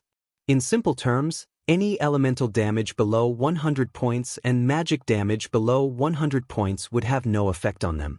Sullen's attack could naturally break through the golem's defense, but it felt like using an axe to chop a rock. Greater haste. Greater mage armor. Greater deflection force field. Greater slow. At this moment, rays of light suddenly rose from Hathaway's body, instantly enveloping the diamond golem. The golem's speed instantly doubled. At the same time, an earthy yellow light appeared on Sullen's body. Sullen's body seemed to sink into mud, and his speed suddenly decreased. A strong wind blew, and the diamond golem wielding its heavy sword instantly appeared in front of him. Su Len only had time to block with the storm battle halberd. With a muffled clang, Sullen's body was directly sent flying a few meters away. "You're cheating." Su Len exerted force on his feet and said as he steadied himself. "The diamond golem is a wizard's trump card. It's normal for it to be buffed with spells. Hathaway squinted her eyes and said with a smile, looking like a little fox. Su Lin was speechless. Su Lin did not have time to refute. The diamond golem rushed up again, swinging its great sword quickly. You really think you can defeat me like this? Sullen's storm battle halberd swept across, and the powerful force made the diamond golem retreat slightly. Lightning spear. The dazzling lightning burst out in an instant. The storm halberd in Su Luan's hand had completely turned into a weapon composed of lightning. Superior cat's elegance. High-level barbaric bull's strength. Advanced insight. Greater haste. In an instant, Sullen's figure disappeared from where he stood. In the next second, he appeared on the other side of the diamond golem and slashed down with his storm halberd. Bang! Endless lightning erupted from his body, and Surin's power was completely unleashed. The astonishing power tore through the air, accompanied by a bolt of lightning that seemed to tear through space. The storm war halberd viciously slashed towards the diamond golem in front of him. Crack! A crisp sound rang out as a crack appeared on the diamond golem's originally hard and smooth body.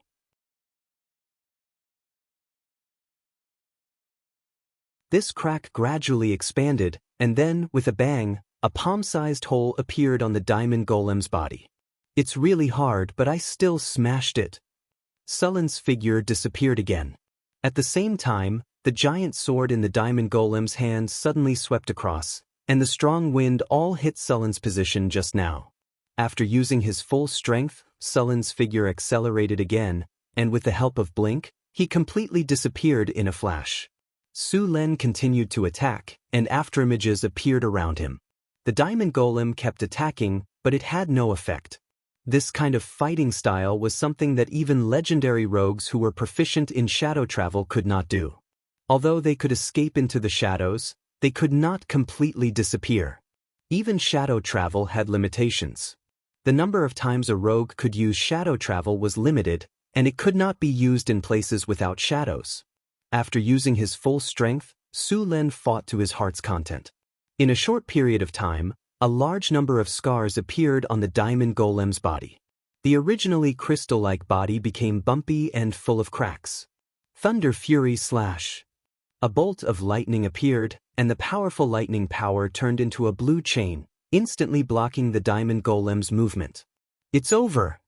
Su Lin shouted and slashed the storm battle halberd at the diamond golem's head. With a flash of dazzling lightning, the tall diamond golem in front of him was instantly divided into two parts. Boom! The huge diamond golem fell to the ground in an instant, and the originally hard diamond shattered into countless pieces in an instant. Although the storm battle halberd mirror projection was only at the level of a high-grade magic weapon, the diamond golem could not withstand this kind of attack after being blessed with many spells and Sullen's abnormally powerful strength. As the diamond golem was completely destroyed, the diamond golem, which had been shattered into countless pieces, quickly turned into a fluorescent light and disappeared. Clap, clap, clap. A burst of crisp and pleasant applause sounded, and Hathaway said with a look of amazement, "What a wonderful performance! Such a powerful diamond golem was torn apart by you. Don't think that I'll forgive you just because you praise me. Tonight, I'll teach you a good lesson and let you have a taste of the lightning spear."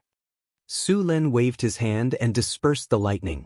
"HMPF, you're lucky this time. I still haven't given the diamond statue a fighting ability. Wait until I give it to him, then you'll know how powerful he is." Hathaway snorted. She then waved her hand lightly, and the mirror image space in front of her shattered into countless pieces in an instant like a mirror. Su Lin and Hathaway's figures instantly appeared on the astrology platform, and the diamond golem also appeared beside Hathaway. Looking at the tall and burly diamond golem, Su Lin nodded slightly.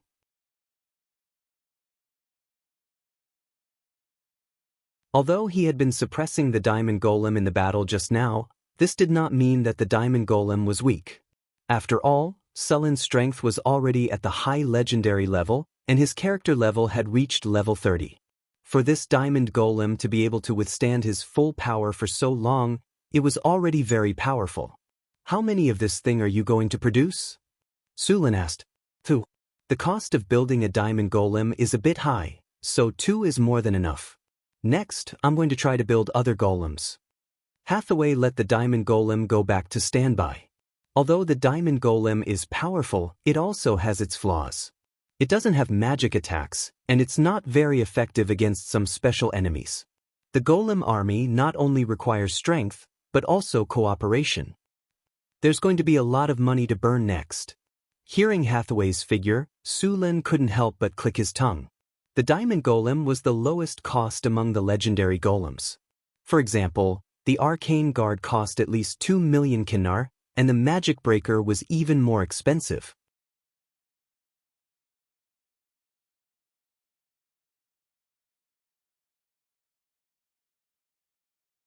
Chapter 5:32. The second batch of explorers was about to depart. Su Lin summoned Boulder back from Maple City and asked him to lead the explorers to the East Coast.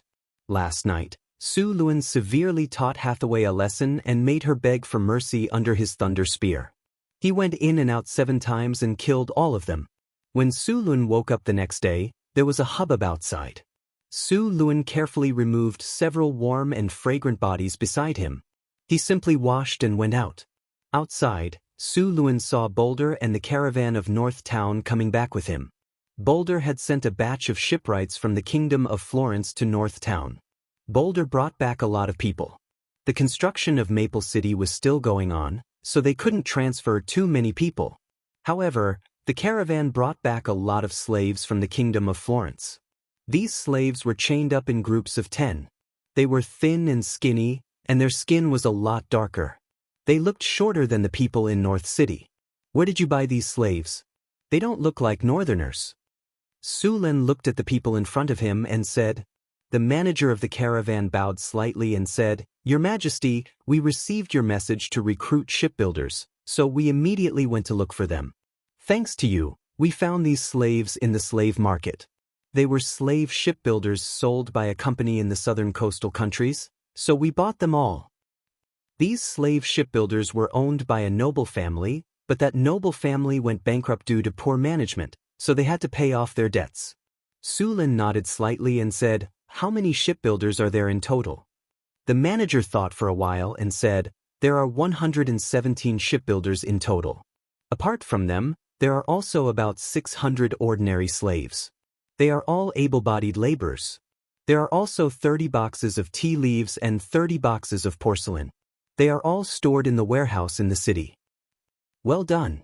Su Lin nodded with satisfaction. A caravan like this could bring 30,000 kinar to Northgard City every time. The number of caravans in Northgard City had expanded to more than a dozen, trading with the southern kingdoms, the Desert Kingdom, and the Lorenza Kingdom. Boulder, I'll leave these slaves to you. Send them all to Deepwater City, Su Lin said directly. Yes, Your Majesty. Boulder bowed. Su Lin named the port that was being built in the east as Deepwater City. The sea level at the port was 8 meters, which made it a pretty good port. After this group of people was sent over, the construction of Deepwater City would accelerate. After dealing with the matter, he returned to the study and sat down. Su Lin took out a map of the southern port city and a topographic map of the surroundings of Deepwater City from the bookshelf and began to compare them. It was also the first time that Su Lin had seen such a port city. Therefore, when designing Deepwater City, they needed to gain some experience from those port cities in the south. As a powerful professional, he could easily control the muscles on his arms. Even if he didn't use any tools when drawing the design, the straight lines he drew were almost the same as using tools. 10 minutes later, a blueprint was completed. Su Lin followed the layout of the southern port city and combined it with the topography of the east coast. The basic structure of the city was drawn on the blueprint, including the roads, residential areas, trade areas, warehouses, sentry towers, military camps, and so on. The most important part of the city was the port and shipyard. Trade was the most important thing in a port city, so the docks and warehouses were the most important. A large number of warehouses were built near the docks to make it convenient to store goods. The port had to be large, and they had to pay attention to the wind and waves. In fact, Su Lin was considering whether to build a breakwater. Some things in this world were better than in his previous one, such as transforming nature, moving mountains, and filling the sea. It was not too difficult for wizards. Even if the hydrology of Deepwater City was not good, he could still build a deepwater port. Deepwater City was located on the southeast coast, so it had a lot of rain. The roads and sewers in the city had to be specially marked, especially the sewers. If they were to follow the standards of North Town City, they would easily cause water to accumulate.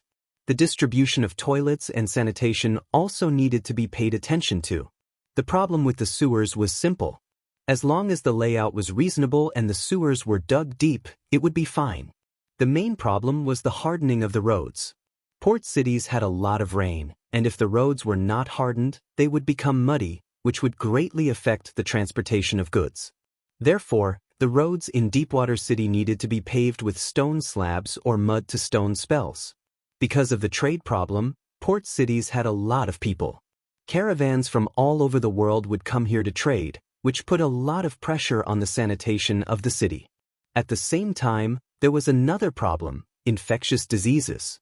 Infectious diseases were frequent in this world, such as plague, cholera, and plagues.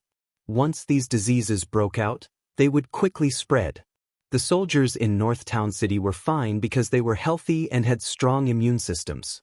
However, ordinary people were not. If an infectious disease broke out, it would definitely be a disaster. Although there were wizards in this world, they did not have a way to treat a large-scale plague. They could only quarantine it. Su Len clearly remembered that a plague broke out in the Sadren Kingdom in the south a few decades ago.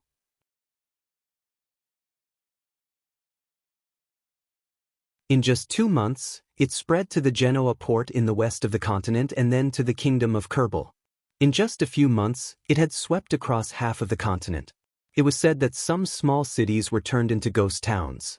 After designing the roads, Su Len began to design the other areas in the city.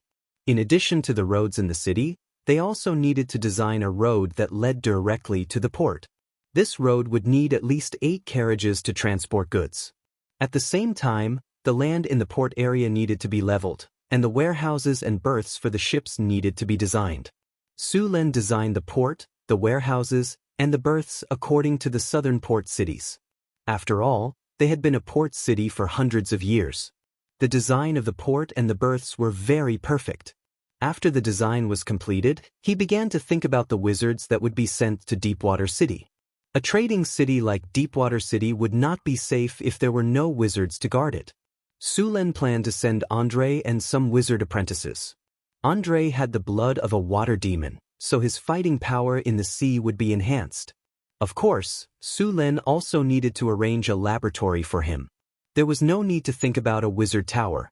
Perhaps he could build a small wizard tower about 30 meters tall without a tower spirit. It would be equivalent to a high-grade laboratory.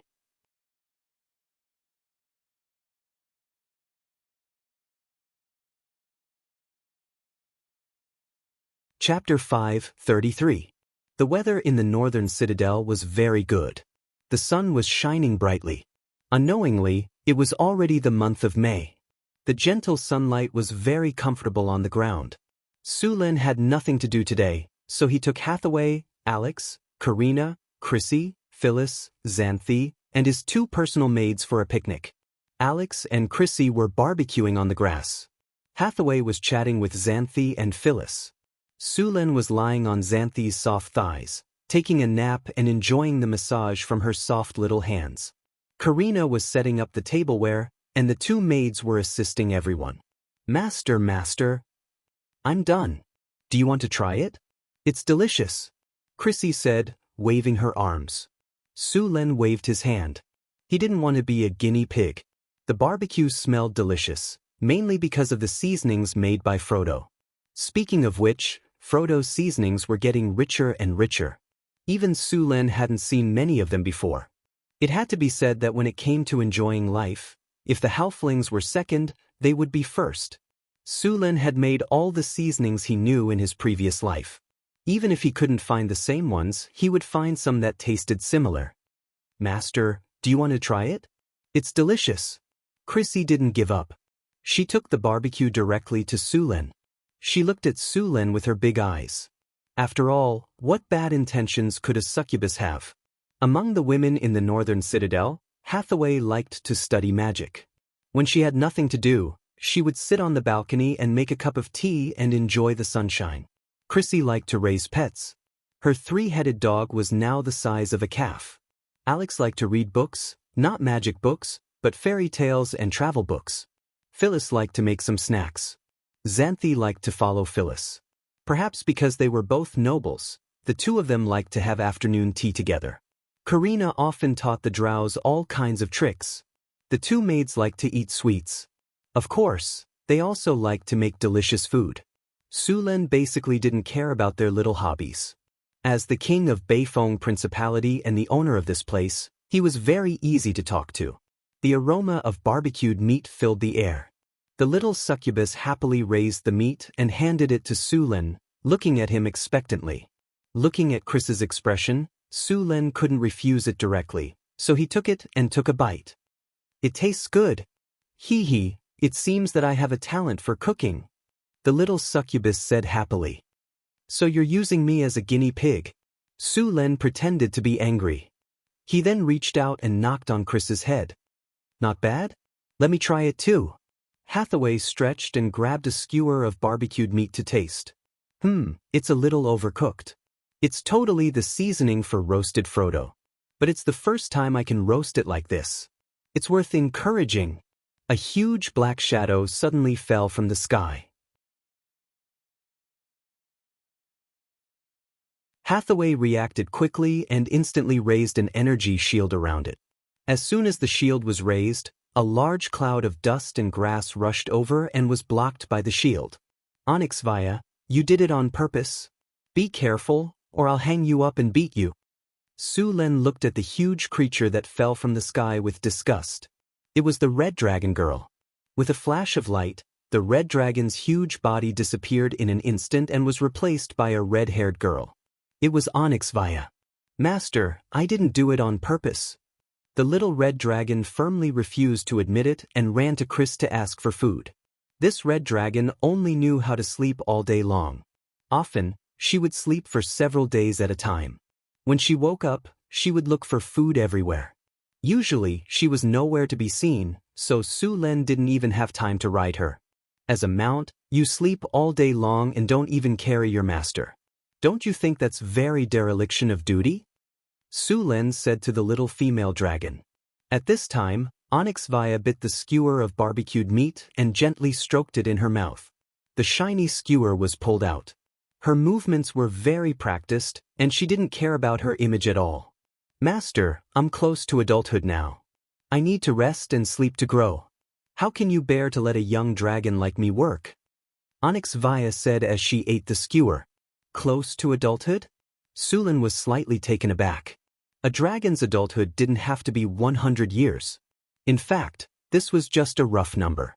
It depended on the dragon's nutrition and development. If they lived in an area with abundant elements and abundant food for a long time, they would enter adulthood a few years earlier. Yes. Master, I'm about to reach adulthood. Are you going to prepare a gift for me? Onyxvaya said shamelessly. Sulen glanced at her and didn't say anything.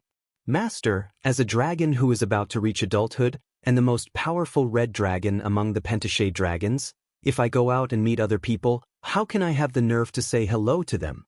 Besides, this will weaken your reputation, won't it? Onyxvaya said with a flattering face, but if she could hide the glimmer of gold coins in her eyes, the effect would be better. Ha! Sulen smiled and didn't say anything. Little female dragon, I'm afraid you don't know how much money you owe. The number of treasures in the floating space tower's treasury doesn't match up.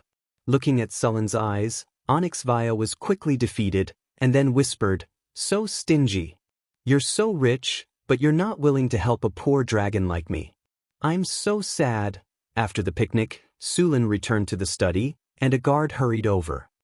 Your Majesty, according to the adventurer's report, something suddenly happened outside North City. What happened? Sullen's heart skipped a beat. The guard hesitated and said slowly, Recently, adventurers often report that some strange magic beasts have appeared in the north of North City. They look a bit like ordinary beasts, But there are some changes in their appearance. Their eyes are red and they are very aggressive. They don't just attack humans, they don't even let their own kind go. At first, we didn't pay attention to this. We just thought it was a magic beast that had evolved and transformed. But later, we found that many adventurers reported that they had encountered such monsters, and then we discovered the abnormality. The number of these mutant monsters is no less than that of ordinary beasts. This is normal. The number of magic beasts is far less than that of ordinary beasts, but there is a large-scale transformation of beasts here. After discovering this situation, we sent people to investigate, and the data has been collected. Please take a look.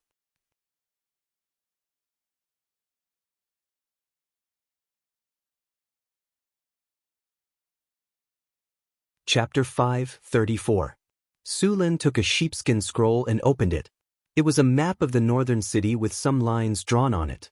Your Majesty, look at this. This is the pine forest north of the city.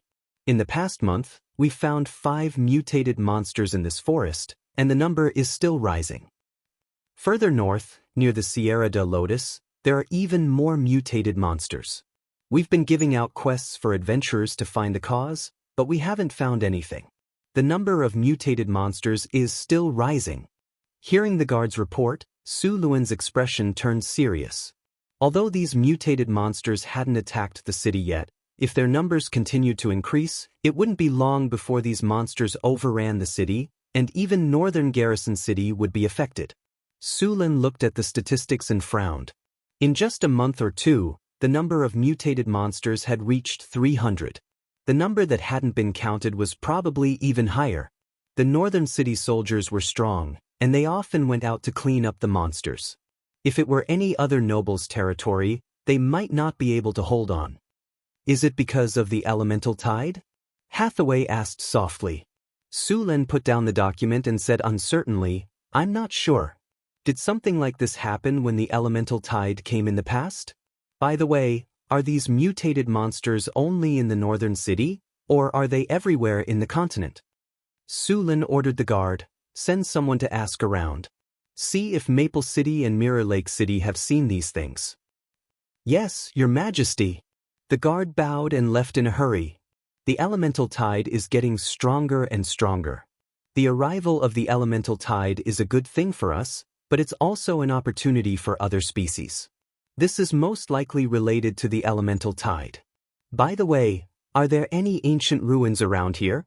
Hathaway suddenly asked. I don't know about that. Su Lin looked at Hathaway strangely. Why are you suddenly asking about this today? Many ancient ruins have some terrifying monsters sealed away. Some were used by the ancient arcana masters for research purposes, while others were sealed away because they were too dangerous and difficult to kill.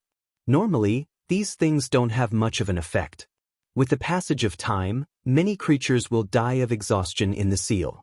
However, there are also some long-lived creatures or monsters with abilities similar to life hiding that will become active again due to the arrival of the elemental tide.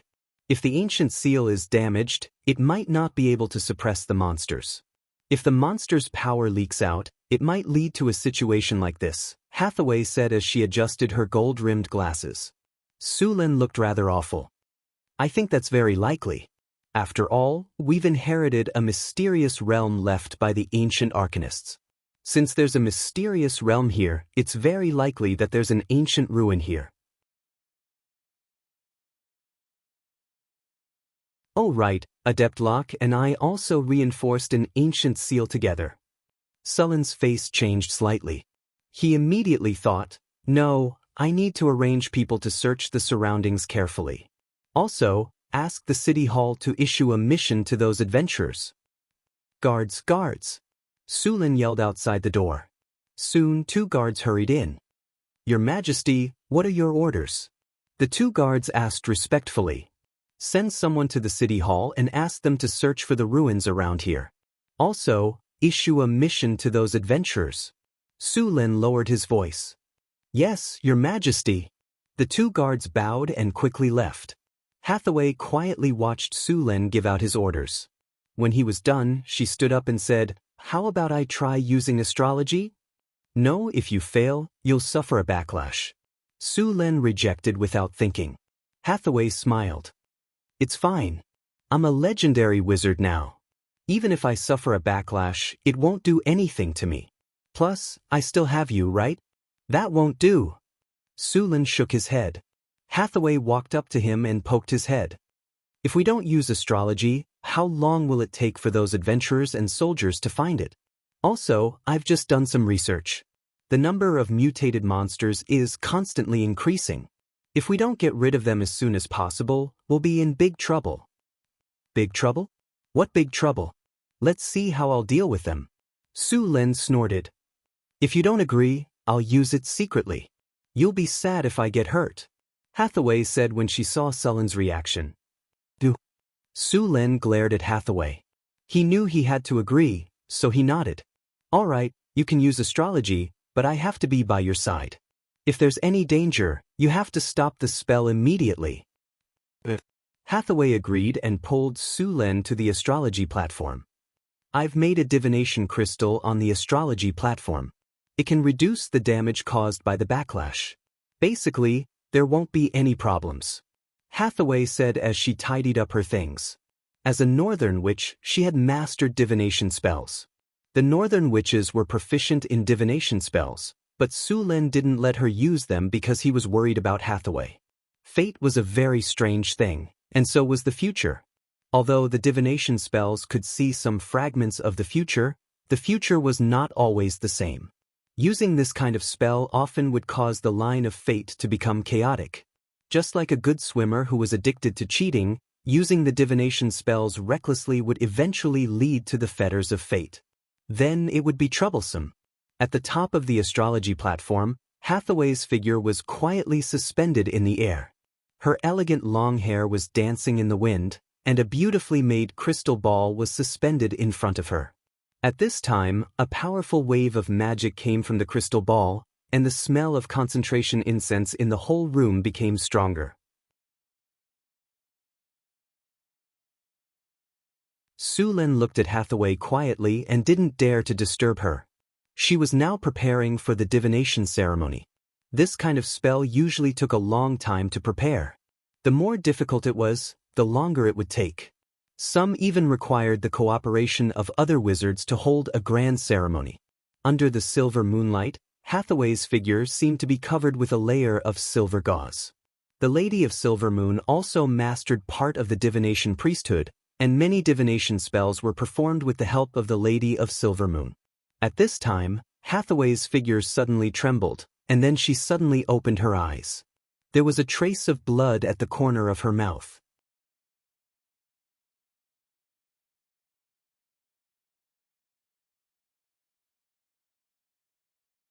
Chapter 5:35. Asterisk crack. Asterisk a light sound was heard, and a crack appeared on the crystal ball that was floating in front of her. Then, with a bang, this high-grade magic item that was worth tens of thousands of gold coins was shattered into countless pieces. Following the shattering of the crystal ball, a strange and cold aura instantly appeared on the astrology platform. Indistinct howls echoed in the surroundings, and countless shadows appeared. The surrounding space distorted, and a powerful evil intent instantly appeared, pouncing towards Hathaway. At this moment, Sullen's body flashed, and he appeared beside Hathaway. He stretched out his arms and grabbed her slender waist. Then, a dazzling lightning shot out from his eyes. Get lost! The entire astrology platform seemed to have been struck by a bolt of lightning, and the entire space lit up. In the next second, countless vengeful spirits wailed and scattered in all directions. Countless evil thoughts dissipated in an instant, and at the same time, the eerie feeling also dissipated. How are you? Are your injuries serious? Su Len landed with Hathaway in his arms. With a flash of light, a green energy full of life appeared in his hand, and it instantly merged with Hathaway's body. Physical healing. As the green energy merged with her body, Hathaway's injuries began to improve. This time, Hathaway's injuries were not serious. The main thing was that her spirit was damaged, and she looked a little sluggish. Fortunately, she was now a legendary wizard, and her soul was strong, so her injuries were not serious. Su Len let out a sigh of relief. I shouldn't have let you use this astrology spell. I didn't expect you to be injured. I'm fine. Hathaway shook her head. The spell had healed her injuries, but her spirit still needed to recover. She shook her head and said, I used the astrology spell to find the source of the mutated monsters. It was a little troublesome, but I still found it. I saw a ruin in the astrology spell. It should be an ancient ruin. Also, a world shrouded in blood and evil aura. That should be the spiritual light of the sealed monster. It didn't die. Instead, it used the power of the elemental tide to revive itself. The ancient formation that originally sealed it has been severely damaged. According to the predictions of astrology, it will completely break the seal in 2 months at most and come out again. We have to deal with it as soon as possible. Otherwise, the entire northern garrison city will be contaminated by this evil energy, and all our efforts will be in vain. A world shrouded in bloody light and evil aura? Could it be the evil god? Sulin was a little confused. Prophecy spells were very annoying. Sometimes they wouldn't tell you the answer. Instead, they would give you some hints and let you guess. Therefore, wizards who were good at prophecy spells were also very good at solving puzzles. I remember the location of the ruins.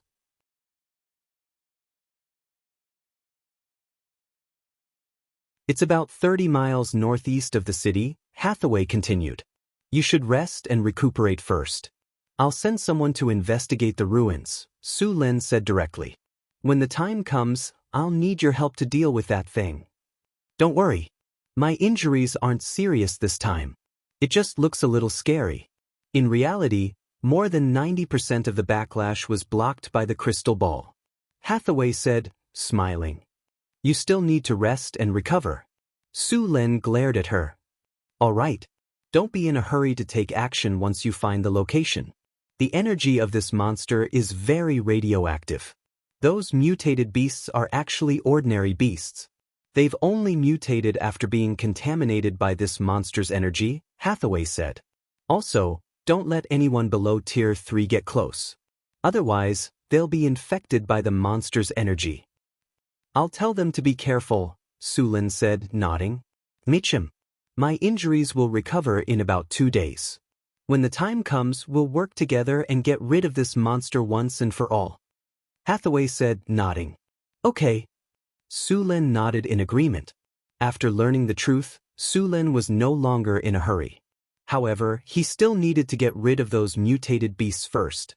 The sun shone brightly as Sulin led a group of soldiers to the outskirts of northern Garrison City. Very quickly, he discovered a strange aura. Sulin had already cleared out the outskirts of northern Garrison City many times. It was a forbidden area for monsters. Normally, no monster would be willing to approach it. The strange aura that appeared now was most likely the work of a mutated beast. A flash of light enveloped Sulin's body. A second later, he appeared in a forest. A monster that looked like a ferocious wolf appeared before him. However, this ferocious wolf had some disgusting tumors on its back. One of the tumors even had a tentacle. Its originally ferocious fangs had become even more frightening. The ferocious wolf's eyes were blood red, and its aura became violent and chaotic. Moreover, there was also an aura of madness and death mixed in with its aura. Upon seeing Sulin, the ferocious wolf became even more violent. With a furious roar, it pounced on Sulin. It seems that this aura has completely affected its mind. Even its instincts have been distorted. Looking at the ferocious wolf that pounced on him, Sulin did not take it to heart. With his strength, even if he released a little bit of his aura, it would still be very dangerous to wild beasts, ferocious beasts, and even demonic beasts. As long as they sensed danger, they would avoid it from afar. Why would they take the initiative to attack? Now that this ferocious wolf dared to attack him, it seemed that it had completely lost its mind. Before the ferocious wolf could get close to Sulin, it let out a shrill scream. Then, a bolt of lightning instantly struck the ferocious wolf. As the lightning flashed, the ferocious wolf fell directly to the ground. Then, it was turned into charcoal by the powerful lightning power. After the ferocious wolf died, The aura that originally surrounded the ferocious wolf was also swept away by the lightning. Ha! Su Len seemed to have discovered something. His figure suddenly disappeared. More than 10 kilometers away. The thick smell of blood filled the air. In the dark forest, a massacre seemed to have just ended. When Sullen's figure suddenly appeared here, a gust of wind suddenly blew. Then, a black shadow pounced on him. Bang! As soon as the black shadow got close to Su Len, it was kicked away. Its body flew backward at a faster speed than before. The huge force caused a crack to appear on the stone. However, the next moment, the black shadow in front of him pounced on him again. Its sharp claws drew a cold light. However, before it could attack Su Len, it was instantly hit by a bolt of lightning from the sky. Its entire body was paralyzed by the lightning and could not move. Claw demon? Sullen's eyes narrowed. He instantly recognized that the monster in front of him was a kind of abyssal demon.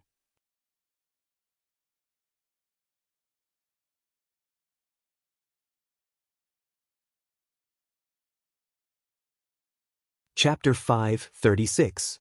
Demon? Su Len said with a cold expression, "Now that something has happened, all sorts of monsters and serpents dare to come and cause trouble. Dominate demon." A light flashed, and the low-level demon's eyes instantly glazed over. After controlling the demon, Su Len casually cast a spell and forcibly read its recent memories. Su Len said with an ugly expression, "The dimensional barrier has weakened." The dimensional barrier was a protective layer in the main material world, half-planes, and other planes.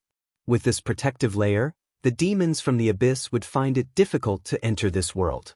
The stronger the dimensional barrier, the more difficult it would be to enter. Even if the demons came to the main material world, their power would be suppressed. This invisible protective barrier mainly targeted the existence of the gods. If the energy level was too high, it would be naturally rejected when entering the material plane. This was also the main reason why the gods and demon lords could not descend into the world. In order to avoid this rule, most of the gods used divine power to enter the material plane, while the demons used soul projection. Su Len had just received news from the demon that the dimensional barrier of this world had begun to weaken. This was not good news. Neither the demons from the abyss nor the devils from Bator would give up the opportunity to harvest the soul crystals in the main material world. The arrival of the elemental tide brought a lot of benefits, but also a crisis. The world of demons belonged to the lower planes, including the abyss, Bator, and the dark abyss.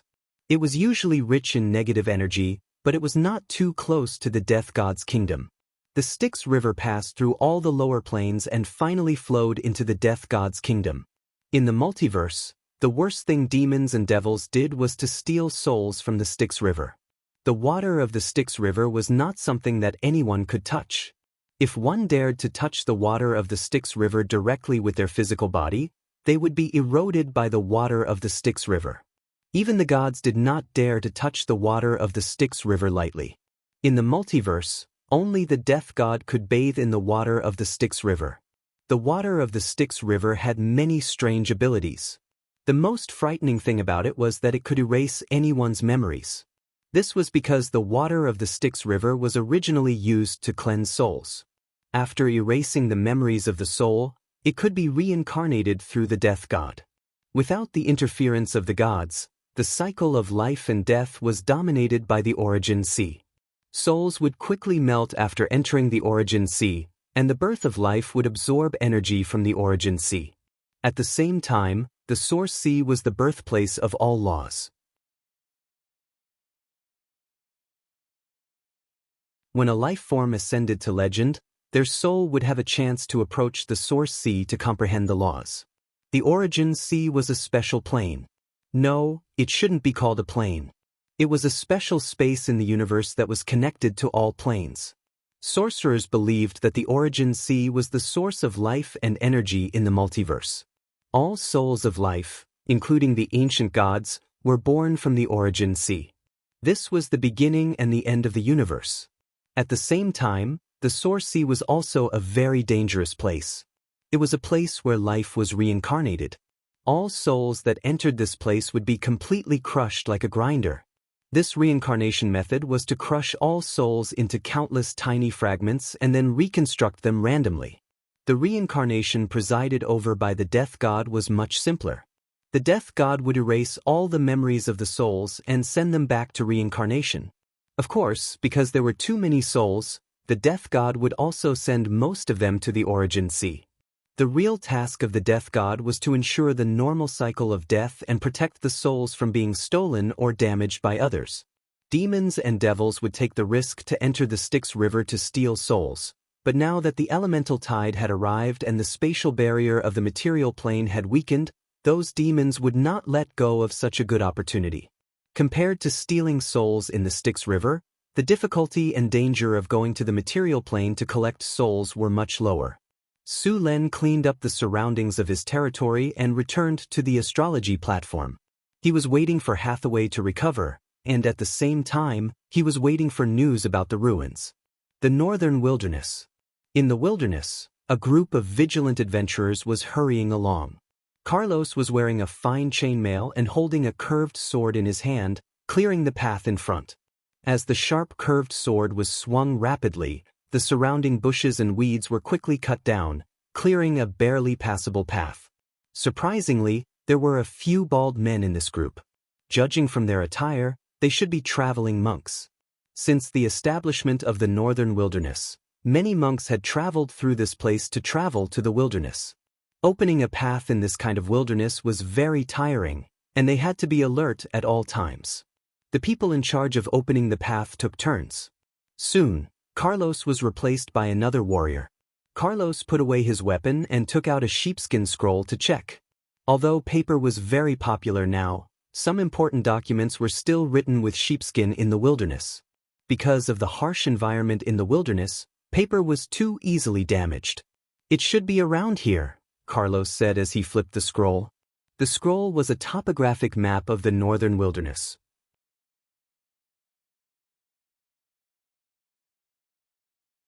After Hathaway saw the ruins with her prophecy, Su Len had marked the general location of the ruins and some of the main features of the ruins and distributed it to the mercenaries who accepted the mission.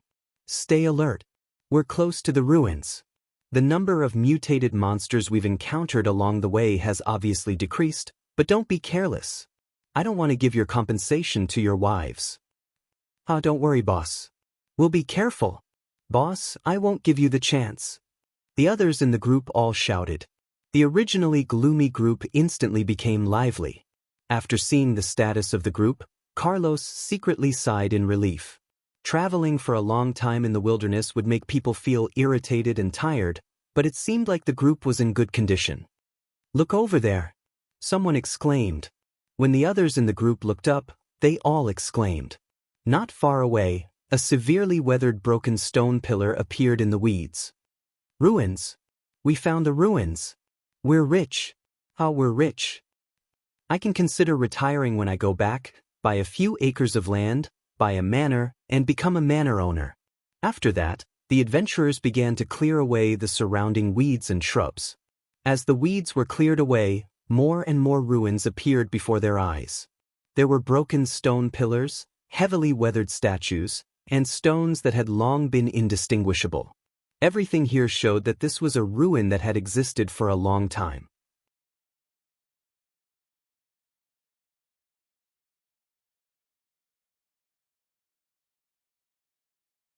Chapter 537. Carlos looked around. Only a corner of the ruins in front of him could be seen, and most of it seemed to be hidden. There were bushes and lush trees all around. Other than the part they found, there were no other ruins. He had encountered this situation before. Some ruins were protected by a layer of magic, and only by breaking this layer of magic could they enter. It was best to have the help of a spellcaster, or they would not even be able to enter. Some ruins were also protected by magic, but it seemed that the magic had been damaged due to the passage of time or some other reason. These ruins would only appear at a specific time, and when the time passed, they would be covered by magic again. Some ruins were partially exposed, and the other parts were still covered by magic. Of course, most of the ruins were not protected by magic at all, but the valuable things in these ruins had been cleaned out by countless adventurers. There were also some that were buried and needed to be excavated. There were many such ruins in the northern wastelands and deserts, but they were not easy to find. Obviously, the outer layer of magic of the ruins in front of them was not completely destroyed. Carlos was a little disappointed. He had originally wanted to search the secret realm when he received the mission from the city hall. It should be known that the wizards would give a good reward if they sold the things in good condition in the secret realm. He did not pay much attention to the city hall's warning that the ruins were dangerous and that they would report it immediately after discovering it. In his opinion, the city hall wanted to scare them because they wanted the things in the ruins. As for the dangers in the ruins, these adventurers knew very well that as long as they were careful, there would not be any big problems. After all, the magic equipment here had basically lost its effectiveness after thousands of years. Be careful!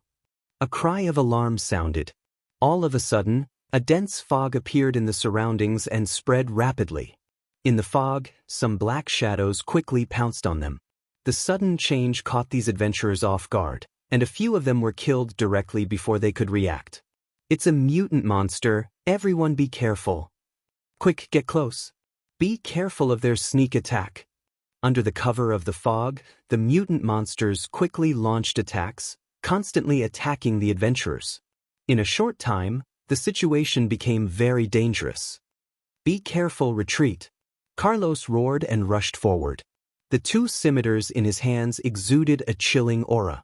He waved them like a windmill and slashed at the mutant monster. Blood flew everywhere as a howl sounded out. Following this, countless saber lights flashed out, and 10 or so gashes appeared on the mutated monster's body, and one of its claws was cut off. Carlos had no intention of letting it go. His figure flashed and rushed up again.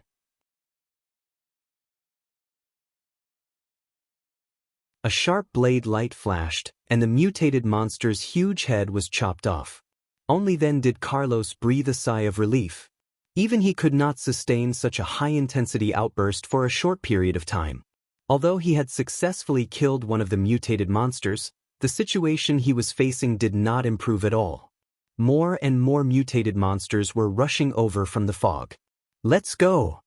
Seeing this, Carlos's expression changed greatly, and he immediately shouted for retreat. The surrounding adventurers did not hesitate and immediately retreated. Blazing sun style. A warrior monk clasped his hands together, and in the next second, a dazzling flame erupted from his body. A violent explosion sounded out, and the scorching flames were filled with a holy aura. A mutated monster was directly sent flying, and the flames continued to burn its body. Black blood slowly seeped out of its head and ears. Evidently, it was not going to survive. The surrounding fog also dispersed a little. Another warrior heavily slashed down, killing a mutated monster. Then, without taking a breather, he immediately rushed out. Charge! A dwarf covered in steel armor rode a strong male goat and rushed out, waving the axe in his hand. A few adventurers immediately followed. Expeditious steps. Gale potion. Seeing that the situation was urgent, Carlos directly opened a bottle of light red potion and had the dwarf gulp it down. A bitter taste instantly filled his mouth, and a powerful force instantly entered his body. Carlos's originally very fast speed once again rose to another level. The scimitar in his hand danced even faster, and the charging mutated monster was directly cut into 10 or so pieces. There were a lot of mutated monsters in the fog. They had a total of 18 people in this operation, including 2 warrior monks, a dwarf ram knight, 3 rogues, 2 rangers, and 5 warriors. Although the city hall indicated that the danger level of this mission was 5 stars, they did not take it to heart. Although these people were few, the whole team was made up of experienced adventurers. Even if they faced enemies more than 3 times their number, they could easily deal with them. But this time, the number of enemies was too much. You guys retreat first. I'll cover the rear. Another warrior monk saw that the situation was urgent. If they did not escape as soon as possible, they would probably be completely surrounded and killed here. Sunlight burst. Phoenix flame. A dazzling light burst out in an instant, and then infinite flames appeared from his body, instantly turning into a circle of flames that rushed in all directions. Wherever it passed, all the fog dissipated, and even the mutated monsters hiding in the fog were burned to ashes. The surrounding bushes and weeds were cleared in an instant. The figure of the warrior monk suddenly soared into the air, kicking out a series of afterimages in midair. Then, the gravel flew out like a cannonball. The chi energy attached to the gravel caused cracks to appear on the gravel tens of meters away.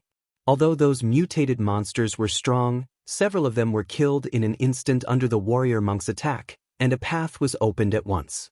"Let's go!" Seeing the passage that appeared, the surrounding adventurers did not hesitate at all. They waved their swords and rushed directly to the gap. In the face of crisis, these people burst out with powerful strength in an instant. Diamond Body. After seeing everyone rushing up, the warrior monk did not dare to delay. Although the strength of a mutated monster was not strong, a large number of them could still exhaust him here.